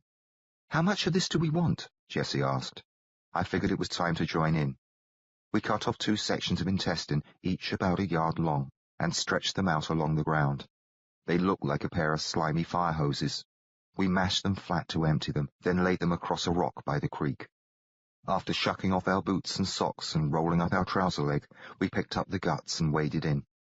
We held them under the surface so water flowed into one end and out the other. Kept them under for a long time. When we judged they were as washed out as they were likely to get, we tied a knot in one end of each and filled them up till they were swollen and heavy. Then we twisted them shut at the other end and lugged them back to the fire. With short pieces of rope that the German had used to tie Jessie, we bound the twisted ends. We hefted the bloated tubes onto the buckboard, stepped back, and grinned at each other. "Looks like we got us travelling water," Jessie said. "I'm quite surprised it worked, actually." Chapter 45. No rain, storms aplenty. The sun went down while we packed some innards back inside the mule and dragged it into the water. We watched it float off toward the south, then washed ourselves and the knives. We carried our things back to the fire. We added some more wood and sat there, warming our bare feet. "It's a shame we drank up all the whiskey," I said. "We can have ourselves a smoke." So we rolled cigarettes and used brand from the fire to light them up. "Hope it doesn't rain," Jessie said. Rain seemed mighty unlikely, so we had us a small laugh about her quip. Then we just sat quiet for a spell, enjoying our smokes. When our feet were dry, we got into our socks and boots. I broke some more wood off the buckboard to keep the fire going. Jessie took the whiskey bottle over to the creek and came back with it full. We passed it back and forth. I watched as she unwrapped the turban from around her head. She folded it, then rubbed her scalp and fluffed up her hair, which shone all golden in the firelight. "You never got to tell me about that fellow you knifed in the alley," she said. Then she pulled my hat off my head. She stuffed her cloth inside it and set my hat aside. "Let's hear all about it." It seemed like days ago that I commenced the tale of my adventures, only to get stopped by the downpour. It seemed like years ago that I'd been led by Sue into that East End alley. I spent a few moments collecting my memories, then took up the story where I'd left it off last night. This time, we didn't have any storm or flash flood. Nothing interrupted. We sat by the fire, sometimes adding wood to it and sometimes having a sip of water, while I talked and talked. I didn't stop with the fight in the alley, but went on and told about taking refuge in Mary's digs, about Whittle and the ocean voyage and my escape from him at Gravesend Bay. I gave Jessie pretty much the same version of what I told McSween and the boys around the campfire that time I drank myself into a stupor and fell down. I went easy, though, telling about the murders. I only said Whittle had cut the women's throats and didn't let on about the way he'd butchered them. She asked some questions now and again. Mostly, she just listened. About the time I had me and Sarah on the train heading west. Of course, I didn't tell her that we'd be more than friends. Jessie stretched herself out along the ground and rested her head on my lap. "Shall I quit now?" I asked. "Nope, just getting comfortable." So I plugged on, lying considerable about the trouble with Briggs, but coming back to the truth once he'd pitched me off the train. I told her how I'd met up with the gang and got pulled into the robbery, all about buying, general, and the shootout at Bailey's Corner, how we'd led the posse into a bushwhack, and finally about the attack on our camp. "Nothing much happened after that," I finished, "until you came along and brained me." "I sure am sorry about all your friends," she said.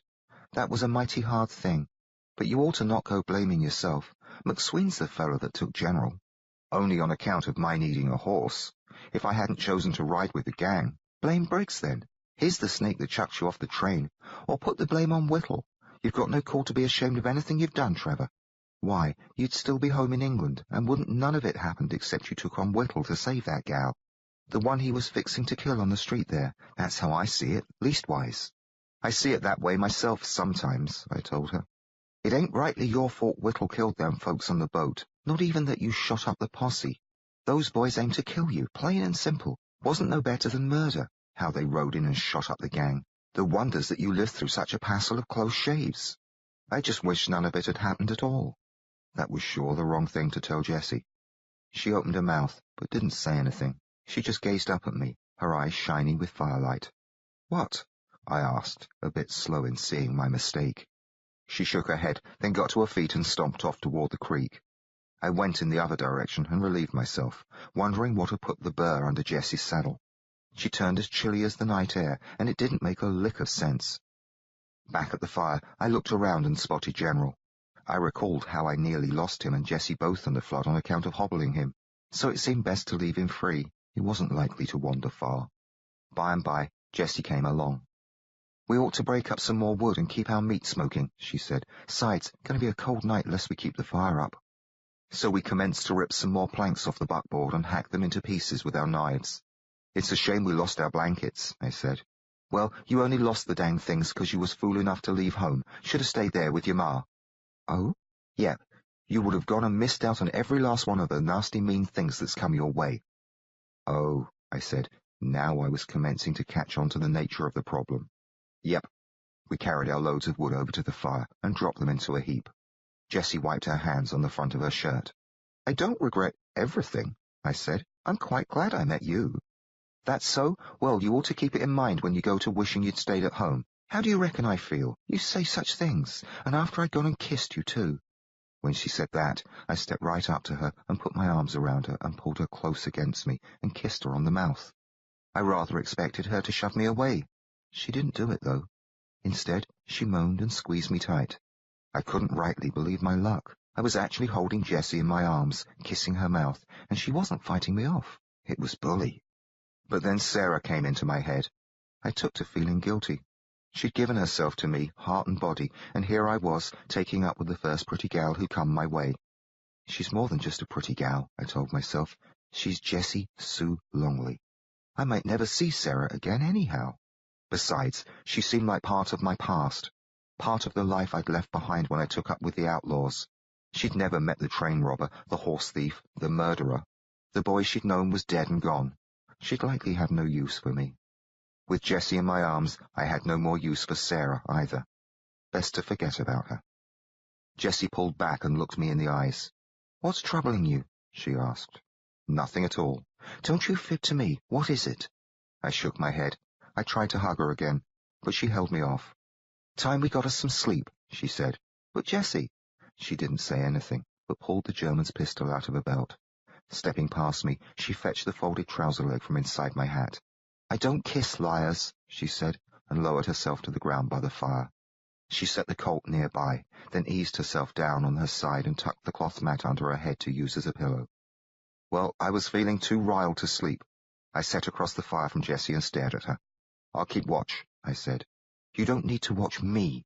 I'm no liar, Jessie." "That's so?" "If you must know, I had to do some thinking about Sarah Forrest." "Instead of me?" "Because of you. I needed to set matters right in my mind. You see, we were somewhat more than friends. I lived with Sarah for several months, and after the General and Mabel are gone, we rather took up with each other, that's all." "That's all, huh?" "I'm sorry. Bet you wasn't sorry when you was bedding her." "I'm sorry now." After a while, Jessie said, "Where you reckon she's at?" "She might be anywhere. Maybe she returned to her home in New York. Maybe she's waiting for you at Tombstone. It doesn't matter, actually. I don't want to see her again." Jessie was silent for a spell after that. She lay motionless, curled on her side, an arm tucked under the pad beneath her head, her eyes open and staring at me from the other side of the fire. Finally, she said, "Don't go and throw her over on account of me. You're not the reason. I made the decision before you ever came along." "That's so." She said it calm and snide. "Bloody hell. No call to curse. You're enough to drive a person daft. It ain't me that had my way with Sarah. And I suppose you're just as innocent as the day you were born. You told me yourself about all the blokes who've had at you. Didn't a one of them get me?" "That's so," I tossed back at her. "Yep, and I aim to keep it that way." With that, her eyes were shut. It was just as good as if she'd walked away. I had half a mind to throw a stick at her. The other half wished I was hugging her. She was just the most infuriating woman that had ever crossed my path. My plan, from the start, had been to get shut of her at the first opportunity. The sooner the better, I thought. All she does is make me crazy. But the notion of parting with her made me feel cold and empty inside. I recalled how miserable I'd been after the flood, thinking her dead, and my joy when I found her. Found her hog-tied by the German. Hadn't been for me, he would have had his way with Jessie for sure. She wouldn't be so high and mighty after that and hold it against me about Sarah. Maybe I shouldn't have been so quick to rescue her. Well, thinking such a thing made me feel awful low down, so I took it back and judged I was glad I'd saved her in time. I wanted to stop thinking about her altogether. Sleep ought to do that, so I added more wood to the fire, then unstrapped my gun belt and stretched out. The ground felt mighty hard. The fire kept the cold off my front, mostly, but it was no use at all for warming my backside. Maybe we should have skinned that mule and made us a blanket from its hide. The mule was long gone, though. No advantage to bothering your head about what you might have done different. I lay on my side, curled close to the flames, and commenced to ponder all the things I might have done different if only I'd known what was to come. It all ended up with this. From the time I'd set out for Whitechapel on that night so long ago, any different sort of move that might have saved me or the others from grief would have likely changed the direction of my life, so that I never would have turned up where I was when Jessie bounced the rock off my head. Maybe that would have been for the best, I told myself. Didn't believe it, though. I judged I'd go through it all again for a chance to join up with Jessie. I must have fallen asleep, for I woke up. It was still night, colder than before, so cold I was shivering. What must have stirred me awake was Jessie adding wood to the fire. She was crouched at the other side of it, taking sticks from the pile and feeding them into the flames. She wasn't looking at me. I kept mum and shut my eyes and pretended to be asleep, even when she lay down behind me and snuggled in close and wrapped an arm across my chest. I was purely astonished by her behaviour. It came into my head that this might not be happening at all. Maybe I was having myself another fantasy, like those last night, or maybe it was a dream. Jessie sure felt real, though. Her warmth seeped through my clothes, her breast pushed against my back. I could feel her heartbeat in every breath she took. By and by, she kissed the nape of my neck. "Possum," she whispered.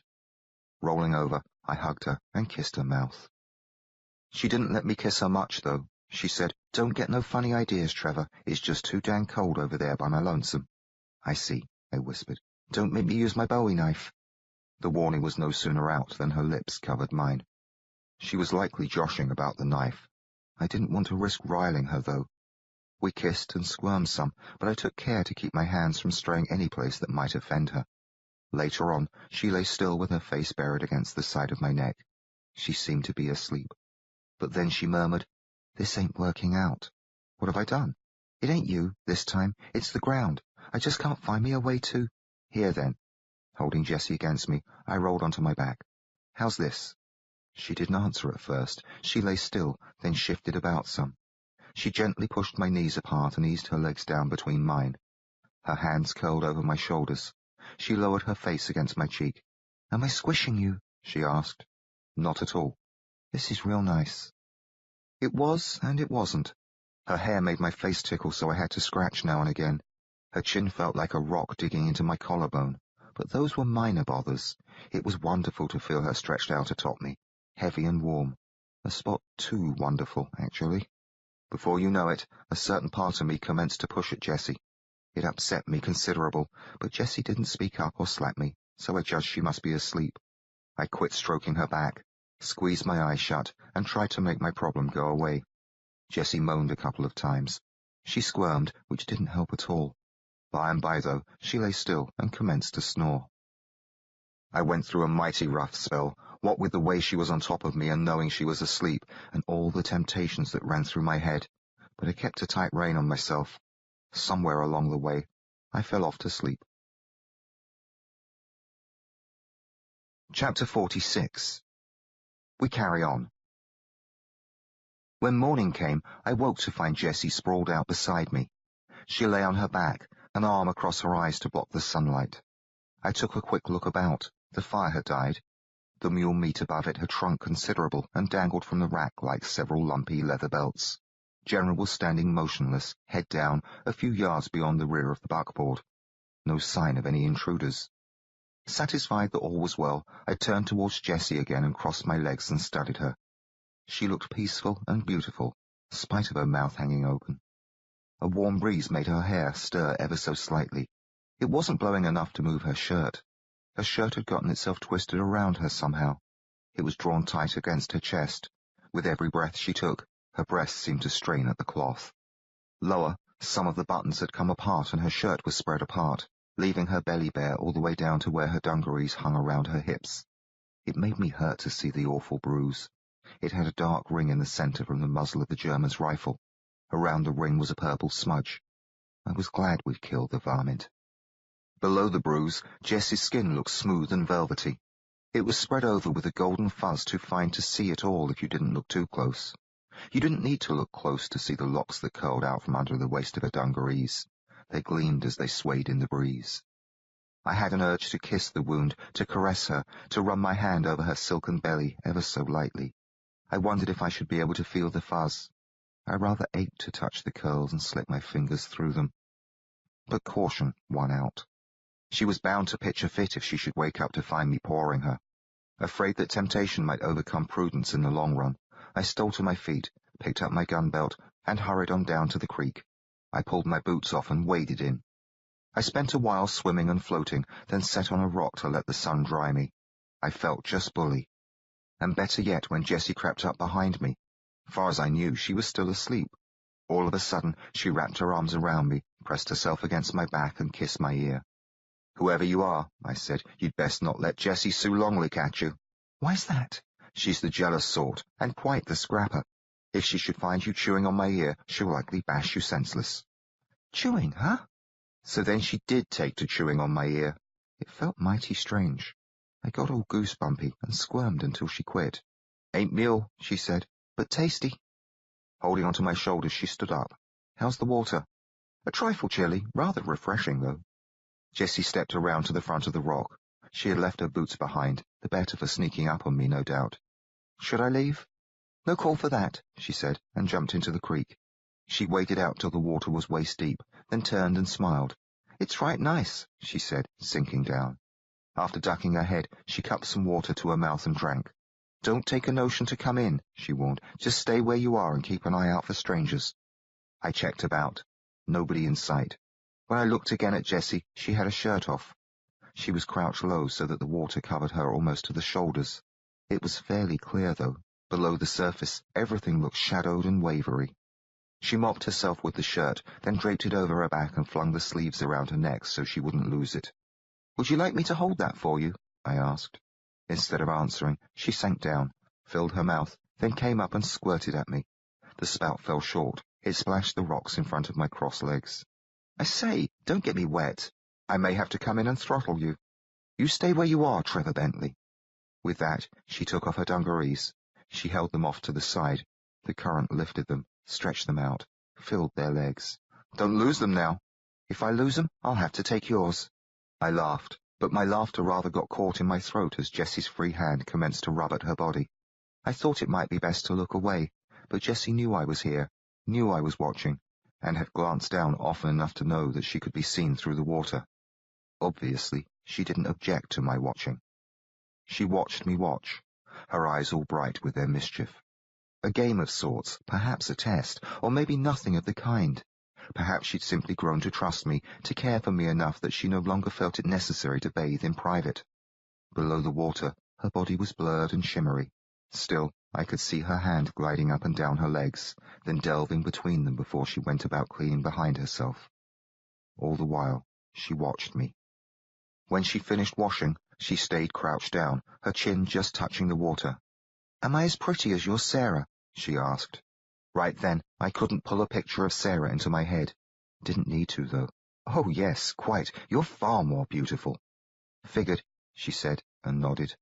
"You're also considerably more conceited." "That's so." A grin came up that near split her face. "Too bad. It's me you're stuck with, partner." Laughing some, she struggled back into her trousers. Once they were fastened, she stood up and waded toward me, her shirt still draping her back, its sleeves round her neck like arms ready to choke her. She gleamed in the sunlight. Water dribbled down her skin, her breasts bounced and shook ever so slightly. They had goosebumps and the nipples stuck up proud. Drops of water fell off them as she climbed onto the rock in front of me. Kneeling there, she smiled with just one side of her mouth. "Watch you don't wear out your eyes." "What do you expect me to do with them? It ain't polite to stare." "And is it polite to parade around shirtless?" "Feels good. If I was a fella, I don't reckon I'd wear one much at all. It's all 'cause of the dang tits." She scowled down at them. "You're lucky you ain't got any." This was some of the most peculiar talk I'd ever heard. Not that it surprised me much, as it came from Jessie. "Gotta keep 'em covered all the time." "Not that you do so." She shook her head and kept frowning at them. "They're only just me, same as my face or hands. I don't all the time gotta wear a mask and gloves, do I?" "It's different." "That's for darn sure. It beats me why, though. Shouldn't ought to be, do you think?" Before I could come up with an answer, she plugged on. "They're a plain nuisance. Men always gawping at 'em, grabbing if they get half a chance. That damn German went and sucked on 'em. How come he didn't latch onto my shoulder instead, or my forehead?" "I don't exactly know, Jessie. It's that there's something rather splendid about breasts." Saying the words set me to blushing fierce. "Well, it don't make a lick of sense." She pushed against her breasts, mashing them against her chest. "How's that?"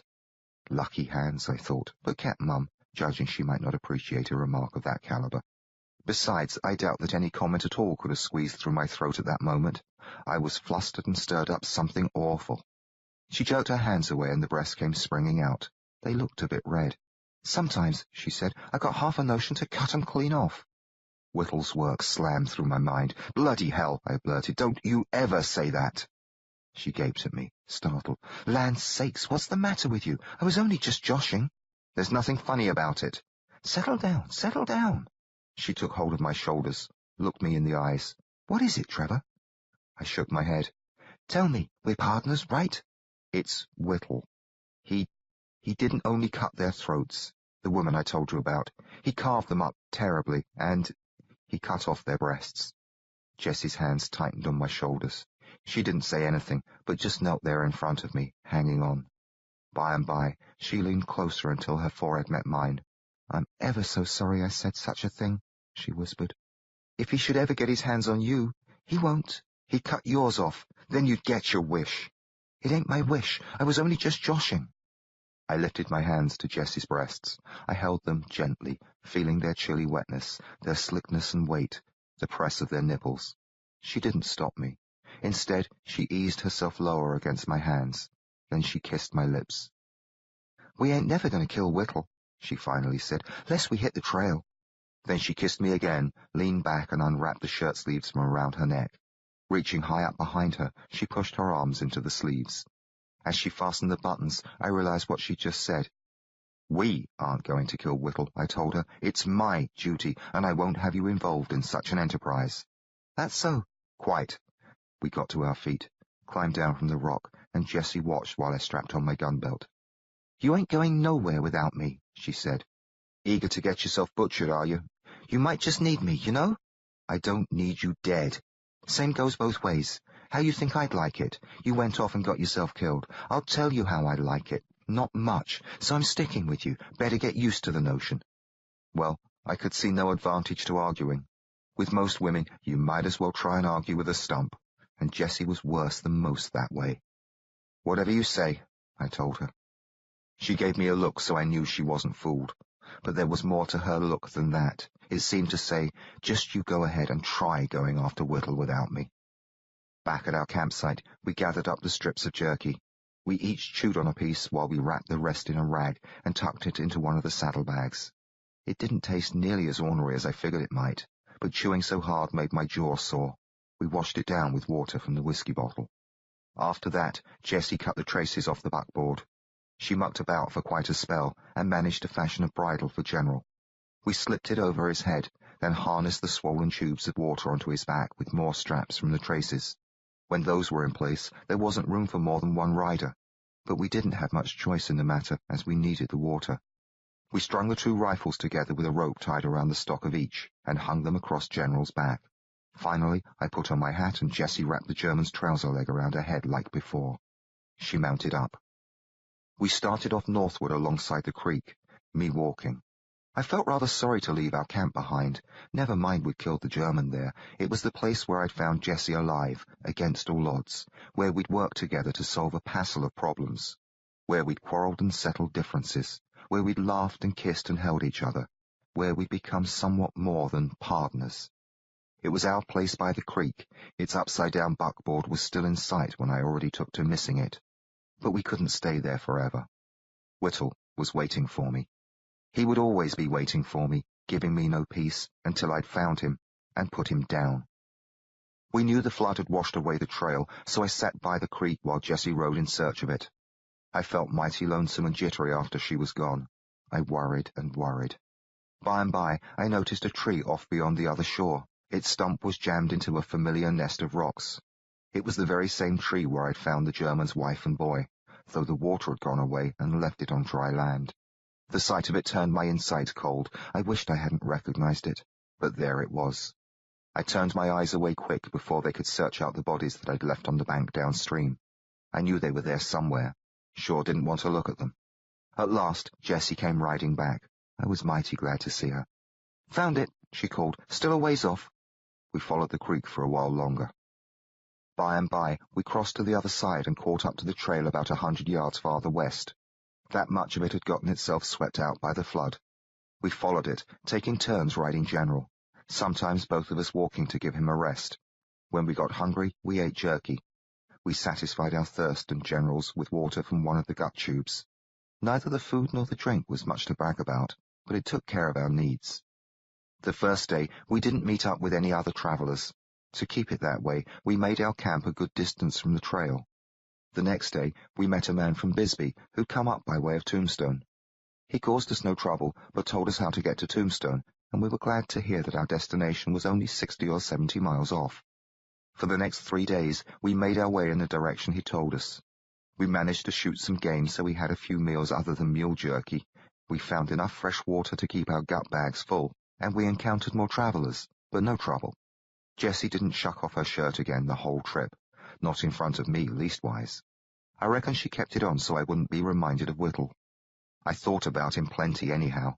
The nearer we got to Tombstone, the more he crept into my head. If Jessie had skinned off her shirt a few times, I likely would have spent a heap less time worrying about him and more time feeling good. But she didn't, and I stayed clear of the topic. We never did get us a blanket. We managed to keep warm at night anyhow, snuggling together on the ground. Even though Jessie didn't allow me to take liberties with her, not even to touch her as I'd done by the creek, the nights were quite wonderful. I got to wishing we wouldn't find Tombstone at all. But long about sundown on our third travelling day after meeting the Bisbee man, we looked down from a rise and found a town sprawled out in the distance, maybe no more than 5 miles off. "I reckon it's Tombstone," Jessie said. Then she slid off General's back, stretched, and rubbed the seat of her dungarees. We stood side by side, gazing at the far-off town. There wasn't much to see. A pattern of streets, rows of buildings near the middle, and a bunch of other buildings scattered about the area. It was too distant for us to make out any of the people there. Jessie stopped gazing after a while. She handed the reins to me and wandered over to a rock, where she sat down with her back to the town. She unwrapped her turban. She used it to wipe her sweaty face. "Well," she said, "looks as how we made it." She gave me a grim, one-sided smile. "What'll we do when we get there?" I led General closer to her and found myself a rock. It felt all fired good to sit down after so much walking. "We'll have ourselves a splendid meal in a restaurant," I said. Her smile brightened some. "Tired of mule?" I made a snorty hee-haw, and she laughed. "What I'm hankering for's a bath," she said. "I could use some fresh duds too before I sit down to a meal. I'll buy you a fine dress." "Buy a dress, and you can be the one that wears it. Ain't going to catch me in any such get-up." "I'd certainly like to see you in one." "Ain't about to, so you best forget it. You're a woman, you know." "None of my doing. I'd sight rather be a man." "I'm quite glad you're not one." "Oh, I sure do know that." I flustered some when she said that, but I was so hot and sweaty she likely couldn't notice. "Well, I don't aim to force you into wearing a dress." "Couldn't if you tried." "I suppose you'd take your knife to me." I expected a snappy retort, but instead she frowned down at her boots. "I wouldn't cut you," she muttered. "You ought to know that." "I know." She hung her head and rested her elbows on her legs. "Are you all right?" I asked. "Nope." "What is it?" She shook her head. "Jessie?" She looked up at me. Her green eyes were awful solemn. Going all soft and squirmy inside, my throat tightened on me. I hurried over to her. She stood and I took her in my arms. She held on to me tight. "What's wrong?" I asked. "What is it?" "Oh, everything." "Everything?" "Can't we stay here? I don't want to." She shook her head. I held her and patted her. "We'll stay here. Maybe not here. We'll find ourselves a good spot to camp. We won't go into Tombstone. Not tonight, all right?" She nodded. "We don't need to go into Tombstone at all," I said. "We'll just ride on by tomorrow, if that's what you want." She kept holding on to me for a spell, then eased herself out of my arms. She put her hands on both sides of my face. She gave my lips a gentle kiss, then gazed into my eyes. "We'll go in," she whispered, "tomorrow, but I just ain't ready for it. Not yet." Part 5. The End of the Trail. Chapter 47. Tombstone Shy. We made our camp in a dry wash on the north side of the rise, so we couldn't see Tombstone. Jessie was uncommon quiet, maybe embarrassed by the way she'd backed out of going into town, or maybe it was just that she had too much on her mind in need of sorting out. Whatever, I didn't press her. We sat by a small campfire and ate our jerky in silence. When we finished, we kept on sitting there. I opened my mouth time and time again, figuring to ask her what the trouble was. Each time, though, I thought better of it. She was on the other side of the fire, and sometimes gave me strange looks through the smoke. Finally, I said, I'm not actually eager myself to ride into Tombstone. You're only saying that. It's the honest truth. What about that there fine meal in a restaurant? Oh, I should like that, and I dare say you should enjoy having a bath and new clothes. But not a dress. Certainly not. So how come you ain't eager? She asked. I don't quite know, really. It would be different, I suppose. I reckon I've just gotten used to travelling with you. I hate for that to end. There'd be other people about. We wouldn't be alone together. It just wouldn't be at all the same. I like things the way they've been. Jessie stared at me for a bit, then got up and came round to my side of the fire. She sat on the ground beside me, leaned against me, and put an arm around my back. You'd have yourself a real bed, she said. In a hotel, where the wind wouldn't freeze us up and make you lie with me to keep warm. Maybe I'd lie with you anyhow. Would you do that? Maybe, long as you behaved. Tombstone might be all right then. Jessie went quiet again, but not for long. Maybe you'd rather have Sarah in the bed with you. Jessie! Well, you ain't thought about it. I sure have. She might just be in town there, waiting for you. What'll you do then? Give me the boot? No, good grief, that's what you've been fretting about, is it? I know you claimed I'm prettier and all, and how you're done with her, but you might just see things different when you're face to face. Maybe you forgot how pretty she is. Maybe you'll remember right quick, and remember a few other things besides, like how it was to be with her. You've been with her, Trevor. You ain't never been with me. I looked at Jessie. Don't you get no funny ideas, Buster. You're the one who brought it up, actually. Well, put it right out of your head. I'm going to stay pure for the man that marries me, or die trying. Perhaps I'm that man, I said, my heart all of a sudden bashing fit to explode. And perhaps not. Just perhaps you'll run into your fancy Sarah tomorrow, and that'll be it for Jessie Sue Longley. That won't happen, I said. I reckon we'll find out soon enough. She's nowhere near Tombstone. It's where you were heading with her. That was before I got pitched off the train. For all she knows, I might be dead. You're daft if you think she made the rest of the trip and she's waiting around in town for me to pop in. That's where I'd be, Jessie said. I pondered on that for a while and judged Jessie was right. She would go on, hoping I'd finally make my way to Tombstone. She would, Jessie. But I had strong doubts about Sarah, mostly because of how Sarah had taken on with Briggs. I'll be mighty surprised if she's there, I said. Like I said, we'll find out tomorrow. Even if she is, there's no call for you to fret. So you say. If it worries you so, why don't we put the town to our backs and head elsewhere? How are we going to track down Whittle if we don't go in and ask around? It's where we got to go if we're going to pick up on his trail. I doubt he has any trail to pick up, actually. It must be 2 months since he murdered those Clemens women. He likely dodged off long ago. He didn't bolt straight out of London. Indeed, he continued his grisly work in the East End for more than 2 months, and might have kept at it longer if I hadn't mucked him up. That was quite a different situation, I pointed out. London's a great metropolis with vast crowds of people and hundreds of streets and alleys. A bloke might duck around a corner and disappear forever. Whittle might have gone on forever there, but not in a town like Tombstone. Why, he was lucky he didn't get himself caught, especially being a stranger there, and without a nose. I doubt he stayed in town long enough to see the sunrise. Maybe, Jessie said, maybe not. He'd have no call to run off if nobody saw him kill them gals. He might just be in town this very minute. That's why you wanted to stay out, I blurted, having her on a bit. That ain't why, and you know it. You've got Whittle and Sarah both down there, just itching to have a go at me. Whittle won't worry me none. Well, he ought to. I hope he is down there in town. We can have us a race to see who's first to pump him full of lead. With any luck at all, maybe we'll catch your Sarah in the crossfire. The last was an ornery thing to say, but it plucked a laugh out of me.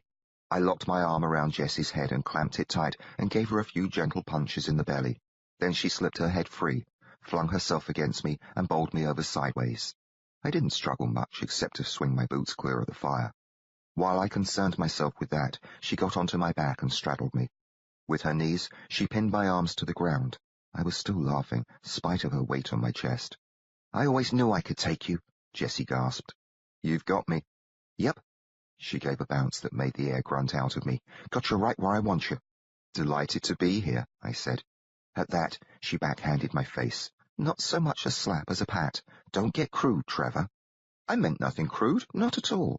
She fetched another whap, a bit harder than the last. "Did too. You're the one that's put me between your legs." "Aha!" She whacked me again.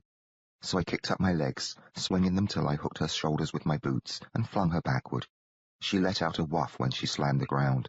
I scurried up right quick, knocked her knees out of my way, and dropped down flat atop her.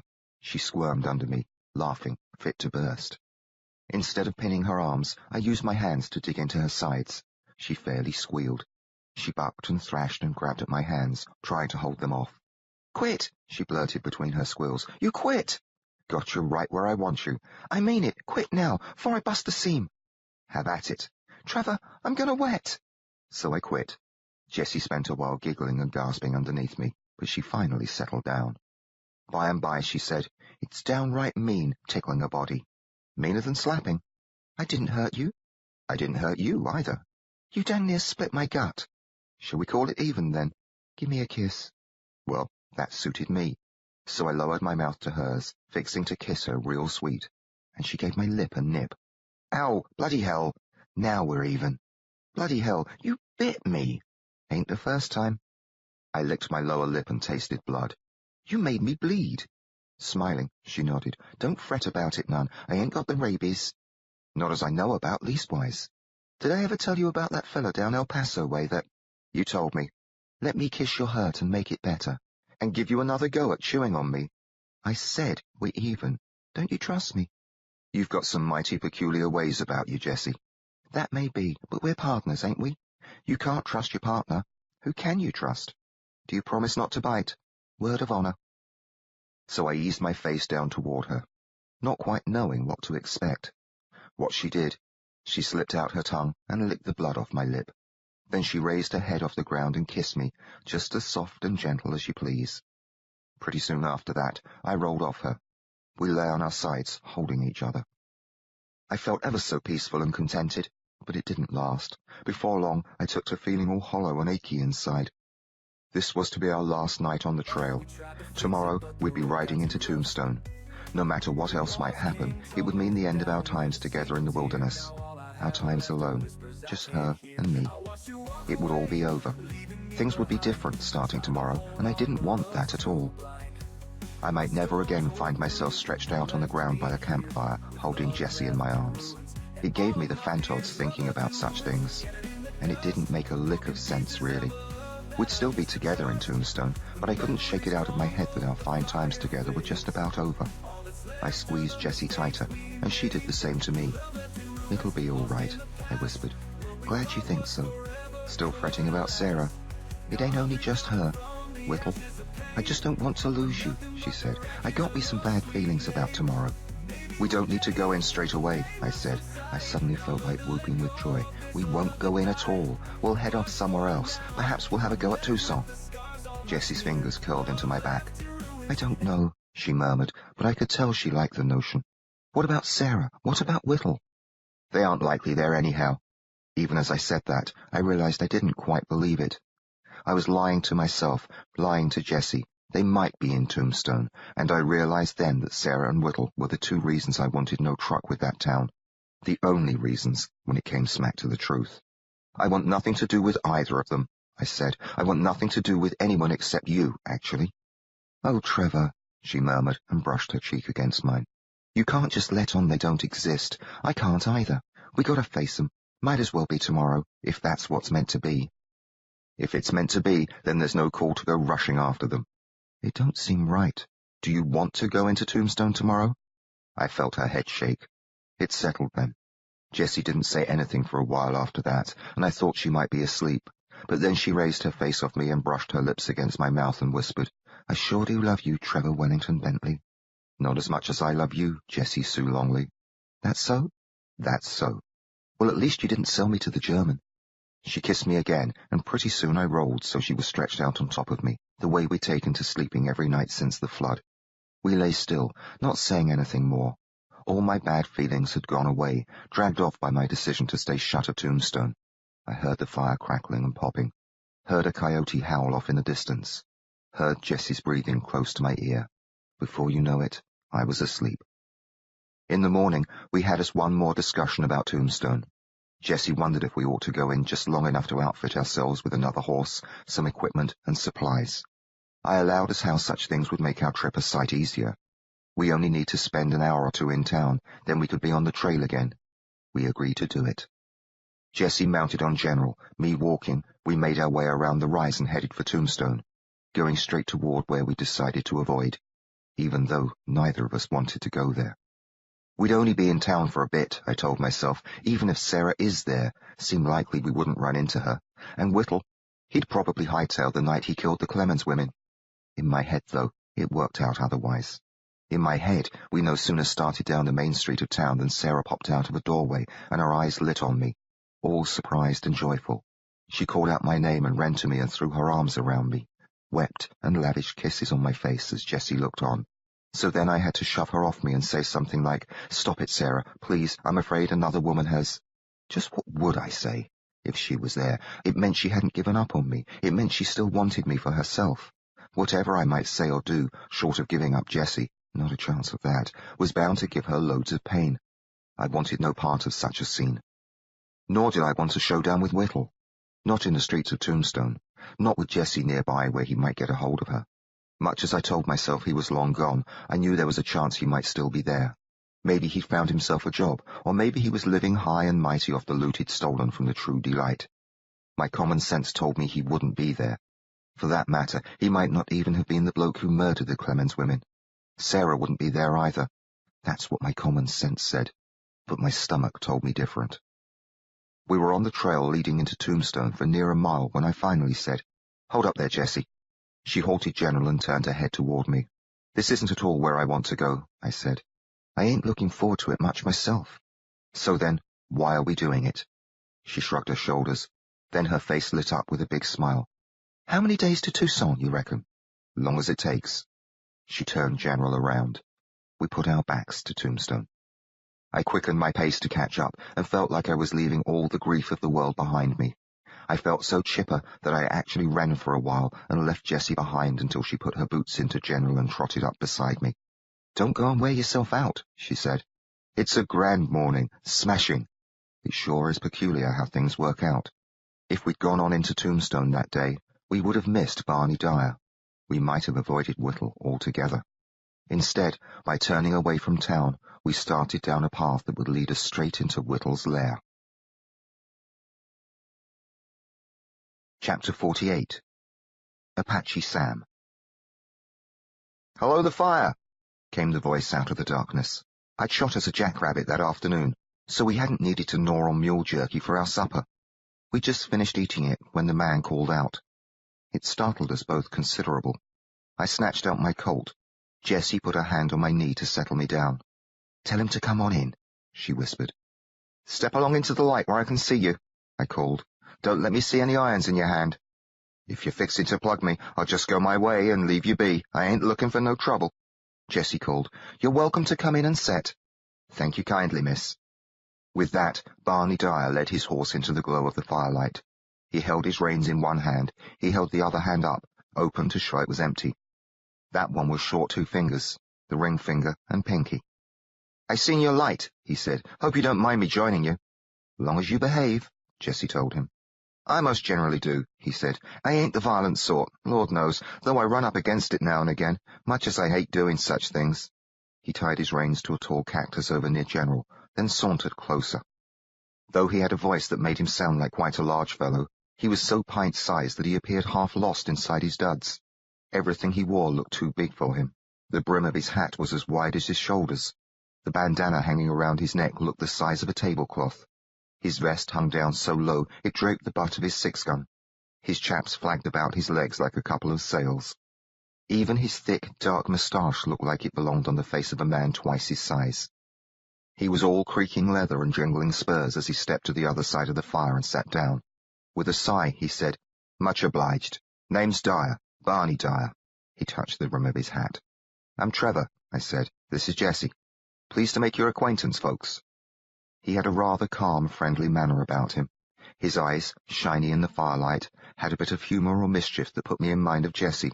Though it seemed smart to remain cautious, I went on ahead and holstered my Colt. "I'm afraid we haven't any food to offer you," I said. "We just now finished eating all we had." "'Less you got a hankering for some mule jerky," Jessie told him. Barney laughed and shook his head. "Nope, reckon I'll pass on the offer. Much obliged anyhow. Just figured to set a while and jaw with you folks. My old horse, Joey, ain't much for conversation." "It can get lonely, travelling alone," I said. "Well, there's worse things than lonely. I'd a sight rather run on my own than get saddled with a sourpuss, or with a gal, if you'll beg my pardon, Miss Jessie." I gave Jessie a glance, and saw she was smiling. "What's your problem with gals?" she asked. "Well, they're generally a sorry lot, all the time bossing and whining. Not as I'm saying you're any such nuisance." He tipped a wink at me. "Jessie's quite all right, actually," I said. She laughed. "First thing you know, they're after you to settle down. Don't want you having no fun, seems as how they look at things. Why, they raise a fit if you have yourself a drink or a chore, and then treat your friends ornery. If they could, I reckon they'd lock you up and never let you out, 'cept when it suited them, and that'd only just be to work chores." "I say," said I, "you do have a rather low opinion of them."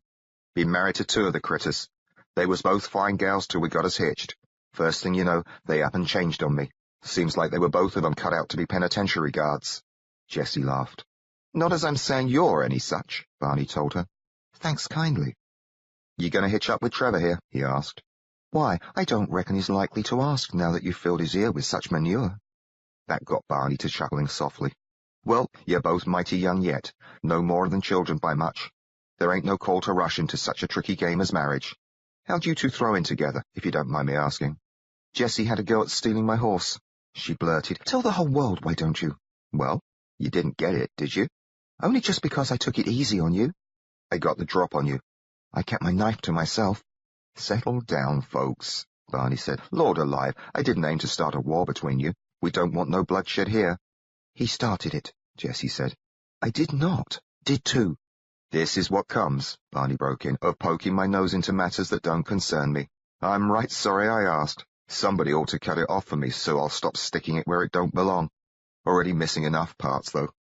He held up his hand to show us which parts he meant. "Got 'em clean shot off in Phoenix back in '84. Minding my own business, too, just having myself a beer when a couple of hotheads down the other end of the bar took to throwing lead, and a stray slug found me. Took off both my fingers, clean as a whistle." "I had it figured," Jessie said, "that one of your wives took a knife to you." "Ain't how it happened. Not that you're far off the track, though. My first wife, she took after me with a knife every time I come home with a snootful. Got me some scars to show for it, but she never got a piece of me, not for lack of trying. I'm small, but quick." He held what was left of his hand close to the fire and studied it. "Nope, it wasn't Aggie carried off my fingers, just a dang bullet." "Does it cause you much trouble being without them?" I asked. "Oh, I get by. They don't amount to much. Knew a fellow got his thumb shot off. Caused him a sight of bother, as he was in the midst of gunplay when it happened. Couldn't cock his 6-gun, what with his thumb on the ground. He went to drag back the hammer with his teeth, but never got to finish. The same rascal that shot his thumb off plugged him full of holes while he still had the hammer in his chops." Barney wiggled his own thumb. "You're better off losing just about any old part than your thumb. I'd a sight rather lose a couple of fingers. Comes right down to it, a fellow can get by minus an ear or an eye better than a thumb." "I bit off a fellow's ear once," Jessie said. I looked at her, surprised. "Well, I did. You never told me. There's a heap I've never told you." Leaning forward, elbows on knees, she grinned across at Barney.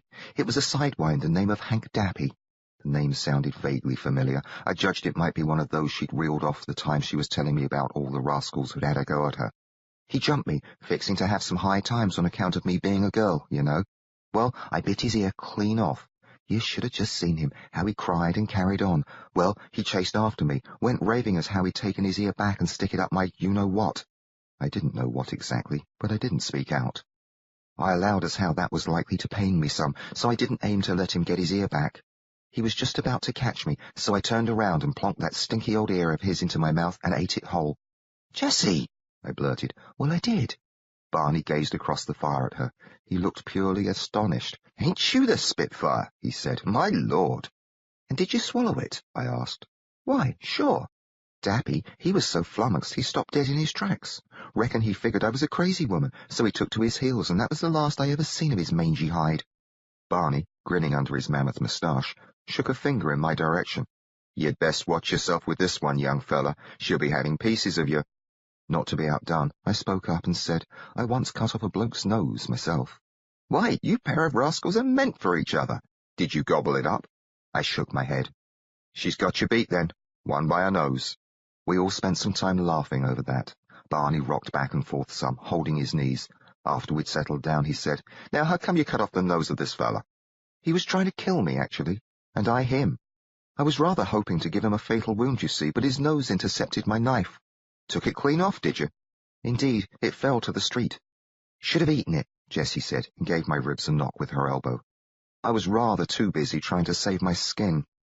I once saw an Apache squaw that had lost her nose, Barney said. Sure didn't help her looks none, which is why they done it to her. Any time you see yourself a squaw that's had her nose sliced off, you know she got herself caught fooling with a fella that weren't her husband. Lets everybody see what brand of woman she is. It's plain as the nose off her face. Barney chuckled softly and shook his head. It seems a trifle extreme, I said. That's Apaches for you. They're the downright extremist sons of bitches that ever walk the dirt. And they ain't particular who they butcher. I've seen such things as give me the night sweats. Sure glad we ain't got to worry about 'em, Jessie said. Whoever told you that? Barney asked. Why, they're all either killed or cooped up on reservations. I understand that Geronimo and his band are prisoners in Florida, I put in. That don't mean there ain't renegades skulking about. One's been raiding these parts fairly regular. They figure it's Apache Sam, a Chiricahua that ran off from San Carlos Reservation a while back. He's killed a heap of white folks past couple of months, creeps up on 'em in the night, murders whatever fella might be about, and carries off the women. Does such manner of butchery on the women as would curl your hair. When I heard that, my heart commenced to pound like thunder. Are they quite sure it's an Apache? I asked. Ain't no white man with the stomach for such doings. Has he been seen, though? Not by any folks as lived to tell the tale. They found his hideout, though. Got himself a cave no more than a day's ride from here. Heard all about it from a fella this morning. Seems a week ago, maybe longer, a prospector tumbled onto the cave. Had himself a stroll inside, and what he found was dead women, 8 or 10 of 'em, all carved to pieces and mouldering. Some were fresher than others, and one appeared as how she'd only got killed just the day before. That prospector, he figured it had to be the work of Apache Sam, so he made tracks to Tucson. They got up a posse, and he showed 'em back to that there cave. The feller I met, he'd been with the posse, went in that cave with the rest, and what he saw near unhinged his mind. He couldn't take no more, and lit out. When I seen him, he was still a mite green. And it was just this morning that you spoke with him? I asked. A shade before noon, I reckon. And when did he leave the posse behind? Oh, not long after sunup. The way he told it, the posse got to the cave after dark last night. Didn't go in, though. Figured to keep an eye on it and wait till morning. See, they had no idea if the redskin was in there. Hoped he might show up so they could take a crack at him and save themselves the bother of searching for him in the cave. Well, he didn't do them the favor, so they went sneaking in at first light. The feller I met, he took one look at them gals and vamoosed. He allowed us how they were the worst sight that ever met his eyes, and the stink would have choked a maggot. And did they find the Indian? I asked. If he was there, he was keeping out of sight. What I hear, though, it's a rip snorter of a cave, the kind of place where a body might lose himself forever, pretty near. Now I just don't know if they aim to have a try at hunting him out. Do you suppose the posse's still there? Wouldn't surprise me none. I was them, I wouldn't go and waste my time. They won't never find him if he's in there. Injuns are that way, you know, slippery boogers. If he's got a mind to, he could likely pick 'em off one at a time they go hunting him in a cave. Best thing'd be to hide around the outside and see if he don't put in an appearance sooner or later. That's how I'd work it. But then, I ain't the reckless sort. You put a bunch of fellas together like in a posse, they can get mighty brave, start to figuring it's the other guy who'll catch what for, not their own selves. Sides, don't none of them want to look yeller in front of their pals, so they'll do the dangdest things. I reckon they'll hunt all over that cave till they either run short of supplies or get themselves whittled down to nothing. You say the cave's only 1 day's ride from here? It wasn't me who asked that, it was Jessie. I looked at her, she looked me back, and one of her eyebrows gave a little upward jump. Am I close for comfort, huh? Barney said. Sure is, she told him. Whereabouts is it, so we'll know to keep clear? Up on the north slope of Dogtooth Mountain. That's what the fella told me. Where are you folks heading off to? Tucson, I said. Well, I'll give you a steer so you stay clear of Dogtooth then. Up yonder about a mile, you hit a fork in the trail. Either way you go at the fork, you'll get to Tucson by and by. You want to take the branch that veers off to your right, though. Stick to that one, and you'll miss Dogtooth by more'n 10 miles. Take the other. That's the one I rode in on. It'll lead you through a pass at the very foot of that there mountain. So we go to the right at the fork, Jessie said, nodding. That'd be the safe way. Not as you can count on a few miles of distance to keep you safe from that Apache. Ain't no saying where he might be. That cave's only just a place he's been at from time to time, and fairly recent. You ask me, though, he don't live there. Don't live nowhere particular. Just stays on the move. He could be 100 miles off right now, or he might be near enough to hear us talk. I sure hope not, Jessie said. Well, I reckon he'd best watch himself. He's creeping up on us. You'd likely bite his ear off. Barney laughed. I've had my fill of ears, Jessie told him, and he laughed harder. After that, we stayed by the fire and talked about this and that for a spell. There was no more talk, though, of such matters as Apache Sam or the posse or cave. By and by, Barney asked if we'd mind him keeping us company till morning. Safer all around, he said. You're welcome to stay, Jessie told him, long as you behave. I had no objections either. He seemed a fine, trustworthy chap. Besides, my mind was too troubled by what we'd heard about Apache Sam to be bothered by Barney's presence. He spread his bedroll on the other side of the fire. Jessie and I stretched out beside each other. What with him right there, neither of us was eager to snuggle up in our usual manner. You ain't got yourself no blankets? He asked. We lost them in a flood some time ago, I explained. Well, you're welcome to make use of my saddle blanket if you can stand the aroma. So he fetched it. We thanked him and spread it over us. Still we didn't snuggle up. Not for a while. When we heard Barney snoring, though, we rolled toward each other and hugged. You reckon it's him? Jessie whispered. Who? Who do you think? Whittle. You reckon he's Apache Sam? It shouldn't surprise me at all, actually. Same here. You want to be in on it, don't you? If he's there, I reckon the posse'll get him. Not if they're looking for a redskin. We gotta go on up to Dogtooth and set 'em right. If we don't, and he gets clear, it'll be our own faults. I suppose that's so, I whispered. Then I yawned and shut my eyes. We'll see about it in the morning, I murmured. Chapter 49. Off to Dogtooth. Much as I wanted to join up with the posse and be in on the kill, if Whittle was holed up in the cave, I sure didn't want Jessie to be anywhere near the place. She would wind up carved and dead. I was just sure of it. Yet no amount of talking was likely to persuade her against heading for Dogtooth Mountain come daybreak. While I laid there beside her under Barney's blanket, feigning sleep and working my head over the matter, I hit upon a plan. What I'd do is keep still for a while, wait for Jessie to be fast asleep, then I'd sneak away, walk General off a distance, mount up, and race off. Jessie wouldn't catch on till morning that I'd lit out, but then I'd already be at the mountain or pretty near it. A dirty trick to run off on her that way, but it'd keep her out of Whittle's range. What might she do, however, once she'd figured out that I dodged off without her? She'd be spitting mad, of course. But would she take off after me on foot? Or would she talk Barney into giving her a ride? They might both come after me. I'd have a great head start on them, but they might show up at the cave too soon anyhow. Of course, Barney might want no part in pursuing me. If that happened, would Jessie have a go at stealing his horse? Just no telling what she might do. It crossed my mind that I could take Barney's horse, Joey, along with me, or just chase it off. That'd be too low down, though, and likely to start a whole new passel of troubles. I would leave Barney's horse right where it was. I no sooner settled that in my head than I took to worrying about Barney himself. How did I know he could be trusted? With me gone, he might decide to have himself a good time with Jessie. She would likely kill or maim him if he tried such a thing, but what if he took her by surprise? She was tough, but not invincible. The German had proved that. Well, I finally came to the conclusion that leaving Jessie behind wouldn't be a clever move. We'd just steer clear of Dogtooth Mountain tomorrow, I decided. No matter how Jessie argues, I'll stand firm. That posse can have its go at Whittle without us. Might not be Whittle anyhow. Now that I'd decided the proper way to handle the matter, my mind eased off and let me relax. By and by, I fell asleep. I woke at sunup, and Jessie was gone. At first, I figured she'd wandered off to scare up some firewood or maybe answer a call of nature. Sitting up, I had a look at Barney. He was still busy snoring. A horse gave a snort, and I swung my eyes over to where we'd left Joey and General tied to some cactus. Joey was still there. Alone. Well, I jumped to my feet, all of a sudden scared. Looking about, I saw my Remington propped against the rock where it belonged. The Henry rifle wasn't there, and one of the water tubes had gone missing too. I scanned off into the distance, all around, but didn't spot Jesse or General. I called out anyhow. My yell startled Barney awake. He bolted up, gun in hand. "What's the tar?" Jesse lit out for the cave, blast her. He scrunched his leathery face, looking as puzzled as if I'd spoken in a foreign tongue. "She took my horse and snuck off in the night. What's that thing you said about the cave?" "It's where she's going. Bloody! Why in the notion she'd want to go there?" "Because she figured I'd keep her away from it."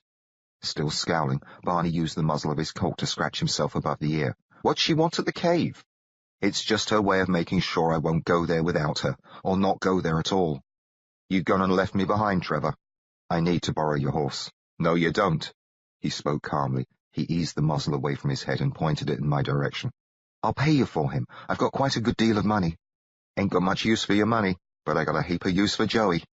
"It's your fault, you know. All your talk of Apache Sam. Why, you even told her where to go." Barney still looked perplexed, but he looked wary too, and kept his revolver ready in case I should have a go at him or Joey. "You trying to say she's rode off to join the hunt for that danged Apache?" "Exactly." "What is she, touched?" "We've got to stop her." Barney shook his head. Then he stood up, jammed the huge hat down atop his head, and holstered his 6-gun. "This is what comes," he said, "of taking up with women. If it ain't one brand of trouble, it's another." I rode along behind Barney in his bedroll, sitting astride his saddlebags and other gear. I carried my own saddlebags across my thighs. The Winchester was slung across my back by a rope. Barney kept his horse at a trot that bounced me about considerable. "I'm sure obliged to you," I said after a spell. "Don't go and thank me till I've gotten you to Jessie. I'll be most happy to pay you for your troubles. No call to part with your money. I'd like to do something for you." "Well now, I'm a fella that enjoys a good story. Suppose you tell me why she's so all-fired eager to go chasing after Apache Sam." "It's not Apache Sam she's after. When you told us last night about the bodies being found in the cave, we both realized the culprit was likely not this Apache after all, but Jack the Ripper. I came out west intending to hunt him down and kill him. He's the bloke whose nose I cut off." "Aim to finish the job, huh?" "No woman's safe so long as he's above ground. He murdered at least 5 in London. The last was a sorry wench named Mary. I was there in her digs, hiding beneath her bed the night he butchered her." "Now how come you came to be hiding under some gal's bed?" "It was the fault of Rolf Barnes, actually. Mother teaches violin, you see. She'd been off giving a lesson to one-legged Liz. And so it began." As we were likely to be on the trail all day and Barney appeared to relish the story, I didn't hurry it along. I recounted in great detail the whole course of my misadventures. I ran with the truth all about that had happened in London and aboard the True Delight. It wasn't till Sarah Forrest entered the tale that I took to fudging some. The omissions there forced me to bend the truth in regard to Briggs. Then I felt disinclined to tell him about running with the outlaw gang, as that would have shown me for a horse thief and a murderer. Instead of meeting up with the gang after I was pitched off the train, I told Barney that I'd walked to the nearest town, found myself a job there washing dishes in a restaurant, and worked at that till I was able to buy a horse and supplies and set off for Tombstone. By and by, I got back to the truth. I told him about Jessie ambushing me and how we'd thrown in together. I told him about the flood, about the German capturing Jessie and how we'd shot him, about the uses we'd made of the mule, and finally I got to where we'd decided against going into Tombstone after all. Jessie feared that Sarah might be there. You know women. That's the plain truth. As for me, I figured that I'd rather give up on my notion to chase after Whittle than to put Jessie at risk. I'd seen what he did to Mary and Trudy, just couldn't allow that to happen to Jessie. Anyway, we allowed us how we might find him in Tombstone, or at least get ourselves an idea as to where we might start looking. But I didn't want Jessie to have a hand in it, and she was mighty determined to stick with me, no matter what. So I judged the best course was to stay clear of Tombstone and forget Whittle. It was a great relief, actually, but then you came into camp last night with your story about Apache Sam. Makes me right sorry I opened my yap. If you hadn't come along, I said, we likely would have run into Whittle one way or another anyhow. It's rather as if it was meant to be that way. One thing's for sure, that Jessie of yours, she means you to finish the job. That girl's a caution. She's got more sand than sense, I said. Oh, I reckon she knows what she's doing. What took you all so long? Jessie called from her perch on a boulder at the foot of Dogtooth Mountain. It was late afternoon. I'd been walking the past hours so as to give Joey a rest. "Blast you, Jessie!" I shouted. She smiled down at us. "No call to get riled there, Trevor. Howdy, Barney." "Howdy yourself, Miss Jessie. Hope you folks didn't wear yourselves out." With that, she stood up and turned her back to us. She dropped out of sight for a spell, then came walking around from behind the boulder with General in tow. In spite of the cheery words she'd thrown at us from above, she had rather a sheepish look about her. To Barney, she said, "Mighty kind of you to show Trevor the way. Saved his feet some, I reckon." He turned to me. "You can thank me now. Got you to her." "I'm very grateful. Thank you ever so much." "Well, I heard me a good story out of the deal. You two take care now." He touched the brim of his hat. "You're not leaving?" I asked. "Yep, done what I aim to do. Got no room in my plans to hunt after Apache Sam or Whittle or none of the ilk. I always figured it's slightly more healthy to shy away from trouble than to go looking for it. So it's adios, kids. Try and keep alive." He wheeled Joey around and trotted off. "Thank you again," I called after him. He gave his hat a wave in the air. Then the trail curved around behind some rocks, and he was out of sight. I turned to face Jessie. "Now don't you look at me that way," she said. "I only just did what I had to. Surprised you didn't think of it first and take off on me last night." "I thought of it," I admitted, "but I had more sense than to do it. That was mighty low down and ornery." "Well, it worked. You're here, and so am I. How'd you get Barney to come along?" "He was quite willing to help, soon as I explained what you'd done. He said you must be touched." "I just didn't aim to get left out, that's all." "I wasn't aiming to leave you out." "Was too. I know you, Trevor Bentley. Ain't no way you would have struck out after Whittle without you got rid of me first." She jammed her hands onto her hips and shoved her face at me. "Am I wrong, or am I right? You tell me now." "I wouldn't have dodged off and left you alone." "Don't go saying I left you alone. You was with Barney." "I wouldn't have left you with Barney, either. I wouldn't have left you at all. We're partners, remember? Partners stick together."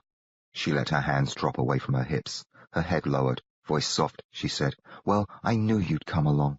I didn't want you anywhere near this place. I know that. It's only 'cause I care so much about you. I know." Reaching down, I took hold of her hands and gave them a squeeze. She raised her head. She looked awfully solemn. "I don't want Whittle getting you," I said.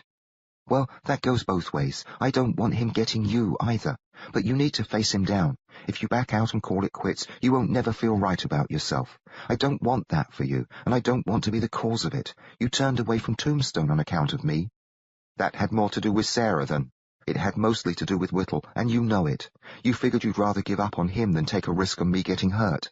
Well, I went along with it yesterday, but that was selfish. That was me wanting to keep you from Sarah, even if it meant you had to call it quits on your hunt for Whittle. I was wrong, for both of us. I'm just almighty glad Barney came along so we get a chance to do the right thing." "What if it is Apache Sam up there?" I asked, tipping my head toward the mountain looming above us. "Well, then we help the posse kill Apache Sam. After he's taken care of, we'll start after Whittle. We'll go back to Tombstone, if that's what it takes, but we'll pick up his trail, one way or another, and follow till we've run him down, you and me, together." "I don't know," I murmured. "What's not to know? I don't want you getting killed, Jessie. I shouldn't be able to stand it." She gave my hands a squeeze. A corner of her mouth turned up, and a glimmer of her usual mischief came back into her eyes. "I ain't easily killed," she said, "nor are you either. We'll be fine and dandy." "I do hope so. You worry too much, Trevor Bentley. McSween once told me that very thing. He's dead." Jessie leaned forward a bit and kissed my mouth. "Come on," she said. "We've got us a cave to find." Chapter 50. Troubles in Monster Valley. I tossed the saddlebags across General's back. I filled my hat with water from the mule gut bag and let him drink some. We strung both rifles together and draped them over his back so we wouldn't need to lug them ourselves. We then led him along the trail. By and by, we came upon a trail going up the mountain. It was steep and hitched its way back and forth up the rocky slope. I'd had some experience with such switching trails, and I didn't look forward to it. "Must be the way up," Jessie said. "Are you sure you want to do this?" She didn't say a thing, but threw me a smirk. Then she commenced to slog her way up the trail. I followed, leading General by the reins. Soon, Jessie stopped and pointed down at a pile of manure. "The posse came this way all right," she said. "Was it heading up or down?" I asked. "It's a heap of dung, Trev, not a Western Union telegram." "Then what makes you say it was dropped by the posse?" "It was dropped by a horse. Posses ride horses, don't they? So do Bible salesmen, don't they? You watch yourself, or I'll sling it at you. As we continued to plug our way up the trail, we came upon several more collections of manure. Obviously, they hadn't all been left by the same horse, so I judged that Jessie was right. The posse had come this way, more than likely anyhow. I sure hoped that the horses had made their deposits on the way down. I hoped that the posse had finished its business at the cave and departed, taking the bodies of the women with them, taking Whittle's body too. Or Apache Sam's if he was the culprit. I hoped that we would find nothing above us but an empty cave. According to books I'd read, caves were supposed to be cool and pleasant, even where the weather outside is boiling hot. I hoped the books were right. Even though the sun was low, it hadn't lost much of its heat. The sweat fairly poured off me. Jessie's shirt was wet and clinging to her back. We both huffed considerable, but we didn't stop. A cave sounded like just the trick for cooling us off. Well, the trail went up, and so did we. Every now and again, we stopped to rest and drink. We drank from the whiskey bottle in General's saddlebag. When it went empty on us, we filled it with more water from the tube of mule gut that was roped to his back. The tube was quite full. Jessie explained that she had filled it up that morning at the stream. We rested often, but not for long. We had to add more water to the whiskey bottle twice. At last, the trail took us over a summit of sorts. We ran into a good stiff wind that felt mighty good. Halting, we studied the area ahead. We weren't at the top of the mountain. In front of us, the ground dropped off into a sunless, shallow valley, all rocky and bare, not a tree or bush growing anywhere. The valley was all a-clutter with boulders and columns and high heaps of rock, chock full of narrow passes. An army might have been hiding down there out of sight. Nobody was in sight. Not a man, not a horse. There was no sign of a trail either. Beyond the gloom of the valley, the upper region of the mountain stretched itself into sunlight. It didn't have just one peak, but 7 or 8.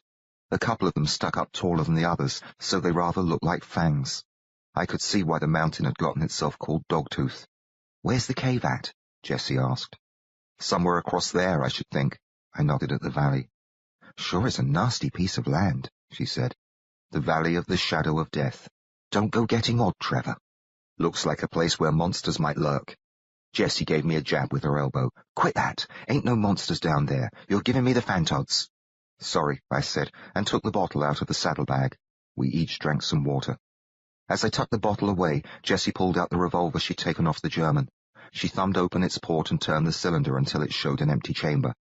We'd both been keeping only 5 rounds in our guns, leaving a chamber bare under the hammer to avoid mishaps. While I watched, Jessie dug a cartridge out of her pocket. Her hand trembled some as she plugged it into the cylinder. I added a 6th round to each of my Colts, then holstered them again.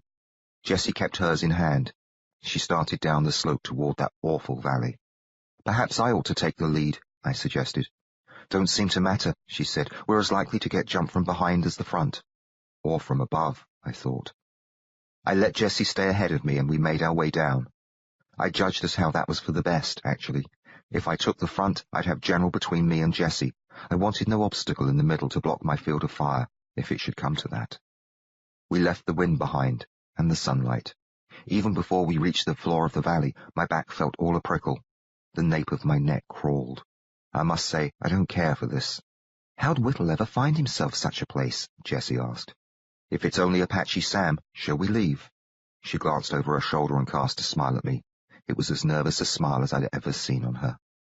All too soon, we found ourselves at the bottom of the valley. I stayed close to Jessie's back as we made our slow way in among the rocks. They walled us in. They loomed over us. They stood in front of us, blocking our path so we had to go around them.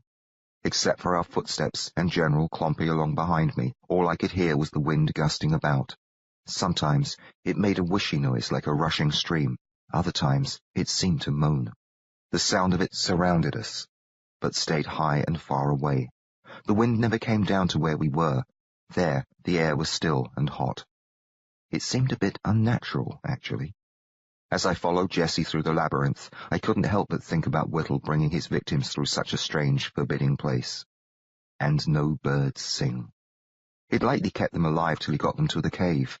It plain sickened me to imagine the terror they must have felt. In front of me, Jessie froze. "What?" I whispered. "Shh!" She pointed her gun at the ground a yard ahead of her. I heard the snake before I saw it. A soft ch-ch-ch. Silence. Another ch-ch-ch. I spotted it, a rattler, so near the same speckled dirty grey colour as the rocks that it was the next thing to invisible. But there it was, as long as my arm, twisting its way across our path. General must have noticed it then. He gave out a startled snort and backed up. I gave the reins a tug. He stopped and groaned in a manner that sounded near human. Jessie thumbed back her hammer. The cocking sound was so loud it seemed almost to echo. "Don't shoot," I whispered. She held fire. A moment later, the snake vanished beneath a lip of rock. We both kept our eyes on where it had gone and hurried past it. I said to Jessie's back, "Let's not shoot unless we're attacked. I don't aim to get snakebite to spare your ears. It's not my own ears that concern me. I don't like the notion of announcing our whereabouts." "Then you best hope we don't meet up with no more rattlers." I watched for more as we continued along, and I couldn't help but listen, too. Now that I knew the sound they made, I heard it here and there, off to one side or the other, behind us, in front of us, sometimes even above. It played on my nerves, particularly the notion of a snake dropping down on us from the rocks as we walked by. It got to be almost more than I could stand. I switched the reins to my left hand and filled my right with iron. Much as I was loath to unsettle the dead quiet with gunfire, the good solid feel of the Colt was comforting. Jessie heard me cock it. She looked over her shoulder at me and smiled. "Don't shoot unless you're attacked," she said. "They're everywhere," I whispered. "Pretty near." Everywhere, but out of sight. I heard them, but couldn't see them. That made it all seem worse, somehow. Next thing you know, our way forward got blocked by a great boulder. The way to the left was shut off tight. Our only course was to make a turn to the right and pass through a gash in the rocks. It looked like a rough-walled corridor, twice our height and not much wider than our shoulders. It appeared to stretch on for about 30 feet before it opened up. Jess turned away from it and studied General. "I reckon he'll fit," she said. "I doubt the posse came this way. There's likely a passel of better routes through this dang mess, but nobody gave us a map. Do you want to turn around and go back the way we came?" I recalled all the rattlesnakes we'd left behind and didn't care to give them a second go at us. So I answered Jessie with a shake of my head. "Look sharp now," she said, raising her gun barrel as if she expected to be leapt on from above, by snake, or by madman, or by Lord knows what brand of creature. Jessie entered the narrow gap. I went in after her, leading General and watching him over my shoulder. He seemed mighty reluctant to put himself in such tight quarters. He snorted and tossed his head. "Easy, boy," I said, "easy." He came on, but didn't appear at all happy about the matter. The passage was wide enough for General, but not by much. Our tube of water, draped across his back, rubbed against a wall and tore. Water went splashing out of it. "Damnation," I muttered. "What?" Jessie asked. "There goes our water." She looked around at us and grimaced. The water was still pouring from the ruptured gut, but I had no way to get past General to stop the gusher, short of climbing over his head. All me and Jessie could do was stand there. Pretty soon, the side of the tube that still held water dragged its way down between General and the rocks. It fell with a plop. I ducked and peered under General's legs. I could have crawled beneath him and fetched out the tube, but there wasn't any advantage to that. It was empty and flat. "At least we got some in the whiskey bottle," Jessie said. "It won't last long. There'll be water at the cave." "Will there be? I don't reckon the posse come here without a pretty good supply." I judged she was right about that. "We'd better keep moving," she said. Turning away, she continued through the gap. "Come along, fella," I urged General, and gave a pull at the reins. He groaned at me. It sounded quite like a dog, as one might sound if you threatened to steal its bone. But he came along. I kept my eyes on him, trusting Jessie to warn me of any trouble from the front. Our rifles still hung from General's sides by a rope across his back, and my saddlebags were up there. They seemed to be clear of the nearby walls, however, and in no great danger. We were about halfway through the gash when General went daft. His eyes bugged out, his ears twitched forward, he squealed and reared. My arm near got wrenched off before I lost hold of the reins. I leaped forward to stay away from his kicking hooves. One knocked my hat off. I stumbled and fell. On his hind legs, General tried to twist himself around. For a while he was stuck, his belly shoved against one rock wall, while his rump was jammed into the other. He thrashed about awful. His front hooves clamoured and threw off sparks. He screamed fierce. The rifles and saddlebags skidded down his back. As I got to my feet, hoping to help him somehow, he managed to tear himself loose. He fell, forelegs giving out, muzzle smacking the rocky ground, but he picked himself up right quick and scampered for freedom. I gave chase, shouting, but General was in no mood to listen. He dashed out the way we come. He kept on running. Before you know it, he vanished around a bend. I quit racing after him. When I tried to catch my wind, the noise of the hoofbeats faded out. Bloody nag, I muttered. I felt just about ready to cry. I kept it in, though, and headed on back into the gash. At least General hadn't run off with our saddlebags and rifles. Jessie, crouching, opened one of the saddlebags. She pulled out our water bottle. It was half empty, but unbroken. He's gone, I said. Must have been the snakes, she said. I figured he'd kill himself, sure. She returned the bottle to the saddlebag and draped the leather pouches over one shoulder. We'd best go find him, I said. Jessie shook her head. Ain't much chance of catching him. Gonna be dark soon, and no telling where he's off to. He might not stop till he's off the mountain. I shouldn't like to lose him altogether, I said, my throat tight. I know. She looked rather miserable herself. He's a good old boy. We'll find him. She squatted by the rifles and commenced to pick at a knot. What we'd best do right now, though, is try and hook up with the posse. We ain't got much water. We can go hunting for General come daylight. She got the knot undone, slipped the rope off the stock of my Winchester, and lifted the rifle up to me. I took it. She made a sling out of the rope and hung the Henry down her back.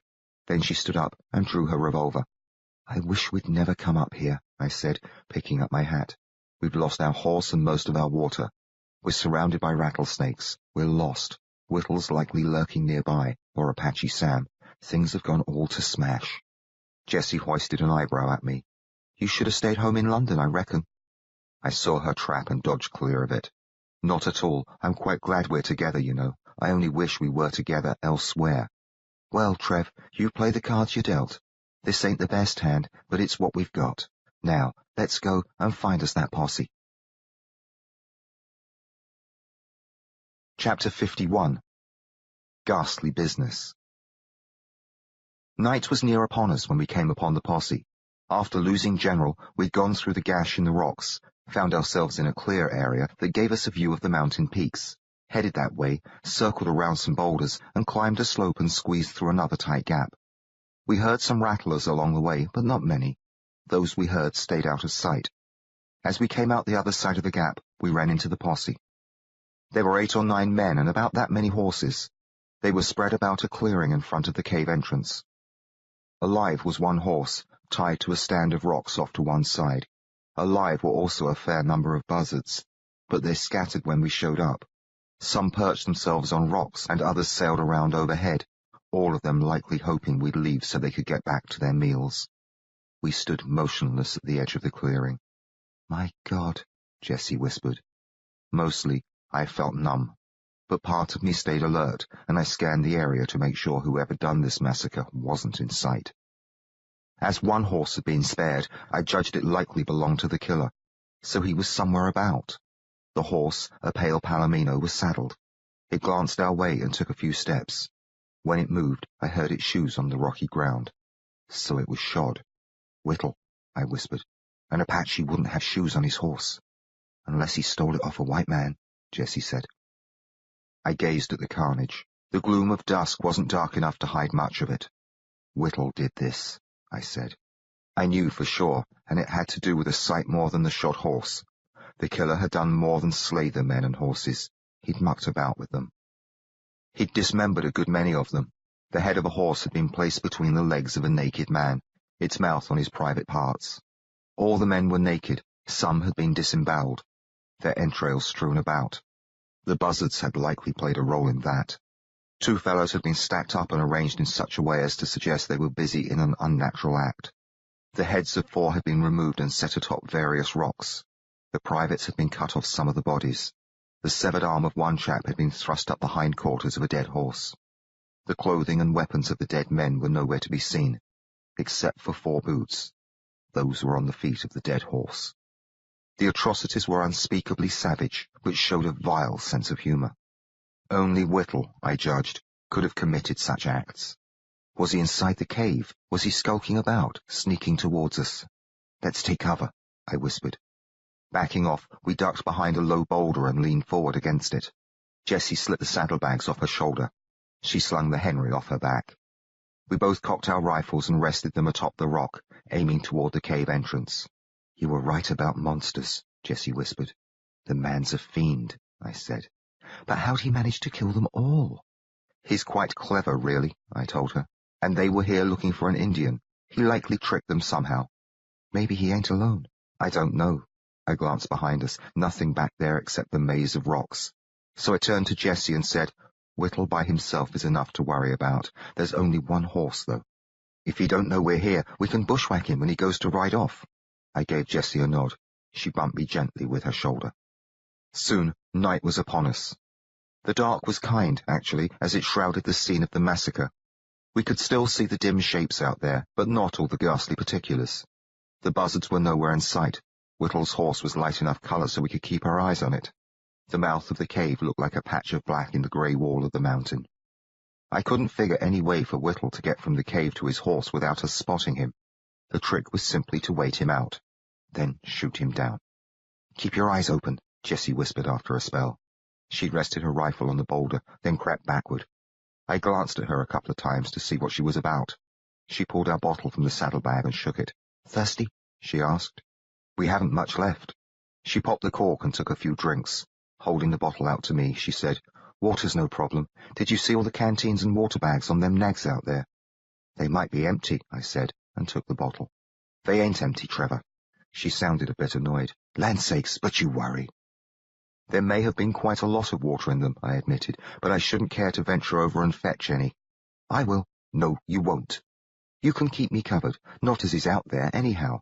We still have water, I pointed out, and shook the bottle at her.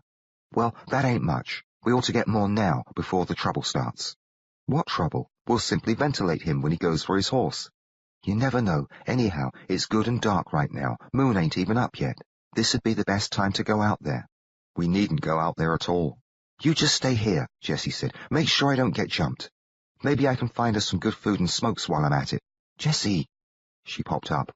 I reached, grabbed hold of her sleeve and tugged it hard. With a ripping sound, the sleeve tore off at her shoulder. It came sliding down empty, so I snatched her wrist and yanked her to the ground. You're not going out there, I gasped. Look what you done to my shirt. Stay here. She reached a hand toward me. I shoved the bottle into it, then leapt out of range. I rushed around to the front of the boulder, filled my right hand with a Colt, then halted and looked back. I waited till Jessie showed herself and hefted her Henry. She shook her head at me. I turned away and walked into the massacre. Even though the moon wasn't up yet, there was enough starlight to see by. Not that I knew quite where to look. I wanted to keep my eyes on the cave, but I feared what I might step on. I walked toward the nearest horse. It had no head. Two of the posse men blocked my way, those that were sprawled one atop the other, feet at both ends, heads between each other's legs. I tried not to look at them and gave them a wide berth. When I crouched over the horse, I found that it had fallen onto the canteen that hung from its saddle horn. But I pulled hard and worked it free. I gave it a shake. Water sloshed about inside. They didn't sound like much, though. Sliding the canteen over my shoulder, I set off for another horse. There was the horse wearing boots. Just behind it, one of the severed heads sat atop a stack of rocks. I couldn't see whether or not the eyes were open, but seemed to recall that all the heads had open eyes. I glanced about at the other three heads. Every last one of them seemed to be staring at me. I quit looking at them and circled around to the far side of the horse. This one hadn't fallen onto its water bag. Crouching, I lifted the strap off the saddle horn and heard a low grumble. Shivers raced up my back. I looked around quick. Another grumble. From the head just behind me. Well, it couldn't have made such a noise. It had no body attached, but simply rested atop a waist-high pile of rock. As I gazed at the head, my skin all a-prickle. It suddenly rolled forward. It did an odd bit of a somersault, face first, the ragged stump of its neck swinging towards the sky. I let out a gasp and sprang up as it dropped off the edge. It clomped the ground. It rolled straight at me. I was in such a state that I dang near shot it, but I held fire and danced out of the way. Just as the head was about to bump into the horse's saddle, a coyote dashed out from behind the rocks, snatched it up by the face, and scampered off with it. Well, I'd had enough, and raced for our hiding place. I dropped down behind the boulder, all breathless. Good job, Jessie whispered. Bloody hell. She rubbed the back of my neck. After a while, she took the canteen and water bag from me and shook them. We're all set now. All we got to do is bide our time. She resumed her position, leaning forward against the boulder with her rifle at her shoulder. Once I was able to breathe right, I picked up my Winchester and joined her. Nothing seemed to be moving in among the dead. the coyote must have skedaddled. Now that the sun had been down for a spell, the night was taking on a chill. There were likely a passel of bedrolls and blankets on the horses. I judged I'd rather freeze, though, than go out and fetch any such thing, so I kept still about them. By and by, Jessie whispered, "Maybe he ain't in that cave. He might have rode off before we ever got here." "Why's the horse there, then?"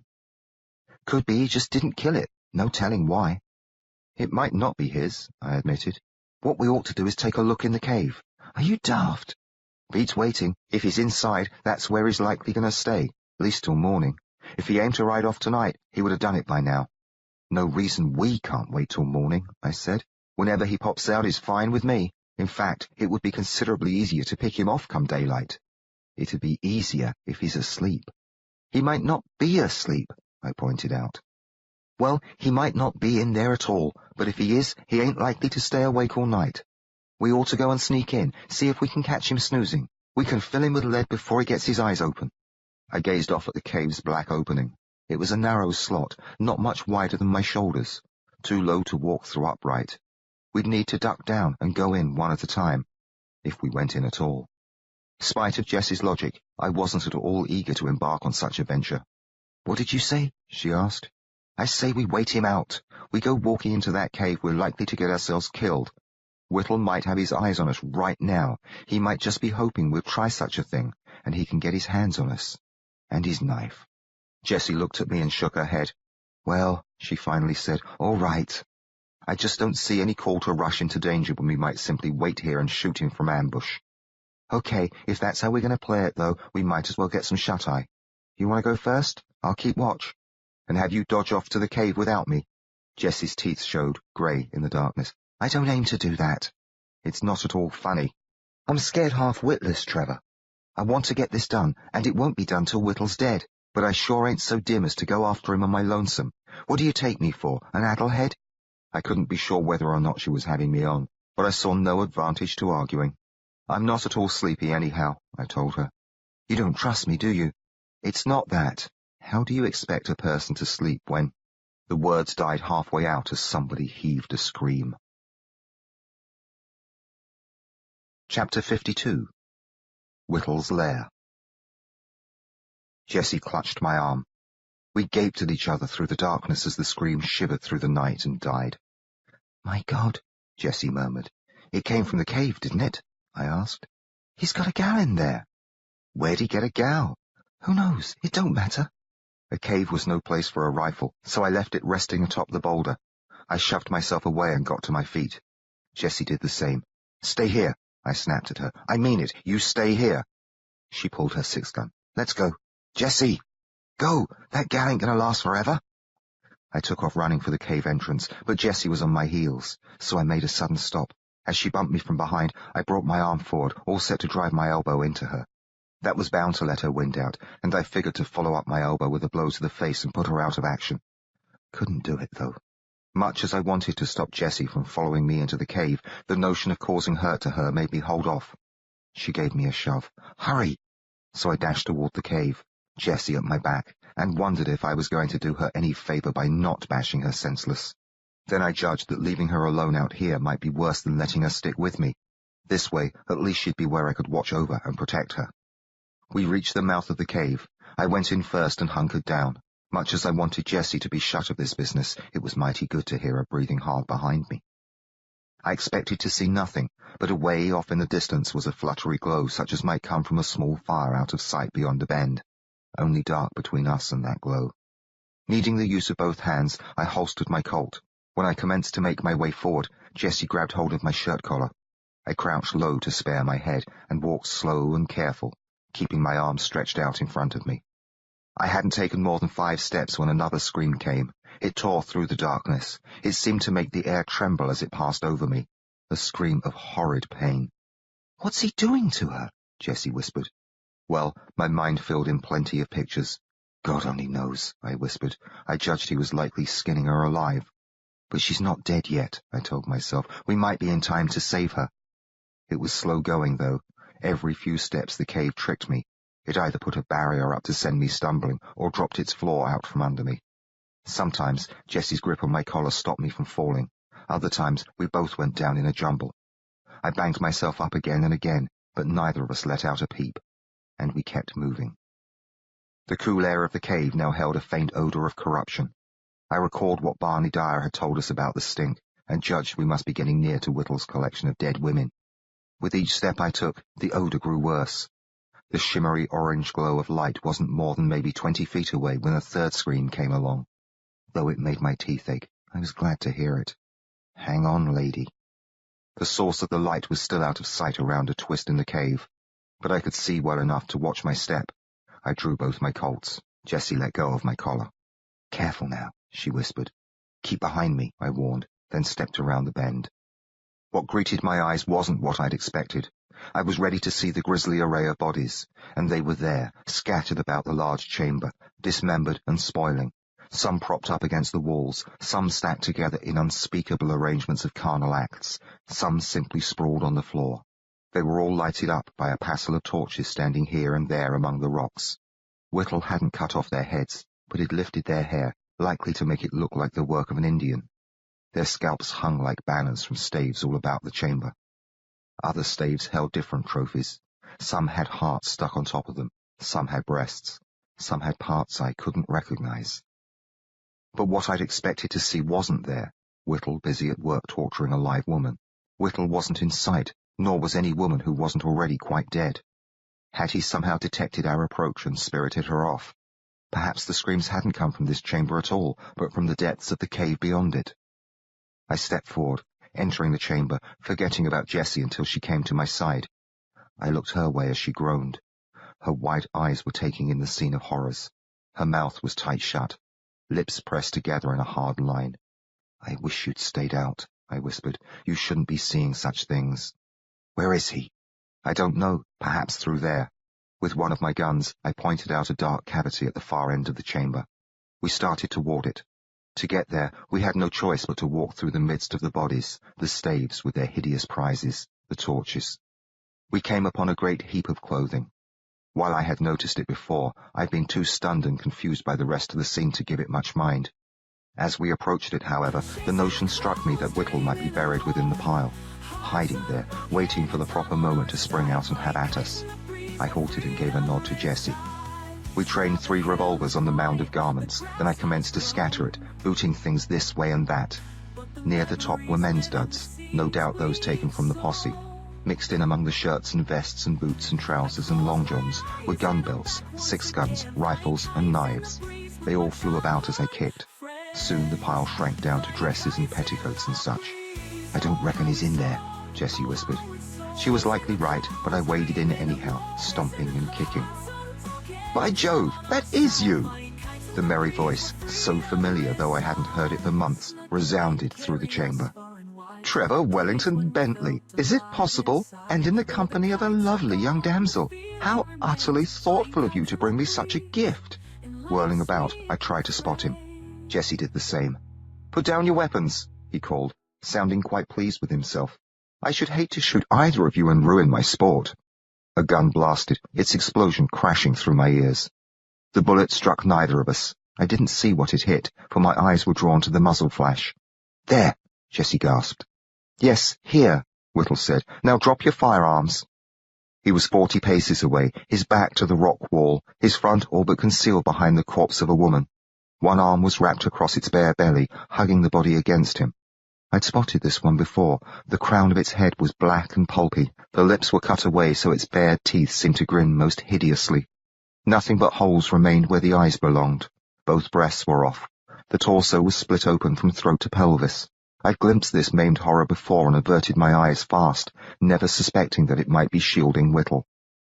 While one arm clamped it across the belly, the other jutted out straight from above the shoulder, pointing a revolver our way.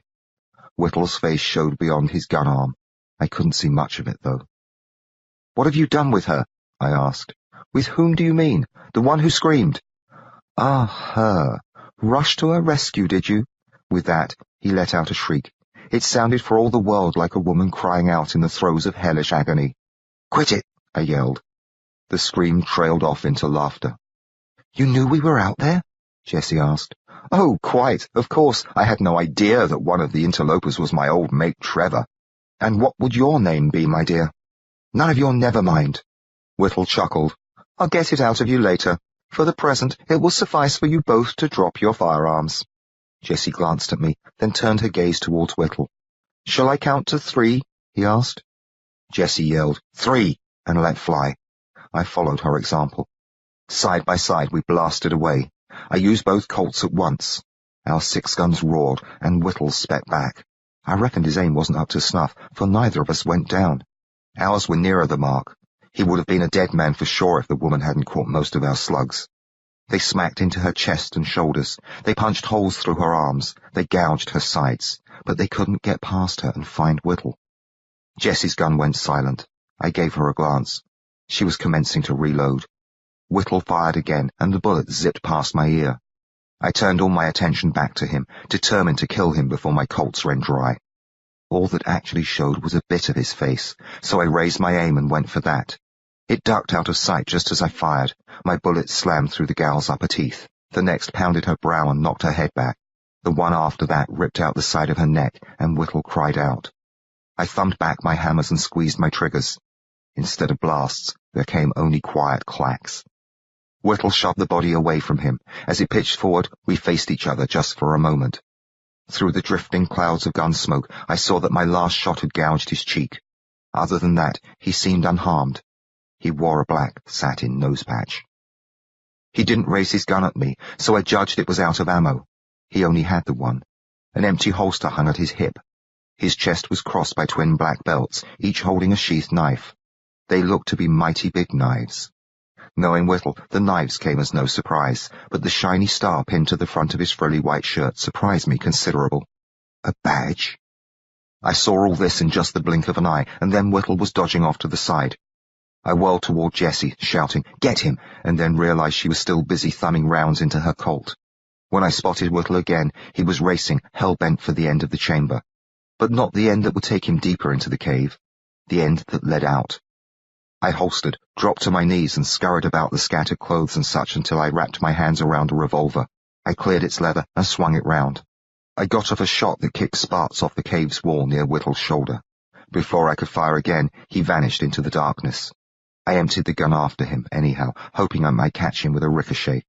He didn't cry out, though. I judged I'd likely missed him. I threw down the borrowed revolver. Bloody hell! Don't fret, Jessie said, sounding mighty calm. She, too, was gazing toward the place where he'd disappeared. We'll get him. She snapped the loading port shut on her Colt. You might want to reload, your own self, before he comes back shooting. It was when I went to stand up that I noticed Jessie'd been hit. The left leg of her dungarees was all ashine with blood and clinging to her. The hole was high on her thigh. My insides went all cold and shaky at the sight. He got you, I gasped. Well, I reckon I'll live. I'll tend to it. You go on ahead and load up. My hand shook so frightfully that I had a rather difficult time of it. Also, I kept an eye out for Whittle and watched Jessie while I worked at emptying out the used shells and plugging fresh rounds into my cylinders. What Jessie did was to sit down among the dead folks' clothes and pull the knife from her boot. Using that, she cut the leg off her dungarees. It put me in mind of the time she'd cut off the German's trouser leg to wear on her head. She gashed him some, but she didn't gash herself. Her hand was just as steady as you please. Seeing the hole in her thigh, I dropped a couple of cartridges. She turned her leg. It had a second hole on the outer side of the thigh, about 3 inches from the one in front. Blood was running out of both. It ain't still in me, she said. That's good, isn't it? I asked, feeling awfully trembly and weak. Well, I'd sight rather have 1 hole than 2. Looking up at me, she smiled. I found the cartridges that I'd dropped, stuffed them into the cylinders, checked both guns to be sure they were fully loaded, then slipped them into my holsters and stepped over Jessie's legs. I crouched down beside the shot one. Does it hurt awfully? Well, it don't feel good. Watch for Whittle, and I'll bandage you. Nodding, she gave her knife to me. Then she leaned back. Braced up on one elbow, she lifted her revolver and rested it on her belly. She turned her head to keep a lookout. We near had him, she said. I took a piece out of his face. Too bad, that's all. I snagged up a calico dress with faded flowers on it. After some cutting and ripping, I had it in pieces. I folded one into a thick patch and pressed it gently against her wounds. It was large enough to cover both of them. I held it there for a bit. She'd taken off the leg of her dungarees quite high up. Our positions were such that I couldn't help but view a region overhung by fabric but plainly visible that took out my breath. A flood of heat rushed through me. I looked away quick and lifted my hand off the pad. It had a pair of red dots, but wasn't soaked. "You don't seem to be bleeding terribly," I muttered. "Reckon he'll ride off and leave us?" "I doubt it. Hope you're right. I'd hate to see him get away." "I just hope we get away." With a long strip from the dress, I commenced to wrap the pad into place. Jessie eased her other leg aside so it wouldn't be in the way. That pretty much bared her center entirely. I tried not to look, but I couldn't help myself. I did manage not to touch her there, though my hands got mighty close while I worked at winding the cloth around her. She must have known what I could see, but she didn't complain or try to cover herself. I felt low down for looking, but not so low down as to quit it. We were trapped inside a cave and surrounded by women in the most awful states of dismemberment and rot. Whittle was likely fixing to kill us, and Jessie was gunshot. Yet there I knelt, sneaking peeks and feeling like I might just explode with the thrill and wonder of it all. After giving the strip of dress several turns around her thigh, I tied it secure with another piece. "All set," I said, and found Jessie staring at me. The torches gave off plenty of light for me to see she had the old gleam in her eyes.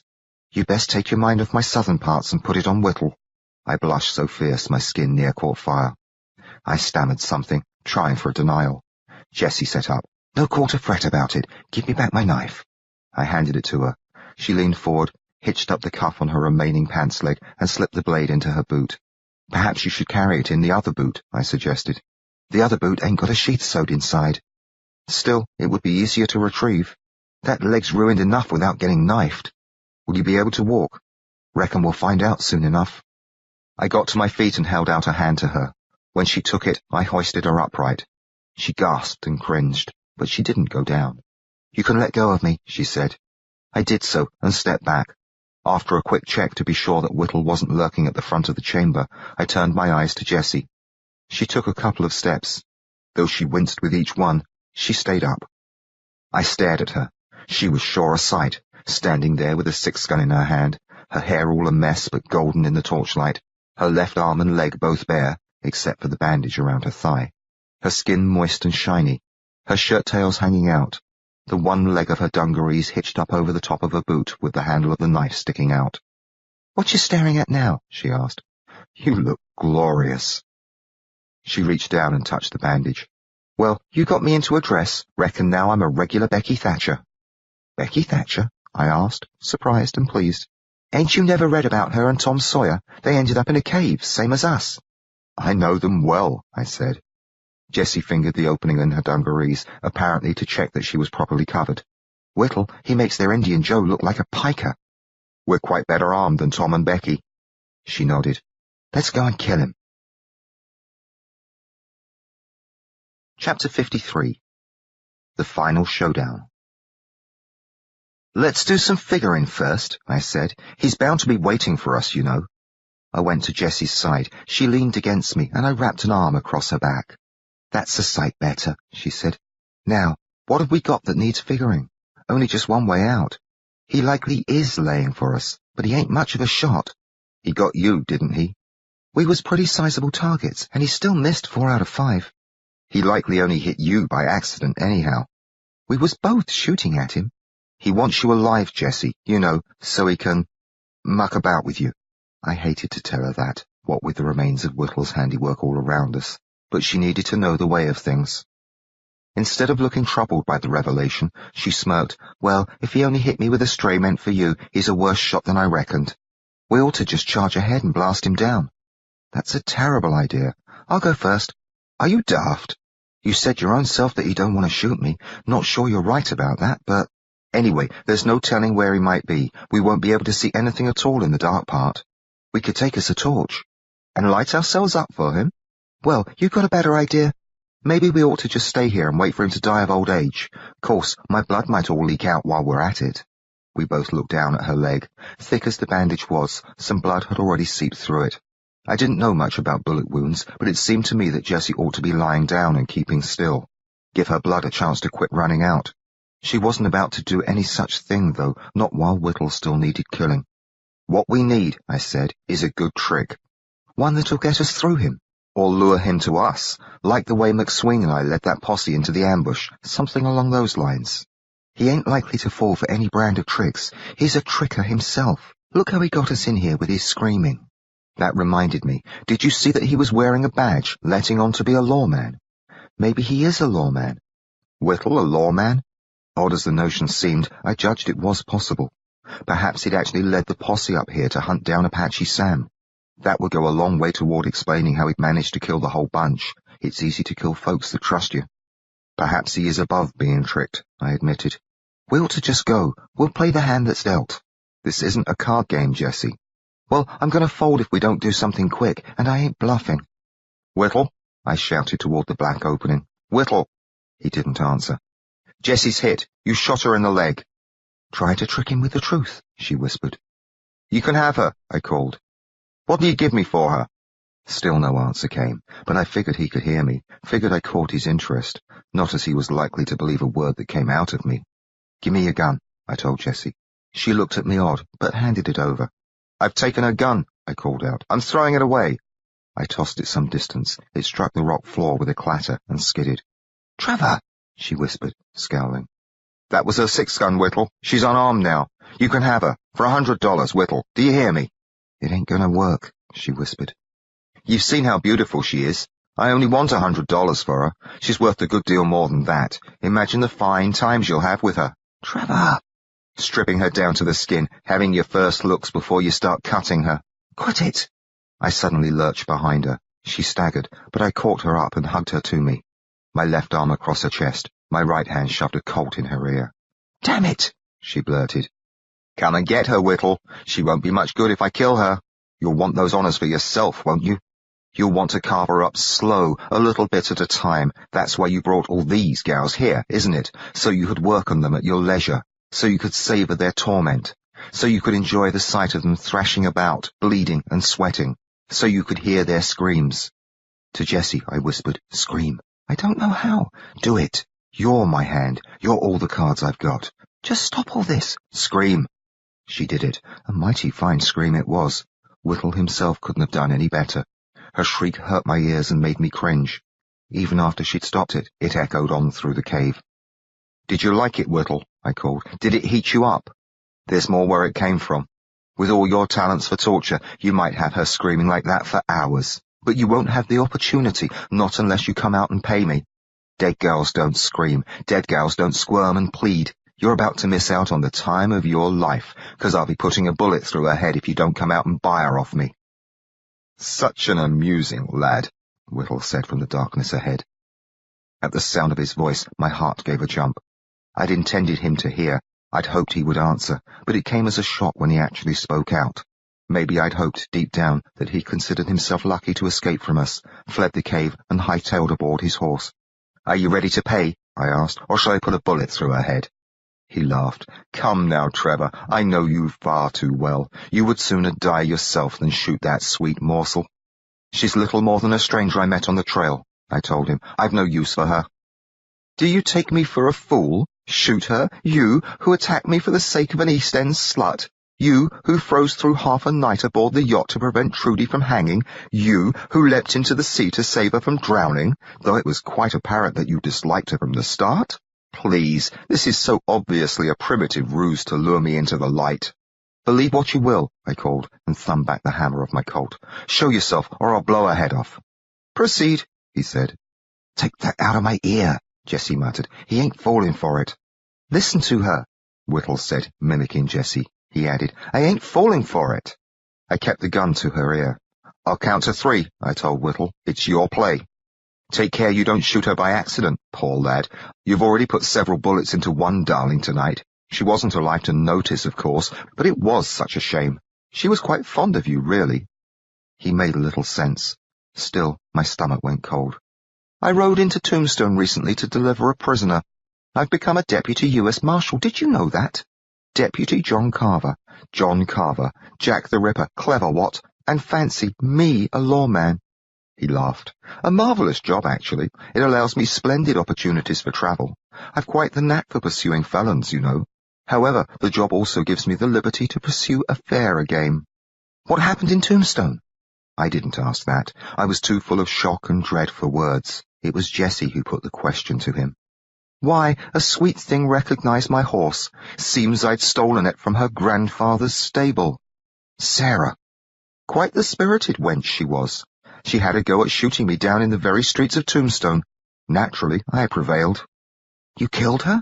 Jessie asked. "Oh, not at the time. My bullet merely knocked her senseless. Fortunate that, as it prevented her from speaking out against me." He chuckled. "I simply explained that she was wanted for harbouring a fugitive bank robber, and bustled her out of town. Being an officer of the law does have its privileges, you know." As I heard all this, I took to trembling fitfully. Fearing an accidental discharge, I turned my gun away from Jessie's head. You can imagine my surprise, Trevor, when she spoke of you. I was rather certain that you'd drowned in Gravesend Bay. You'd not only survived, but captured the fair creature's heart. It's there on a pike to your left, by the way." Though my mind reeled, I kept my eyes on the dark where Whittle lurked. One of Jessie's hands gently pressed my leg. "Oh, she told me so much about you. She was just full of fascinating news. In fact, I've a bit of news for you. She confessed that she interfered rather heartlessly with your mail. She loved you dearly. Not wisely, as they say, but well. It seems that she chose not to post several of the letters which you intended for your mother, and she intercepted those that your mother sent to you. In the end, she rather regretted that she'd done so. In the end, I dare say she regretted quite a lot. Most particularly that my bullet hadn't killed her outright on Toughnut Street." I struggled not to believe Whittle, but his words gave me no choice. "She was quite the most entertaining of my ladies. Indeed, she also proved the most useful. Ironic that, I do relish life's amusing little ironies, that she who died under my knife should save me from the bullets of the chap she loved most. That hideous thing, that scalped and mutilated carcass, was Sarah? You bloody fiend!" I yelled. He laughed, a merry cackle that echoed through the chamber. "You'll not get your knife on this one," I yelled, and threw Jessie to the floor of the cave. As she fell asprawl on the scattered clothing, I swept my revolver down at her and fired twice. With each shot, she flinched and cried out. Whittle shouted, "No!" through the roar of the blasts. He rushed out of the dark, raising his six-gun. "She's better dead than in your hands." "Damn you!" He took aim at my head. I got off my shot first. It took him in the left shoulder, turning him so his bullet missed me clean. He was staggering sideways when my neck struck his chest. It ripped the leather of a knife scabbard and sang off the blade, but the blow knocked him off his feet. As he fell, I put a round into his stomach. He grunted and landed on his bum. I stepped over Jessie's motionless body, halted and levelled my Colt at his face. At the satin patch covering the remains of his nose, actually. Then I thumbed back the hammer. "This is for all of them," I said. He flung himself sideways as I fired. My slug splashed his right eye. His head was turned at the moment, though, so it didn't drill through to his brain, but only took out a corner of his socket. He hit the ground screaming and firing. Already I was slapping leather with my left hand. I pulled my second coat. Before I could bring it into play, my arm was struck. Felt like a club had pounded it just below my shoulder. The gun dropped from my hand. I ducked quick, trying to catch it with my right as bullets sizzled past me, and catch it I did. As I swung it up, a bullet smacked my right shoulder. I lurched backward, tripped over Jessie's legs, and fell. My head thumped the rock floor. Next thing I know, Whittle was looming above me, pointing his revolver at my face. He looked frightful. His right eye was a runny gorge. Half his face was masked with blood. He'd lost his nose patch, so I saw the purple scar tissue in the cavity between the nubs of his nostrils. He was sobbing, blood and drool dribbling off his trembling chin. His left hand was clutched to the hole in his belly. "See what you've done to me?" he whined. "Less than you deserve," I said. "I'm not finished yet, you scurvy bastard." He threw his gun away, whimpering and moaning. He hunched down over me, grabbed the front of my shirt, and hoisted me up till I was sitting. "I'm not finished. Not quite yet. Watch the Ripper at work. He loves his games." Stumbling backward, he swept one of the huge knives from its sheath. He stood up straight. A belch came out of him and sent a gout of red flopping out his mouth. With more energy than I gave him credit for, he jammed a boot under Jessie's hip and sent her rolling onto her back. I looked this way and that, hoping to spy either of my revolvers. Any revolver. None was in reach, so I tried to shove myself up to my feet as Whittle dropped across Jessie's hips. Grunting, wheezing, blood flowing down his chin, he glared at me with his single eye. "You've never seen the Ripper at play." "She's dead," I yelled. "Leave her be." He ran the blade beneath her shirt. With an upward jerk, he sent the buttons flying. He used the tip of his knife to fling each side of the shirt away, laying her bare to the waist. I got my feet beneath me. I leaned forward, hoping to stand. "Splendid set," he gasped, spraying blood on her face. Which shall I have off first?" "I'm right partial to them both," Jessie said. She grabbed his wrist, pinning the knife down flat between her breasts. Her other arm swung up and chopped the gleaming blade of a bowie knife across the Ripper's throat. Chapter 54. Wounds and Dressings. The blood just leapt out of Whittle, slopping onto Jessie while he sat atop her making gaggy sounds. Then she jabbed his side to tumble him off. I crawled toward her. Whittle's knife still lay on her chest. She tossed it away, then blinked blood out of her eyes and looked at me. I keeled over. I woke up once while Jessie was tending to my wounds. My shirt was off. She had me propped up some, a pile of clothes under my back. My left arm was already wrapped tight. She was straddling me, her knife clamped between her teeth as she used both hands to rip apart somebody's shirt that she held up in front of her. With a popping sound, the fabric split. She hadn't taken time yet to clean herself. Her face and chest gleamed with Whittle's blood. I passed out again. By and by, I came around. I was still sitting up against the piled clothes. Now, both my wounds were bandaged. The cave seemed darker than before. I judged that some of the torches had likely burned themselves out. Jessie was gone. I called for her, but she didn't answer. Worried, thinking that perhaps she had passed out herself, I looked about as much as I could without trying to twist my body around. Whittle was sprawled nearby, dead as all the folks he'd murdered. I glanced at several of his victims. I had no choice in the matter, as I was hoping to find Jessie. While I did that, my eyes lit on Sarah. She was face down where he'd flung her. The pain from my wounds was nothing next to the agony I felt looking at her. My poor Sarah, a scalped and gutted carcass, not only butchered by Whittle, but gunshot many times by me and Jessie, ruined beyond recognizing long before we ever battered her with our slugs. My beautiful Sarah, come to this. She hadn't run off with Briggs after all. She travelled on to Tombstone in hopes that I had survived my fall from the train and would come to her. She tried to take on Whittle by herself, and ended here, spending her final hours or days suffering the most unspeakable of tortures, all on account of me. She had loved me, and died for it. It didn't matter a bit that she'd cut me off from Mother in regards to our letters. No doubt she'd feared losing me, a small betrayal really. I'd betrayed her in a far more grievous manner when I gave my heart to Jessie. At least Sarah had been spared the knowledge of that. She died believing that I loved her still. I suddenly let out a sour laugh that sent pains flashing through my body. Indeed, it must have been a great consolation to her, believing in my love while Whittle was at her with his knives. What a trifling thing, the affections of a boy, when one is in the lair of a madman, when the body is afire with torment and death is certain. With every cut of the knife, she should have wished that I'd never roamed into her house, that I'd been cast out into the blizzard the night of my arrival, that she'd never taken me into her arms or into her bed, certainly that she hadn't ventured west with me to search for Whittle. She should have died cursing my very existence. All of them should have done so, all of those who crossed my path or Whittle's, and died because of it, ever since that bitter night in London so long ago when I led him to the true delight. At least he'll kill no one else, I told myself. We finished him, Jessie and I. My eyes lit upon a revolver some distance beyond my feet.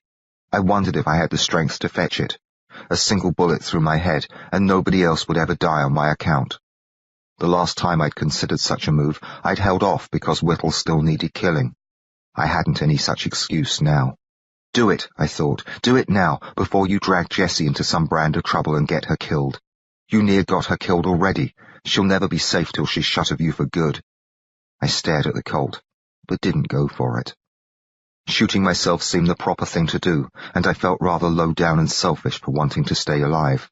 Folks were likely to die because of it, and Jessie might be one of them.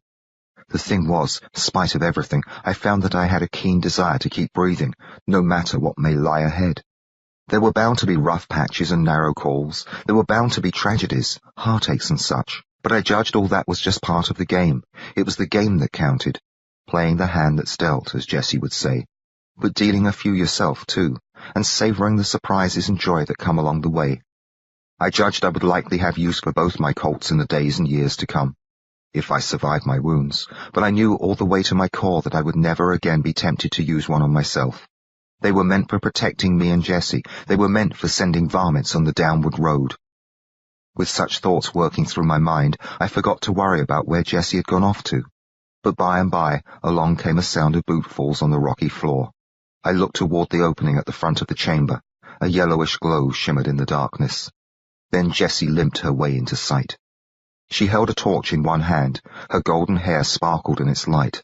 Her face gleamed. She was huffing considerable. Saddlebags hung over one shoulder, and a canteen swung by her side. She was all decked out in a yellow calico dress. It was buttoned to her throat, had a frilly lace collar, long sleeves, and a skirt that draped to her ankles. The gun belt strapped around her hips, 6-gun jammed in at one side, looking quite out of place and strange. When she saw me looking, she halted and stood up straight. "Well," she said, "don't wear out your eyes." "Jessie Sue Longley. That's me. In a dress." She started moving again, limping closer and grimacing. "My other duds was in tatters anyhow. Sides, you've been hankering to get me into such a get-up. You look just bully. It's a mighty confining garment. Makes me feel like a ninny, too. I only just put it on in case of you being shot. You ain't bound to see me in another such rig till the next time you catch lead." She stood the torch upright in a nook, then hobbled over to me and sat down. "How you feeling?" she asked. "Reckon I'll live. For a while, at least. Got you something here to ease the suffering." She slipped the saddlebags off her shoulder and pulled out a flask. As she popped the cork, she said, "Found us some food and smokes, too. But nothing'll beat whiskey when you've got holes in you." She passed me the flask and I took a few swallows.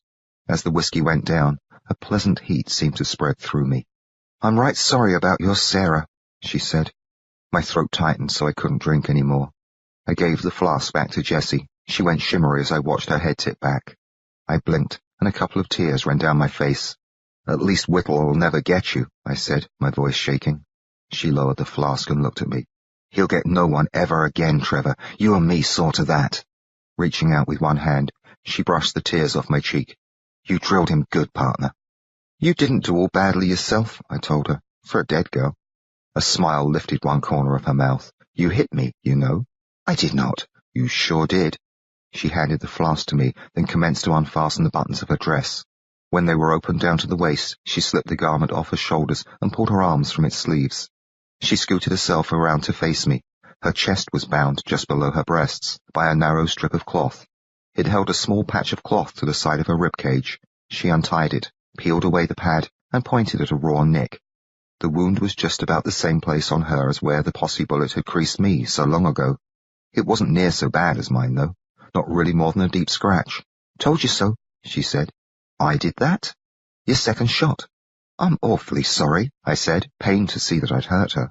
"Well, I reckon you had to make it look good." "I never meant to hit you." She raised her arm high and craned her head down to look at the injury. "It ain't much, is it?" I forgot to answer. With her eyes turned away, it gave me a chance to study something other than her wound. She'd found the time to clean the blood off her skin. Her breasts looked as smooth as velvet except for their tips, which were dark and puckered and pointing at me. I didn't look away fast enough. She caught me. "Trevor Bentley!" "They're only you," I said, pleased with my quick thinking. "No different, actually, from your shoulders or face." "Liar!" But she didn't turn away or cover herself, so I had plenty of time to appreciate the view while she placed the pad atop her little wound and tied it in place with the cloth strip. After finishing with the bandages, she struggled into the sleeves and pulled the dress up. "We'd best leave pretty soon," she said. "We got us a good bright moon for our trip down." "Is the horse still there?" I asked. "Yep, I gave him some water. He's a mite skittish, what with the stink and the damn coyotes sneaking around, but he ain't run off yet. Let's rest a bit and put some chow into us before we head out there." We had a few more sips of whiskey, then ate hard rolls and beef jerky that we washed down with water. When she finished with the food, Jessie rolled cigarettes, and we had us a smoke and more drinks. The whole time, she never bothered to fasten the buttons of her dress. As it was rather chilly in the cave, I judged she'd left them undone to keep my spirits up. Mighty thoughtful of her. The strip of bare skin down her front helped take my mind off my wounds and other bad things. Every so often, when she leaned certain ways, I caught glimpses inside that warmed me up better than the whiskey. "We'd best get moving now," she finally said. She swung the saddlebags over one shoulder, hooked the canteen strap over the other, then struggled to her knees. "You going to be able to walk? You're the one with the shot leg. It'll hold out if you will." I found that neither arm worked as it should, and moving them sent awful pains through me. I couldn't use them to push myself up, so Jessie had to lend a hand. She stooped in front of me, clutched both sides just under the armpits, and hoisted me up. As I came off the floor, I went dizzy, staggered, and would have fallen except that she held me steady. By and by, I was able to stay on my feet without her. "I need my Colts," I told her. "Aim to do some shooting tonight?" she asked, but already she was hobbling along to fetch them. There were several revolvers scattered about, but she knew which belonged to me. She grimaced both times she crouched to pick them up, and I felt badly about making her do it. Needed my guns, though, and couldn't get them myself. She came back to me, her face all sweaty from the pain. "Sure these are the two you want? All this weaponry, there's likely better to be found." "They suit me fine," I said. She tucked one down the front of her belt, then emptied the shells out of the other. Stepping in close, she put her arms around me. I felt the heat of her body, the push of her breasts, the tickle of her hair against my cheek as she worked with one hand to take fresh rounds from the loops at the back of my gun belt. Then she stepped back and plugged them into the cylinder. She dropped that Colt into my holster, pulled the other and sent its shells falling. Once again, she snuggled in while removing ammo from my belt loops. She was still at it when I kissed the side of her face. Figured that would fetch her a mark. I was wrong, though. Instead of making a smart quip, she went and kissed me full on the mouth, ever so gentle and sweet. She didn't quit very soon either, but kept her mouth to mine for the longest time. Her breathing filled me. I let my eyes drift shut, and felt as if Jessie was melting into me. When she eased away, I near fell over. She braced me up with a Colt and a fistful of ammunition. "Steady, partner," she said. Pretty soon, she let go of me and finished loading my weapon. She holstered it for me. "Reckon you'll need a shirt. The ones we wore in ain't much good." She commenced to wade through the clothes and weapons and such, searching. It struck me that one of the dresses scattered about on the chamber floor had likely belonged to Sarah. None looked familiar, though. I hoped that the dress Jessie wore wasn't Sarah's, but judged that it wasn't. Jessie was shorter and slimmer than Sarah, so the dress wouldn't have been such a good fit. Perhaps Sarah's was the dress that Jessie had used for bandages, and parts of it were even now wrapped tight around the thigh of the woman who'd taken me from her. "Here you go," Jessie said, and I was mighty glad to have my mind turned away from the track it had been following. She held up a shirt that was dark with dried blood. "Nope," she said, and dropped it. "Ripped too bad." Continuing with her search, she picked up quite a few more shirts, one at a time, groaning some with the pain and effort. They all looked quite bloody. A couple had rents in the back. None had any bullet holes at all. One didn't even have a tear in the fabric. The shirt showed how Whittle must have murdered the posse. He killed the men with his knives, likely dispatched them one at a time in the cave's darkness, and hauled them outside afterward. While I pondered over that, it came to me that few of the dresses or petticoats or other female garments were soiled with blood. Whittle must have stripped the girls naked before laying into them. That came as no great surprise, actually. I could wear a dress and stay shut of strangers' blood if I didn't mind looking like a girl, but the notion didn't thrill me much. "That'll be fine," I said when Jessie picked up still another shirt. "It's awful bloody." "They all are." She held it up toward the light of a torch. "Well, at least this one ain't torn." "He must have slit that poor bloke's throat." A corner of her mouth turned up. "Same as I done him." She helped me into that shirt. While it was still open, she ran her hands all over my chest and belly and sides. The caresses felt just splendid. Too soon, she quit and pulled the shirt together and buttoned it all the way up. "We'd best get moving," she said. She took a few steps backward, watching me as I had a go at walking.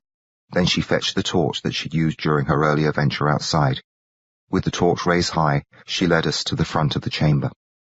There, I took a quick look back at the array of horrors, at the carved bodies, at the scalps and such on pikes, at Whittle, sprawled out dead. Finally, at what was left of Sarah. I hated to leave her in such a place. There was no way to take her with us, though. One thing I'd learned, the dead don't need help. They call for some grieving and often need vengeance, but not much else. It's those still alive who matter. And so I turned away and followed Jessie toward the outside. Chapter 55. The Downward Trail. The coyotes scampered off, silent and eerie, when we came out into the moonlight. Jessie tossed the torch aside. It fell near a headless body, casting light on the ghastly work done by Whittle and the other beasts. We staggered on and reached the tethered horse. Jessie patted his neck and spoke gently to him. Was this Matthew Forrest's horse, Sabre? Quite likely. I recalled the morning, so quiet, so lovely with fallen snow, when Sarah and I had entered the stable and discovered that Sabre had gone missing, and how we had plotted together to deceive her grandfather. It seemed so long ago. It seemed almost as though a different fellow, not myself at all, had been the one to conspire with her. Yet this must be Sabre, here, standing before me. Quite suddenly, the many miles and months between that morning near Coney Island and this night somewhere in the Arizona Territory shrank down to nothing.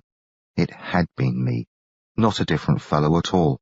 It might have been yesterday when Sarah and I gazed into the empty stable stall. Everything felt like yesterday. Standing there among the carnage while Jessie swung the saddlebags onto Sabre's back, I quite fell apart. I bawled like a child. For Sarah, for McSween, for all those who'd crossed my path and died. Even for strangers butchered by Whittle, as every victim this side of the Atlantic had died on my account. Maybe I cried for some I'd killed my own self, though certainly not for him. Jessie took me into her arms. "It's all right," she whispered. "It's all right." "It's awful," I blubbered. So many dead." "I know." She held me for a long while. At last, her embrace and caresses soothed me down. She brushed the tears from my cheeks. She kissed me. "You ready to go?" I nodded. She led Sabre through the savage remains of man and horse. At the boulder where we'd set our ambush, she tied our rifles together. She slung them over Sabre, just in front of the saddle, then looped the straps of 2 canteens and the water bag over the saddle horn. Holding the reins with one hand, she climbed atop the boulder. She lifted her long skirt, bunched it up so high I glimpsed the bandage around her thigh, then stepped into the stirrup and swung her wounded leg over the saddle. I climbed the boulder, and Jessie snuggled the horse in close. I heaved a leg over his back and rather leaped with my other. Risky work, having no use of my arms. But Jessie stopped me when I started to fall off the other side. Her arm struck where I was gunshot on the left, and I yelped. But at least she saved me from a nasty tumble. I squirmed about until Sabre was square between my legs. "You okay?" Jessie asked. "I've been better, actually." "Same goes here. You ain't going to fall off now, are you?" "Hope not." "You can't hold on at all?" "Not with my arms." She started Sabre walking. Instead of heading away, though, she turned him around, steered him into the midst of the bodies. There she dismounted. She limped over to a dead horse, fetched a coiled rope off its saddle, and came back. She made a loop at one end of the rope, swung it about a few times, and lassoed me. She stepped up close. She raised the loop beneath my arms, then slipped it tight around my chest. At the boulder again, she hoisted her skirt and climbed aboard the saddle. She wrapped the rope around herself. When she finished, we were bound together, only enough slack between us so I wasn't quite mashed against her back. "That ought to hold you," she said. "It'll be a spot awkward if we need to climb down." "I don't aim to take us nowhere the horse can't carry us," Jessie said. "We just got to find where that posse came in." She set Sabre to moving at a slow walk. By and by, we found a gap that was wide enough for us. In we went, leaving behind the cave, the ghastly clearing, Sarah and Whittle and all the other dead. It was mighty good to be going away from such things. I figured we were lucky to get out alive. And lucky to have a horse. Not that bouncing about felt good. It shook me up considerable and never gave me a rest from the pain. But this sure beat walking. No telling how we might have fared afoot. Not well, likely. But if we rode on steady and didn't get ourselves lost in the maze, we ought to be down off the mountain before sunup. From the trail at the base of Dogtooth, we'd be less than 2 days from Tombstone. We'd likely get there sometime tomorrow night. I judged we could both last that long. Then we'd find ourselves a doctor and get patched up proper, and have no more business but to rest and recover. The trick was to stay aboard Sabre. On a level trail, that wouldn't have been much of a problem, but our course through the rocks was rough. We not only had to wind this way and that and sometimes back out of dead ends, but every so often Sabre had to charge up a steep place. The first time that happened, it took me and Jessie by surprise. I yelped and pitched backward. I tried to reach for her, but my dang arms wouldn't move fast enough. The rope jerked taut, pretty near tearing Jessie out of the saddle. She cried out with pain, but clutched the pommel in time to stop us both from smashing to the ground. At the top of the grade, she reined in Sabre. Then she hunched over. I put my face against her back and felt how she was twitching. "This won't do," I told her. She didn't answer. "You'd best let me down. I'm fit enough to walk." She sniffed. "You stay where you're at," she said, her voice tight and shaky. "We'll get by." "That must have hurt you terribly." "I ain't gonna have you walking." Slowly, she unhunched herself and sat up straight. "Next time, I'll give you a warning. Just lean up against me tight as you can." So that's how we played it. Enough moonlight made its way down through the narrow walls of rock for her to see ahead of us. Usually. And usually she gasped out, "Lean!" just before Sabre lunged up a slope or leapt across a gully. We'd both ducked forward and come through it fine. Sometimes, though, he surprised us.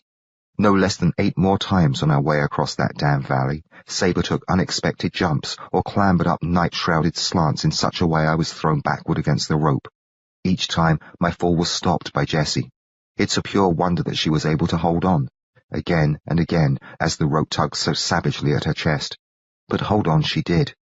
She rarely cried out, though the pain must have been terrible. By the time we finally came out of the valley and halted before starting our descent down the mountain, my back was so abraded by the rope that it burned near as bad as my bullet holes. I felt blood sliding down beneath my shirt. Jessie's chest, I knew, could be in no better shape than my back. I leaned forward against her. She was bent over the pommel, shuddering and sobbing. "I'm so sorry," I gasped, weeping myself for her torment and bravery. I longed to wrap my arms around her, and did so, though the pain almost drove me senseless. My hands met warm, slick blood. "Oh, Jessie," I murmured. She sat up a bit. Her trembling hands found mine and pressed them to her. She sniffed. After a while she lifted my hands. She crossed them at the wrists, then eased them inside the open front of her dress and held them to her breasts. I pushed my face against the side of her neck. Later, I kissed her there. We stayed that way for a long while, Sabre shuffling beneath us but going nowhere. Off in the east, the horizon was going pale with the approach of daylight. Jessie finally sat up straight and took a deep breath. "Reckon your hands ain't useless after all." I realized that I was caressing her with them. "They're all right for this, anyhow," I said. "Lord, that was a hellish ride." "You were bully." "I sort of kept a lookout for General. Maybe we find him down below." "Maybe." I couldn't bring myself to care a whole lot, one way or the other. "Least we didn't run into no rattlers," she said. "Matters were dicey enough without them." "Well, we're likely past the worst of it. Downhill won't be a problem. Before tomorrow morning, we ought to be in Tombstone." "Not if we sit up here all day." She let go of my hands. They fell. I gasped and flinched. She caught them by the wrists. "I'm sorry, Lord." I hissed through my teeth for a spell, then said, "Quite all right." Jessie gently lifted them, reached around and eased them down on my lap. "Ready?" she asked. "Take it slow and easy." She clucked her tongue and Sabre started down the steep, narrow trail. It was easy going. All we had to do was lean back some and keep our balance, and Sabre took care of the rest. As we descended the mountainside, the sun came up, spreading its rosy glow across the desert. A glorious thing to see, and wonderful to feel its warmth after the rather chilly night. The morning was lovely, and ever so quiet and peaceful. There seemed to be no other sound than Sabre's hoofs thudding on the trail, some birds calling out, bugs buzzing and chittering. Every so often I heard the quiet ch-ch-ch-ch of rattlers. Though they unsettled me some, they sounded far off, and I didn't let them ruin how good I felt to be riding down that trail with Jessie in front of me, her hair all agleam in the sunlight. Sore and stiff as I was, it did feel good. It was the fresh new morning. It was being with Jessie. It was knowing that my hunt for Whittle was over. Jack the Ripper would never harm another poor soul. Jessie and I had the world before us, all splendid and bright. After Tombstone, after recovering, we would be free to go on about our lives together. Of course, I would ask for her hand in marriage. More than likely she'd accept. Maybe she'd even stoop to wearing a gown for the wedding, and I wouldn't need to get shot again before seeing her in another dress. We weren't a great distance from the foot of the mountain, and I was busy entertaining myself with thoughts of having Jessie for my wife, when Sabre bellowed out a frightful scream and reared up. I flew back till the rope stopped me. Jessie cried out. Though jerked so roughly, I feared her spine might snap. She stayed in the saddle. I hung from her as Sabre scurried backward on his hind legs, staggering and stepping off the trail. Squealing, Forelegs kicking at the sky, he dropped into space. "No!" Jessie yelled. She leapt sideways, hurling both of us off Saber's back, no doubt hoping we might land on the trail. But we fell short. The slope struck us. Down it we tumbled. It was frightfully steep.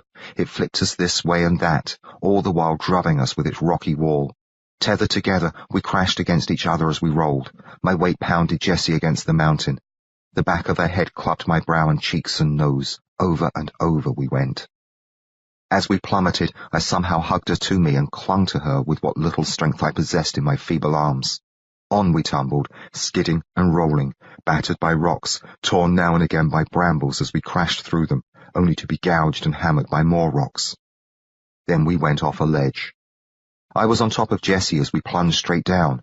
I twisted myself about in hopes of turning us over so that I might be first to crash against whatever might wait for us below, but I failed. All too soon, we slammed the earth. Jessie's body saved me from the brunt of the impact. My face hit the back of her head. Darkness swallowed me. When I regained my senses, I found myself sprawled on Jessie's back. I raised my throbbing head. A mat of her hair lifted with it, glued by blood to my face. It peeled away as I looked about. We had come to rest at the foot of the mountain. Saber lay nearby, dead, a buzzard plunging its beak into its vitals. Was Jessie also dead? I spoke her name, my voice dry and rough. She didn't respond. My arms were trapped beneath her, one hand flat against her belly, the other higher. With it, I felt the rope that bound us together, and her skin. Her skin was sticky with blood. I lay very still, all of my thoughts on that hand, hoping to detect the throb of Jessie's heartbeat. I felt nothing. Perhaps my hand was too low, too far from her heart, or perhaps it was so ruined by my many injuries as to render it incapable of finding so small a throb. I tried to move my hand higher. All I gained for the effort was a burst of pain from my gunshot and battered shoulder. "Jessie!" I gasped. "Jessie, wake up, please!" She didn't answer. She didn't stir at all. "You're not dead," I blurted. "You're not!" At that, I quite lost my wits. I bucked and thrashed until my arms came out from under her, and kept at it. Finally, I managed to turn myself over. I lay there, gasping and whimpering, the sunlight blazing in my eyes, my back to Jessie's back. I sat up, straining against the ropes. Jessie came up with me. Lunging forward, I got to my knees, then to my feet, quickly ducking low and bouncing till I jarred Jessie higher on my back. I commenced to walk. Stagger, actually. A few steps towards Saber. I needed a canteen. The buzzard flapped off, but I turned away. How could I fetch a canteen? How, with arms all but useless? How, with Jessie hung on my back? So I stumbled past Saber and found the trail. The trail would lead us... where? Somewhere, away, where we could rest and get better. On and on I trudged. Jessie's head wobbled against the side of my neck. Her arms hung behind mine, and all four swayed like the limbs of a lifeless beast. Her legs swayed too. I couldn't see them, but often felt the heels of her boots bump against the backs of my legs. I liked the feel of that. The bump of her boots, as if she was alive and giving me playful kicks. On and on we made our way down the trail. Now and then I fell to my knees, but I always made it back onto my feet again and struggled onward. Near sundown, we came upon a covered wagon stopped by the side of the trail. I couldn't make it that far. My face met the dust. Sprawled out under Jessie, my mind half gone with weariness and agony and grief, I tried to call out for help. When I opened my eyes, I was seated, propped up against a wagon wheel. Jessie was stretched out on the ground, just beyond my feet. Her face was bloody, her dress a tattered ruin. It was primly spread over her legs, and its front was buttoned shut, but her poor skin showed through a score of rents. Her hands were folded together atop her chest. The wagon wheel shook against my back as someone jumped down out of the rear. A big old man, white-bearded, his head crowned by a bowler hat with white feathers rising from both sides like jackrabbit ears. Fringe trembled all round his shirt and knee-high moccasins as he bustled towards Jessie, a bottle of red fluid in his right hand. I knew him. "Dr. Jethro Lazarus, at your service. We meet again, Trevor, my lad." Crouching by Jessie's head, he clamped his teeth around the bottle's cork, popped it, and spat it toward a nearby cactus. "We'll have her fit as a fiddle," he called, and winked at me. "Is she alive?" Dead as a doornail, sorry to say, but don't fret. He hoisted the bottle toward me and gave it a shake. Glory Elixir. Good for what ails ya. Howdy there, Eli greeted me, coming into sight from somewhere near the wagon's front, all gawky and grinning. He flapped a hand in my direction. He looked so chipper. Dead? Jessie was dead. Dead as a doornail. Of course, I'd feared as much. I stared at her, my partner, my love. I'd known it would come to this if she rode with me. Lazarus pried open Jessie's mouth. All set to watch the miracle of Glory Elixir? He asked me. All the Glory Elixir under heaven wouldn't be enough to bring Jessie back to me, and I hated the old fraud for playing out his game. Just leave her be, I muttered. Leave her dead when I, Dr. Jethro Lazarus, am possessed of the mighty revivification powers of the Glory Elixir. Prepare yourself for the miracle of miracles. Hallelujah! Eli shouted and clapped his hands. Lazarus poured the Glory Elixir toward Jessie's mouth. Some splashed off her bloody lips and chin, trickling down her cheeks, but not all of it. Plenty found its target. And Jessie coughed. Epilogue, wherein I wind things up. Jessie and I talked it over considerable later on, and judged she'd likely never been dead at all. That's our opinion, and even Lazarus confessed he hadn't been sure one way or the other when he gave her that dose of his Glory Elixir. Though a flim-flam artist down to the soles of his moccasins, Lazarus claimed to be an actual doctor. He had surgeon's tools to prove it, and did a fine job with them when he went into me for the bullets. He and Eli spent most of the evening patching us up. Eli stank considerable, but we didn't complain. Jessie was in awfully poor shape. Among her many injuries, she had a split on her forehead, and underneath it a lump the size of an egg. It had likely come from the last part of the fall, when she crashed to the ground face down. She stayed out cold after choking on the elixir, and didn't wake up till late the next day. Then she was too dizzy and weak to move under her own power. Lazarus and Eli seemed in no great rush to press on. For a week we all stayed put at their wagon by the trail. They took the casket out of the wagon, and we slept in there at night. They tended to us like a pair of nervous mothers. They cleaned us, fed us, saw to all our other needs, and poured Glory Elixir into us every chance they got. By the end of the week, Jessie and I were both on our feet. We were still banged up and hadn't a lick of strength between us, but we were eager to move on. We moved on with Lazarus and Eli, riding in their wagon, and got to Tombstone. Jessie entered the town inside the casket. I didn't like the notion, but she insisted. She'd also insisted that she lay in the casket by herself, saying to Eli, "You just keep that dang stinky varmint out of here, pal." After a crowd gathered, Lazarus and Eli dragged the casket out and set it on the ground. Lazarus was in fine form, expounding on the miraculous healing powers of the Glory Elixir. Soon he threw the lid off. Jessie, stretched out in the pine box, her face still cut and scabbed and bruised and swollen, with some fake blood added to improve her appearance. Her dress, soiled and torn, looked so ruined and dead that the sight of her made my heart sore. Then Lazarus dumped some elixir into her mouth. She slurped it down, groaned, and came to life so spry it was purely astonishing. I was dumbfounded watching her. She cried out, "Glory Hallelujah," as she sprang from the casket, then acted like a nitwit and hobbled out and hugged just about everyone. She hugged me too. I was the only chap she kissed. She had a grand, merry sparkle in her eye. Afterward, Lazarus allowed how he'd never sold so much Glory Elixir at one show. Well, Jessie had put Eli out of his job. He didn't seem to mind, though. We joined up with that pair of flim-flam artists and travelled south with them. Down in Bisbee, we got married. It was Lazarus's idea to make it part of the show. Jessie figured it was a bully notion. She no sooner got herself revivified than her eyes lit on me, and she limped over and threw her arms around me. "Marry me," she cried out. "But we don't actually know each other," I claimed. "Don't matter. I've been dead and now I'm alive. Thanks be to the Glory Elixir. You're a handsome fellow. I gotta have you." The crowd went plumb wild, and likely would have carted me out of town on a rail if I denied her wish. So I agreed to have her. So they sent someone off to fetch a preacher. Jessie climbed inside our wagon. A while later, out she came. The fake blood was gone from her face, and the nasty old tattered dress was gone too. In its place, she wore a splendid white wedding gown that she'd bought after our Tombstone show. The crowd just oohed and ahed like they'd never seen anything so glorious. I'd never seen anything so glorious myself. She was still banged up some, but looked ever so beautiful. Pretty soon, along came the preacher, and marry us he did. The whole situation was a sight peculiar, but we had us a grand time, and Lazarus sold enough elixir to keep the Bisbee folks fit as fiddles for at least a century. We all of us partied and whooped it up till late in the night. Then Lazarus and Eli showed us to a hotel room and left us there by ourselves.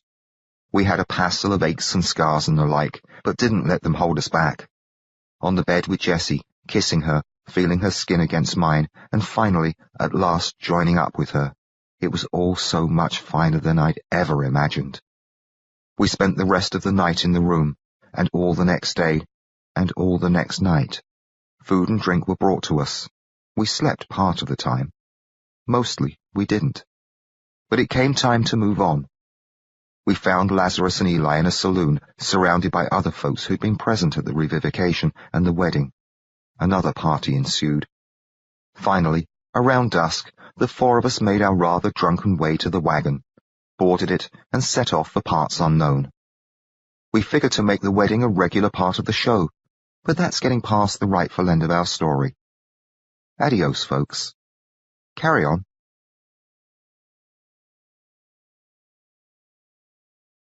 This has been Savage, written by Richard Laymon, narrated by Peter Bishop. This audiobook presentation was produced and copyrighted by Audio Realms Incorporated, and may not be copied, reproduced, nor distributed in any way without expressed written permission. Audible hopes you have enjoyed this program.